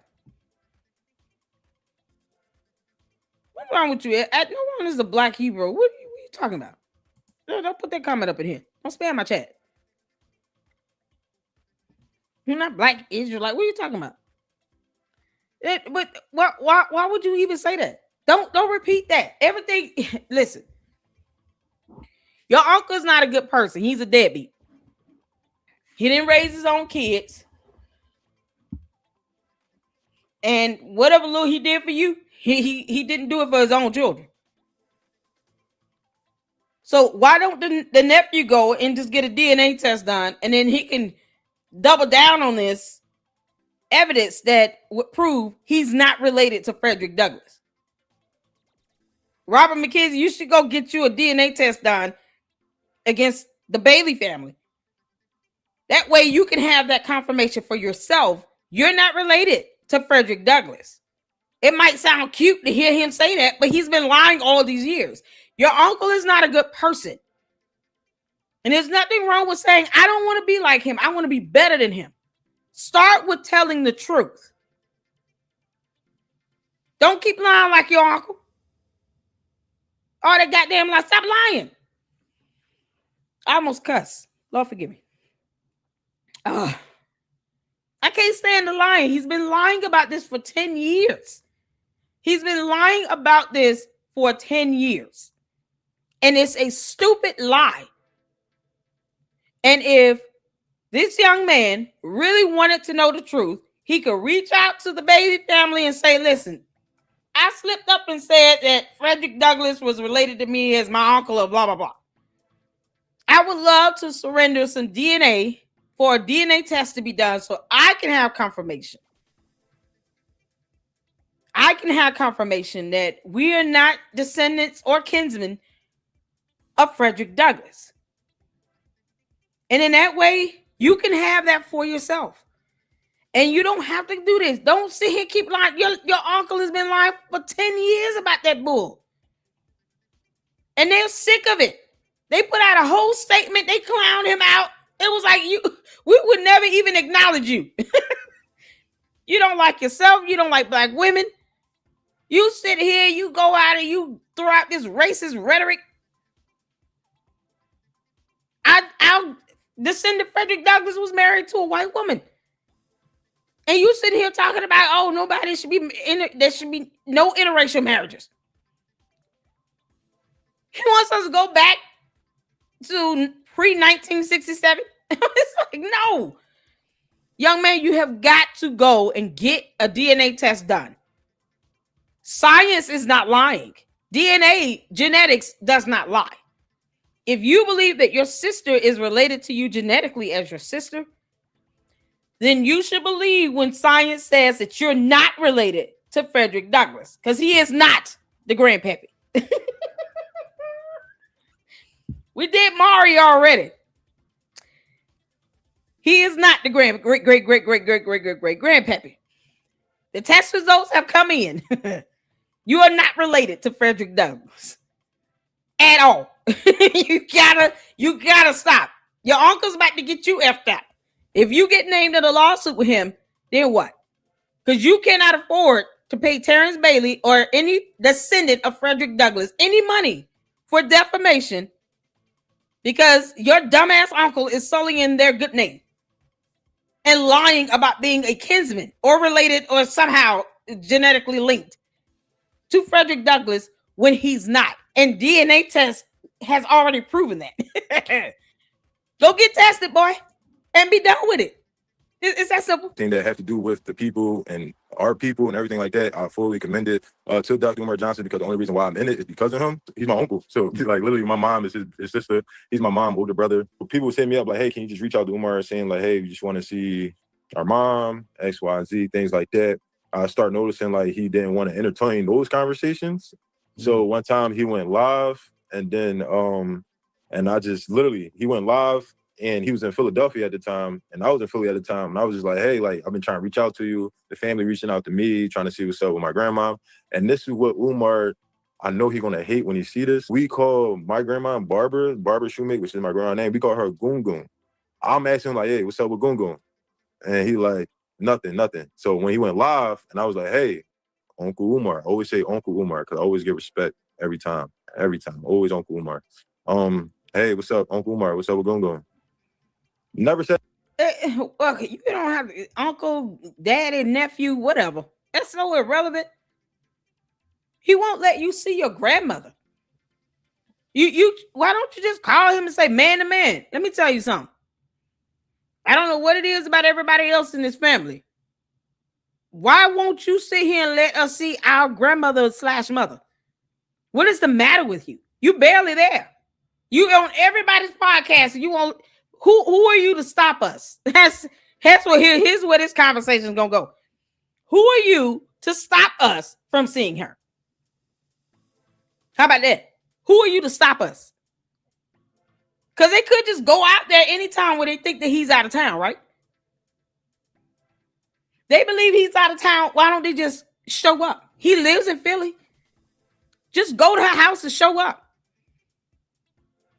And if he tries to say, well, he doesn't live here. He just came into the house. What? His ass don't live here either. Umar doesn't live here either. So I don't know what he's talking about. This is my grandmother. I came here to see her. For some reason, he has not allowed me or any other relative to come and see her and spend time with her. He doesn't have any bills in his name here. And he's sitting here harboring her in this house. And we're getting reports that she's not coming outside. So we came to see about her well-being. And if we need to, we'll call the police to get a wellness check. Get a wellness check done. What is going on? People have been discovered deceased from a wellness check. There should be no excuse as to why he can't just go to his grandmother's house. What you mean? Child, wouldn't be me. Umar, I'm telling you right now, I would have dragged you for the filth that you are if you thought you would keep me from my grandmother. You and the devil are a liar. You can't make this stuff up. None in the live, never replied in the live, nothing. I go back to his page, like at the end of the live, I couldn't find his page no more. He blocked you. He blocked me. Now, this right here takes the cake for me. Family be crazy, okay? I think all of us at least have a few family members that we don't fuck with, but I know a majority of us watching this video right now can't say that family would come out dragging us like this and throwing us under the bus. Even if a majority of what these people are saying is not true, what have you done to these family members who make them come out and speak for hours about shit that you did or did not do? That's what you guys need to think about. I've been doing this for well over a decade now, which is crazy. Like, I started posting videos and taking it more seriously in like 2016, 2017. I became a full-time influencer in 2019. You don't see none of my family and friends coming out talk shit about me because I ain't do shit to niggas. You might be mad that I made a story time about you and I kept it anonymous. You might be mad that I probably said something you didn't like. For people to be able to come out, family, okay? People that know you to be able to come out and say all this shit that you've done or didn't do is crazy. And of course, added to that point, we have the situation with his mom. There have been family and people he has been in relationships with that have accused him of being abusive and or neglectful to his mother. His mom is like what Umar does. Umar puts people away that he wants for himself. So he got this woman in the house. He's a hoarder. That's one. That's why he always outside and he'll never record in his house. Exactly. And we knew this. It had the community stood on business. This shit would have been front and center in algorithm. When I went to go look up whatever I looked up, I didn't see nothing about Umar like this. I didn't see the conscious stripper. I didn't see the fucking hoarding. I didn't see none of this. And he's a whole goddamn crash out. I thought he was going to be like in a bachelor pad, a couple of cereal bowls here, No, I can't be in this shit. But I pushed through because I looked at her. He gives me a crash course, taking care of her, 20 minutes tops, and then he out the door on a plane. Me and her are there. She's a beautiful, sweet woman. She's the sweetest woman. When she's kind, she's sweet. When you're ready to change her, she gets like Umar. Like she goes in. She fights. I don't have no way about that. It's just her personality. So, and she doesn't want anybody changing her. So we're getting to know each other, and every 2 hours, I got to piss up this lady off again. And I told him, I said, I think your mom is sundowning, Umar. I think she has dementia. Oh, she ain't got dementia. You don't know what you're talking about. I was like, okay, well, she don't want me touching her. And I have to clean her. I can't leave her in shit and feces. When I got her, her bottom was broke out. Yeah, it's bad. She's not leaving the house. I got her healed as much as I could. I posted the text messages between me and him because I was telling him that smell is not normal. You have to get her into an OBGYN. She's got to go get a whole full workup. You can't leave her like that. And then you keep switching out her aides. You don't know who the fuck's doing something to her. There are people that are saying, oh, she shouldn't have spoke on his mother. Umar is one of 7 children. I had permission. I was encouraged to speak about his mother. Now, he told y'all 7.5 years, that's a damn near a decade. Children have not been able to have good access to their mother. She hasn't been able to love on her children. Almost a decade. Her mother passed away, not being able to see her own child. His grandmother was over there knocking on the door trying to see her child. Passed away and it never happened. So, y'all should hear the story of the funeral. I wasn't really looking at everything and taking everything in. When I seen him for the first day, I'm just looking at him like, oh, we got a friend of Umar. And I'm just looking at him like, oh my gosh, it's kind of like he's trying to look like, okay, and like the way he was moving was kind of like, well, maybe she's nice so much. Let me see if I can like get her to not really think about, everything and take everything into like, account that like, It wasn't really until I was able to like point out a lot of the work environments, like the physical hazards or like the mold, the bad air quality. I think there was mold in there, but Siobhan said there was mold, but I didn't see no mold in there. Mm-hmm. But after a while, when it started getting like after the whole, the thing and like the lust kind of got out the window, and then I started opening my eyes like, yo, he's supposed to be a psychologist and he's looking like this. And then I started like, I started experiencing a lot of brain fog because I guess like the the soul doesn't really work properly and it's kind of like causing like carbon monoxide in the air. I start realizing like, damn, I think the mom is going out too often unless it's to a doctor's appointment and he has like the house boarded up. So I'm like, so there's no fresh air. Then you start really taking a step back and then you start, looking around and like, oh yeah, this ain't right. So people are like, oh, why you so late? Well, then again, you are going through things and at the same time, somebody that I kind of was like not really an idol, not really idolized, but right. was inspired from, and it was like, dang, so I didn't really look at everything until like, around the time, Right. I'm trying to figure it out. I mean, he's well aware of that, as well as Philadelphia is well aware that, you know, she's in that condition, like in that living environment. And I mean, I'm not sure if he thinks that's okay or not. Like before me, he invited other people there, other women he's attracted to. That's who he be calling to be caregiver. And like, you know, it's like I don't think he thinks it's a problem. Never been there, took a bit in that dungeon of a house. The dungeon is wild, but you're not lying. You're not lying though. Any final words for the public? Some people tried to say when I put up the video of his house, some people tried to say, "Oh, she lying. Any final words to the people?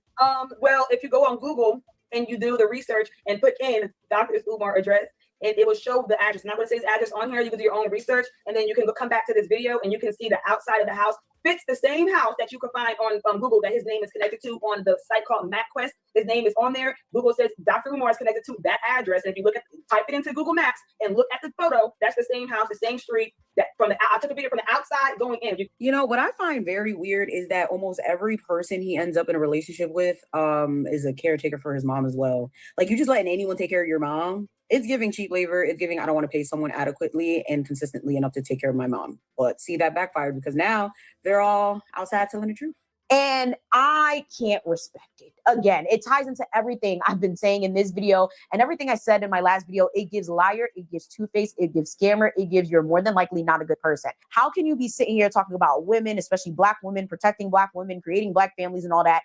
And it doesn't seem like you do that in your personal life. That alone, okay, all of these situations alone is part of the reason I'm like, yeah, I will never trust this man a day in my life. And I'm happy I never donated because it is absolutely ridiculous. That's why when people sit here and they're like, oh, well, how much did you donate? What school did you build? Bitch, why the fuck would I give money to a scammer? I'm not you. Like, are you dumb? Why would I give money to someone that keeps saying that there's something that they're not? And then there's blatant evidence of it all over the internet. All this information can be found. Just like how I contacted Wilmington, Delaware, you can right now go on Google, find the site, and put in a request for yourself. Stop being blind and following people just because they say some fancy shit that you probably don't even understand. You know, as I was driving, okay, I'm running my little errands or whatever, I just realized that Dr. Umar is banking on the fact that you guys are dumb enough not to look any of this up, and that's why he's been able to get away with all of this. It's nothing less and it's nothing more. He's banking on, and he's right. Because a lot of y'all did not take the time to look anything up before you blindly gave him money. And look at it. He's still stringing y'all along a whole decade later. So, right, I didn't know where to put. It's the same thing that scammers say when you're talking about a pyramid scheme. I know because I've been through this. As an independent journalist, I have reported on my fair share of pyramid schemes, Ponzi schemes, whatever. You can't make this up. First thing they'll say is, "What are you a part of this? Why would I want to be a part of a scam?"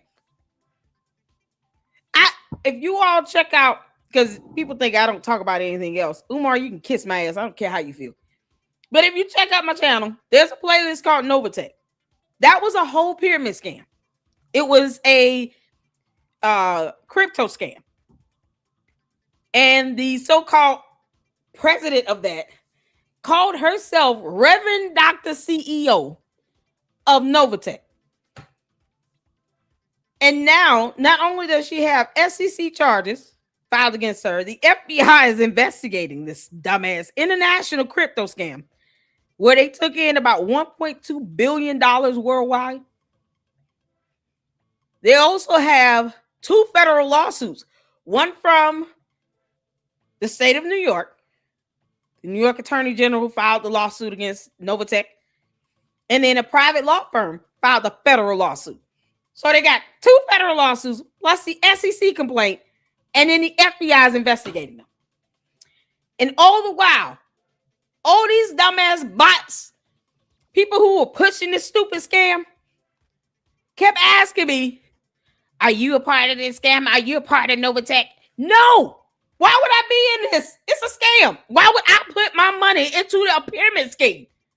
No, absolutely no. Nope, never. They tried to scam my mother. Y'all, when I say I went ham in on this, see, it was that, personal drive. Because I'm trying to, get her to understand why this is a pyramid scheme. This is a pyramid scheme. I don't care. They had a fake bogus website. I went and looked up the information on this website and found out the programmers for it. That's how my research skills is on point. You understand? Umar, you don't want me to get that deep down with you. And then I have a fantastic team of supporters here that will help research information. And let me tell you something, our research game, our research skills are on point. We don't play around with it, do we, Luxus up in the LLC? We do not play around when it comes to this research. And imagine then I was pulling information from everywhere. I mean, when I say I was getting in, one of my videos was using an article because the scam promoters had the audacity to do a virtual meeting on Zoom. So I record the whole thing. And they used that in a whole article that reported on the scam as well behind MLM scams. Talked about it. And they used one of my thumbnails in my videos. I'm like, one other content creator, his information ended up being used as a part of the lawsuit from the New York Attorney General. We were, when I say we had a whole community of people that were keeping our foot on her neck, running around here calling her some Reverend Dr. Cynthia Pettiard, CEO of Novatech. You're going to jail. What are you doing? And the one thing you will see consistent in the comments always was, did you donate to Novatech? Are you a part of Novatech? No. It's the same MO that the Umartardians are using when it comes to FDMG. Are you building a school? If I were building a school, then I would have people in my school. And it would not take 7 years. I will show you how it's done. And then I will put your ass to sleep. I mean, you will never be able to come for me again. I put you to shame and show you how this is done. It will not take 7 years. Why would you ask me if I'm building my own school? Why should I give a damn if Umar is trying to open one if I'm building my own? Because you can't make this up. You think LeBron James worried about Umar Johnson trying to compete with him? Hell no. And LeBron James has a whole slew of schools all over the place. He doesn't sit here and worry about if Umar is sitting here trying to open up FDMG. He just does what he has to do. He said he was going to open a school. He did just that. Same thing with Jalen Rose. We did a whole breakdown analysis video on that. I don't need to open up a school to say that Umar's scamming. It's not necessary. I don't need to be a part of a scam to say that it's a scam. It has all the characteristics of a scam. Why can't these same morons get a receipt out of Umar though? Why is this so-called conscious community too scared and don't have a spine? And these simps of a grown men that are sitting here in this conscious community calling themselves men, and they simps and punks can't go to Umar and say, you're going to show us evidence that this money is going towards FDMG or we're all going to sue you and let whatever happens to you happen. Don't ask us for another dime until you show us receipts. I want vendor invoices, receipts, proof of payment, proof of purchase, proof of sale, transactions, something. That's it. We don't need to be in a scam to see that it's a scam. Some people just know what a scam is. And if you understand what to look for when it comes to a scam, there's a test that you do. Certain questions you ask to determine whether or not you're dealing with a scam. So you have a prerequisite, plus you have, precedents. Other cases that have been tried in the court of law where you had these pyramid and Ponzi schemes that were determined to be schemes or scams based on a set of factors. That is what we use there in the LLC. That's how I am able to look at something to say whether or not it's a scam. I go based on case law. So I'm not just pulling this shit out my ass. Nope.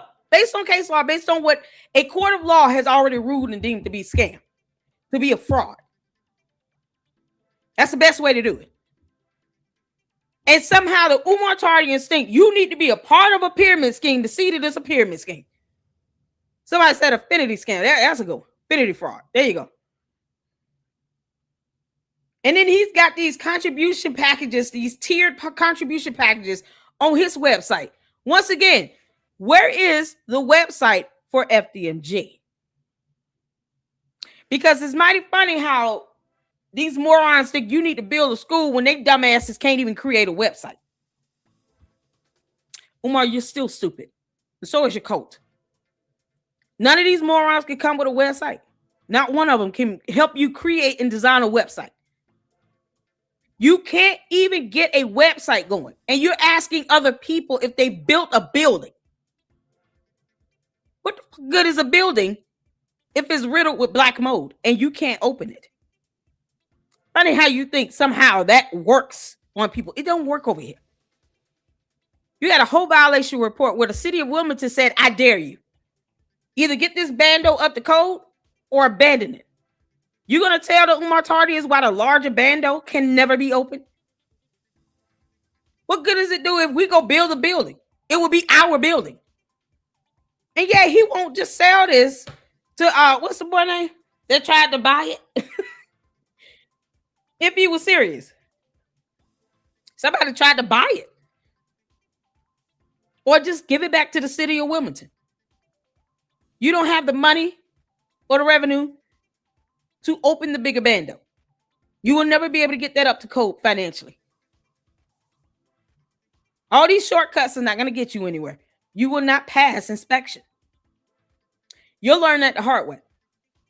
We don't need to compete with you or create a building or build an institution or school for any damn reason to say that Umar is scamming. He's a scammer.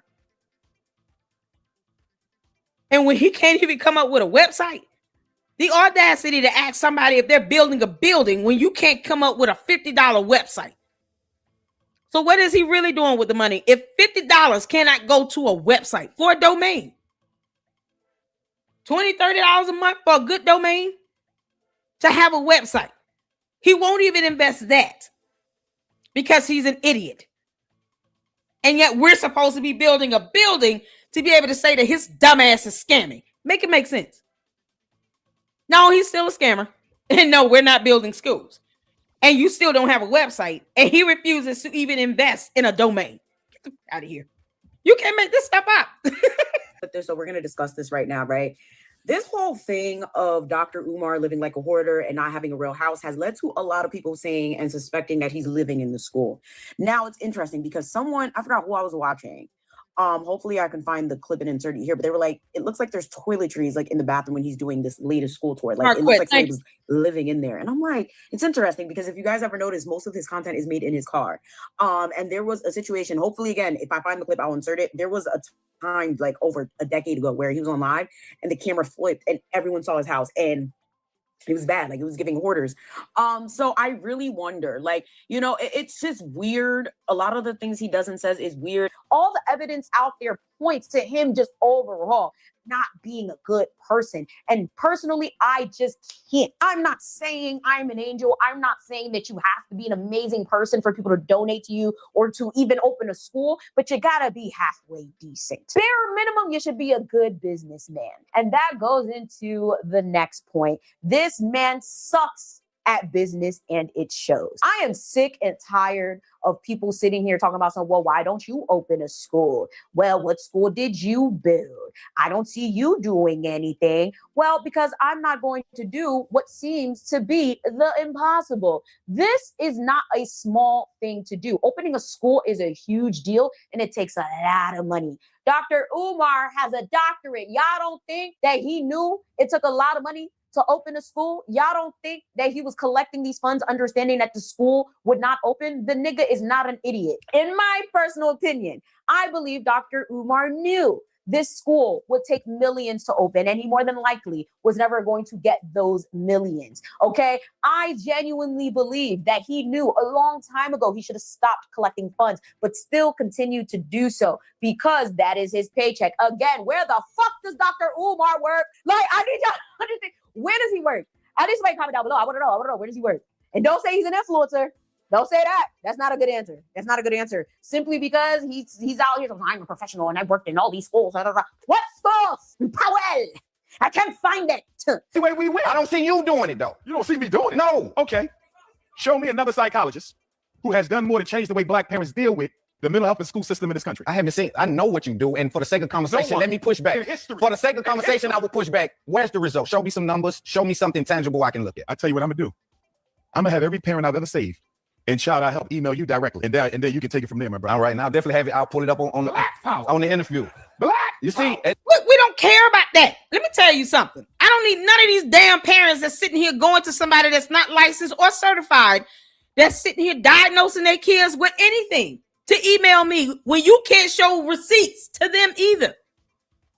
So they're giving you their money and they're not even demanding that you send them a tax statement letter at the end of the year so they can file with their taxes. What good does it do for them to email this person? And he sat there and was like, oh, okay, cool. No, what does it have to do? Hold on. They ain't got to do. Do you have a director of finance? Why do you don't have a board? Where's your board? Your board of directors should have a finance person on it with a degree. Because you don't have that. What you don't have is a finance degree. How are you keeping up with your revenue and expenses again? How's this information being saved? If I ask you right now to show me a vendor invoice and a contract with a purchase order, do you even know what the hell I'm asking you for? That's what he should have been asking him. Do you even know what a purchase order is?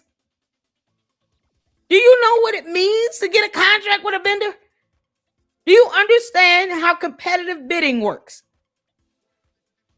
Why don't you have a permit for an inspection to be done on this bando?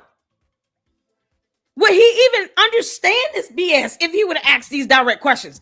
This is the problem. And you think that it's good enough for a parent that claims that Umar helped their child from a psychological stance when he's not licensed or certified to do it? And the Commonwealth of Pennsylvania already told him to stop. You're violating laws and regulations by falsely stating that you are a psychologist as if you're practicing psychology. You're not licensed or certified to practice psychology, Umar. I don't care if those parents try to email and say, he helped my kid. I don't give a what you think he did?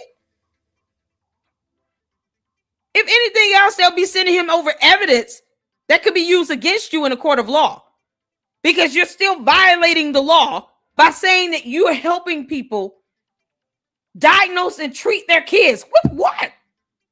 That you're not licensed or certified to do. What are you doing again? Yeah, let them email so they can tell on themselves. And then I can sit back and respond to them and say, thank you for emailing me, you dumbass parent, for listening to somebody that's not licensed or certified to practice psychology. Prayerfully, your child grows up and reminds you of why you suck. You would never let someone operate on them and they never went to medical school or they never ever picked up a scalpel. Why would you let someone diagnose your child and they don't have a license or certification to practice psychology? And the actual board of psychology told him, go sit your dumb ass down. You don't have a license or certification. You don't have the credentials to psychologize anybody's child, as he puts it. To diagnose, to treat, none of that. Sit your bum ass down and go get a regular job. Yeah, let them parents sit here and email me evidence. Come on with it. Lady Luck Club LLC at yahoo.com. I dare any of these dumbass parents, these simps and these low self-esteem, low IQ mothers, please email me. I know exactly what to do with that information. I will turn it over to the board of psychology and say, now y'all can really lock his ass up. Look at all these people sitting here attesting to him diagnosing and treating their children. Any of these dumbass parents are stupid enough to let him do this and never once challenged him with his credentials. We went over those court documents in the LLC for a reason. Please email me and thank you for tell me something about this man trying to treat or diagnose a minor child with no credentials, no license, no certification, nothing. And the Commonwealth of Pennsylvania already told him to kick rocks. He has a cease and desist order still in effect. Did y'all know that? There's a cease and desist order still in effect. You can't make this up. A cease and desist order is still in effect to this very day because they told him, stop raising money for this BS. You didn't even fill out the documents required by the state agency to be able to solicit donations or contributions for your so-called nonprofit organization in the entire state of Pennsylvania. That cease and desist order is still in effect. You mean? Yeah, go ahead and email me if you want to. I dare you. Umar Tardians, email me if they want to. I'm gonna send that right over to the Board of Psychology for Pennsylvania. Say go get him. This time, lock his ass up. What are we doing? Umar, you stupid. Now I want them to email me. Please email me and think you're trying to teach me something. I know exactly what to do with them emails. Boy, it's gonna be epic. You can't make this up. I'm gonna have all them parents email you. I wish you would. Please let that boy. I hope they do. Then he can send them emails to me. Who's that podcaster? Send me the emails. I know exactly what to send them. And then say y'all can refer charges over because he's still out here lying about being licensed and certified. They're not even thinking twice about the situation he's putting these kids in. If he misdiagnoses these kids, then what? And these stupid ass parents are sitting here like, oh, Umar, thank you so much. You're so smart. Is he? But you won't demand that he show you a certificate or a license. Oh my God, you're a horrible parent. If you think that this is okay, you are a horrible parent. You should not be a parent. You should lose custody of your child. If you allow someone that's not licensed and certified to diagnose or treat your child, you should not have custody of your kids. You're incompetent and stupid. That's no different than taking them to a doctor and you got some random person walking around simply because they got a white coat on and a stethoscope around their neck. Can you operate on my child, please? You don't know if they licensed or certified to do that. And then you want to sit here and email me, this person operated on my kid and removed my child's liver. Did they now? Looks like the spleen is gone too. You can't make this stuff up. And you proud of that? But this person doesn't have a license. They shouldn't have been operating on your child. What are you doing? These morons won't even go to somebody to do their hair unless they know that this person can do some hair. But they'll let Umar tell them what needs to happen with their child and he doesn't have a certificate or a license. Hell, you mean? That's not a bragging right at all. And all I'm going to do is sit there and say, oh, you don't say. When did this happen? Can you send me all that information via email? Because, boy, the Board of Psychology going to love this one. But this is priceless. That thing it just writes itself.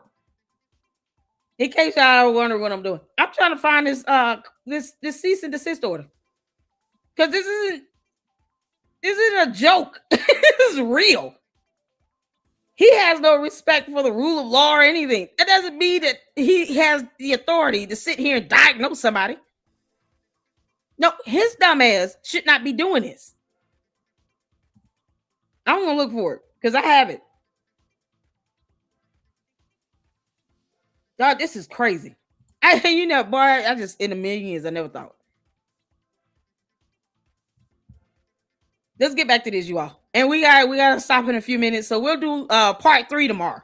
But I'm gonna pull up the cease and desist order before we log off.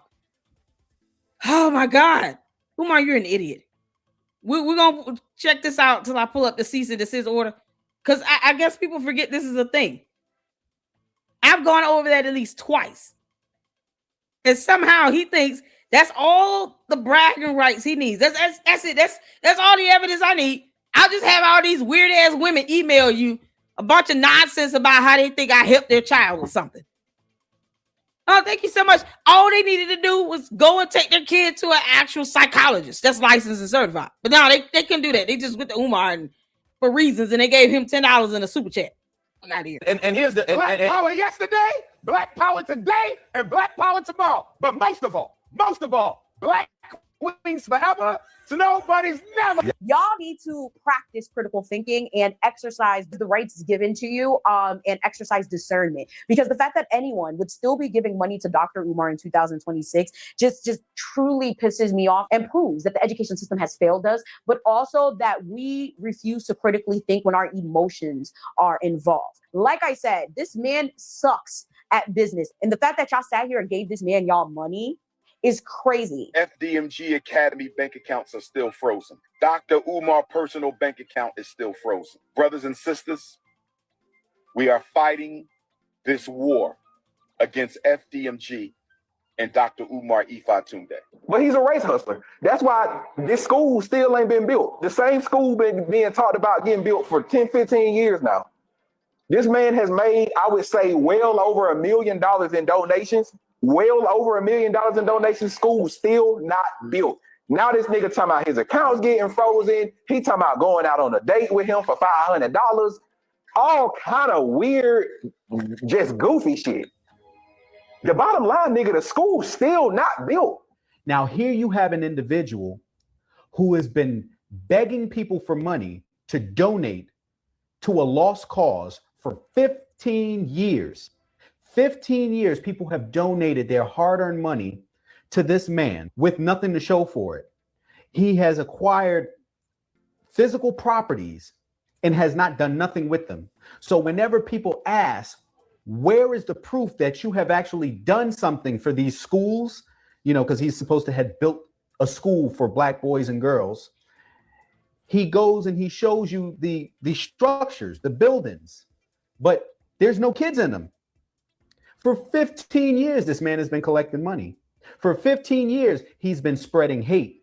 He's been spreading false hopes and promises and nothing to show for it. There have been so many stories out there coming out from professionals that have worked with Dr. Umar. There are people in his own circle, in his own space, that won't even fuck with the guy because they understand the man is running a scam. This whole entire thing is a ruse. And still, people donate to this guy. One of the most notable being the whole situation with Lorianne. Hi, Lorianne. I love her, bro. I love her videos. I watch her content all the time. And I found her when I was making my previous video about Dr. Umar. All right, y'all. So technically, her name is Marianne Lorient.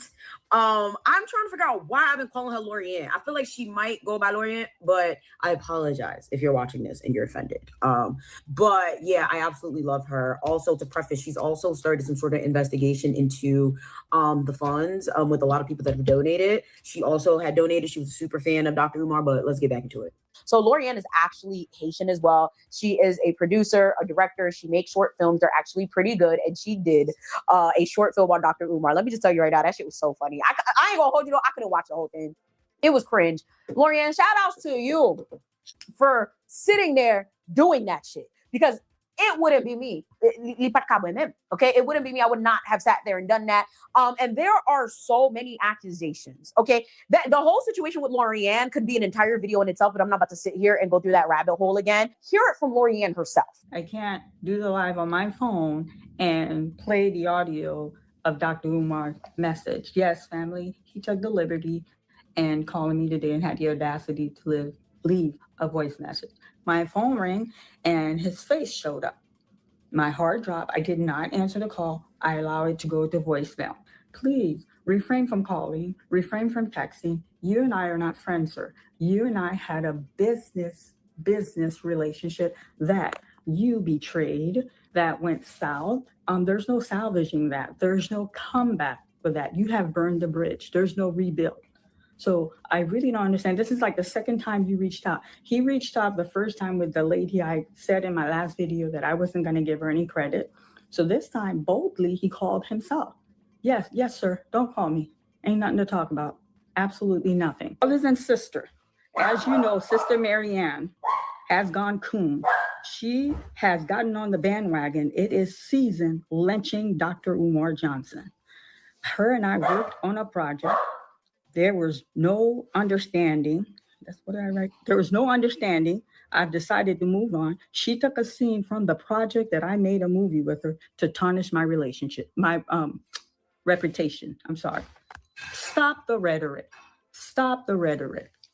Ain't nobody tarnish your reputation. So nobody's lynching you. You have collected money under the pretext you're going to give us a school to educate a young boy, which has not come to fruition. So now you're trying to put that on me. Don't put that on me, sir. Do not put that on me. You have damaged your own relationship. It wasn't Marianne Lorient who damaged your relationship. When it was time to release Awaken theatrically, you turned your back. Don't call me telling me you're going through a difficult time to hold off on releasing the movie. I told him no. I had this discussion with other filmmakers that reached out to me. They're asking me why there is not consistency in the love scene. I'm gonna break it down to you guys. And when y'all go back and look, you're gonna go, oh my God, Marianne. I gotta pause it right there, y'all. We got another lie to get to it to you. But I wanted to show you all this. This came from, I'm still trying to find the actual cease and desist order myself on my computer. I know I've gone over it, but I'm trying to find the actual order. And I don't know why I can't see it. But he was sit with a cease and desist in Pennsylvania. Let me switch over. So you guys see this here in, what was that? 2018, 2019? He got hit with a cease and desist. And it was one of the reasons why he switched over to Delaware. He could not continue on with raising funds for, is this my video? Hold on.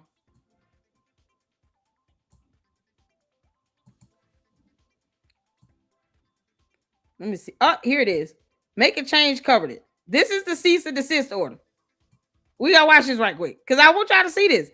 Can't make this stuff up. This order is still in effect. This is from 2022. There it is. From 2022. Y'all see that? March 4, 2022, Department of State, Proth Notary.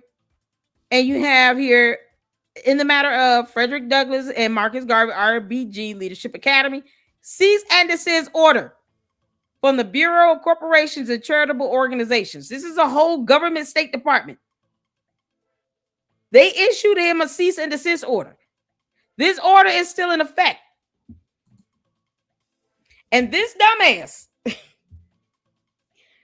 is still raising money for this in Pennsylvania. I know, say Buster.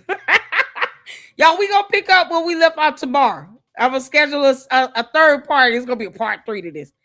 But I want y'all to see this here. This is a cease and desist. Y'all see cease and desist order. Order. Not a letter. An order. An enforceable action that could be brought against him for violating this order. And that's the problem. They should be holding him in contempt of it because he's still raising money wherever. Let's go over this. Looking at the cease and desist order, it states Frederick Douglass and Marcus Garvey, RGB Leadership Academy, and it lists the P.O. Box address in Wilmington, Delaware, is not registered with the Department of State's Bureau of Corporations and Charitable Organization, and or has failed to submit or requested documentation to the Department of State Bureau of Corporation and Charitable Organization or the Bureau of Enforcement and Investigations, in accordance with the Pennsylvania Solicitation of Funds for Charitable Purpose Act. Hereby orders Frederick Douglass and Marcus Garvey, RGB Leadership Academy, to immediately cease and desist from soliciting contributions on behalf or as a charitable organization, or conducting any services of personal fundraising counsel or professional solicitors in Pennsylvania, until such time as it provides the Department of State Bureau of Corporation and Charitable Organization with all previously requested information and duly registers or provides information that it is excluded or exempt from registration, as determined by the Department of State Bureau of Corporations and Charitable Organizations. The document also states that the respondent may also be subjected to fines up to $1,000 per violation of the Act, plus an additional penalty of $100 per day each day the violation continues. So what this is saying is that since FDMG did not register as a charitable organization, FDMG is in violation of the Pennsylvania Solicitation of Funds for Charitable Purpose Act. Therefore, FDMG... And how many days has he been raising money? He should be getting hit with $100 a day for the last 4 years. For the last 4 years, it's 365 days in a year. Times $100 per day. You got to do 365 times 4, and then get the number of days in 4 years, and then multiply that by 100. That's how much money he should be paying to this State Department for violating this order, in addition to the $1,000 for each occurrence. He has not stopped raising money since. This is an order. The next thing that should happen from here is the acting secretary of the Commonwealth of Pennsylvania should file a petition for contempt with the court, because courts can't enforce the order. This is not a letter. This is not an option for him. Why do you think he took this FDMG stupid scam to Wilmington, Delaware? If he felt that this somehow was just a letter and they just playing around, they ain't mean that, why move FDMG to another state? They could literally hold him in contempt in a court of law, and that's exactly what they should do. So Leah M. Chapman, the Secretary of the Commonwealth of Pennsylvania, should be, for this State Department, should be definitely getting emails and requests for them to hold his ass in contempt. This is an order, not a letter. They ordered him to do this. And he thinks going to Delaware solved the problem. You're still raising money for FDMG in the state of Pennsylvania. Umar, you think I'm supposed to be scared of your little goons and gimps? Somehow you committing cyber crimes is your answer to you throwing a tantrum because you don't want to do things the right way. This is an order from a whole government agency. You can make this stuff up. And you like his ass sell it. Nah, this is an option. I ain't got to do this. Yeah, okay, keep on, you moron. He keep on. Yeah, exactly. He tried a way to sneak around it. He changed the name up a little bit. I think he took out RBG and just left it Frederick Douglass Marcus Garvey Leadership Academy. EIN now is registered as a 501c4 and not a 501c3. It's still a nonprofit. That's what's so stupid. He's so stupid. It's still a nonprofit organization.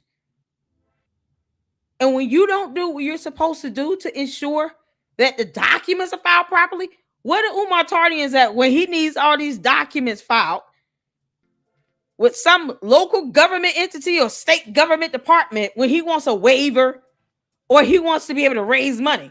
Where them Umar Tardians at when it comes to filling out those documents? Why don't you get these weird ass women to do that? But they don't read stuff like this because they think he's above the rule of law. He's not. He doesn't have to like our laws. He can get his ass off of our planet, or he can just go to another country. But we have laws here in the United States of America, and we're not in the mood. And they should be taking immediate action with the court of law to have his ass held in contempt because he's still raising money, and they have plenty of videos to hold him in contempt to use as evidence where he's doing it intentionally, knowingly, willfully, and wantonly.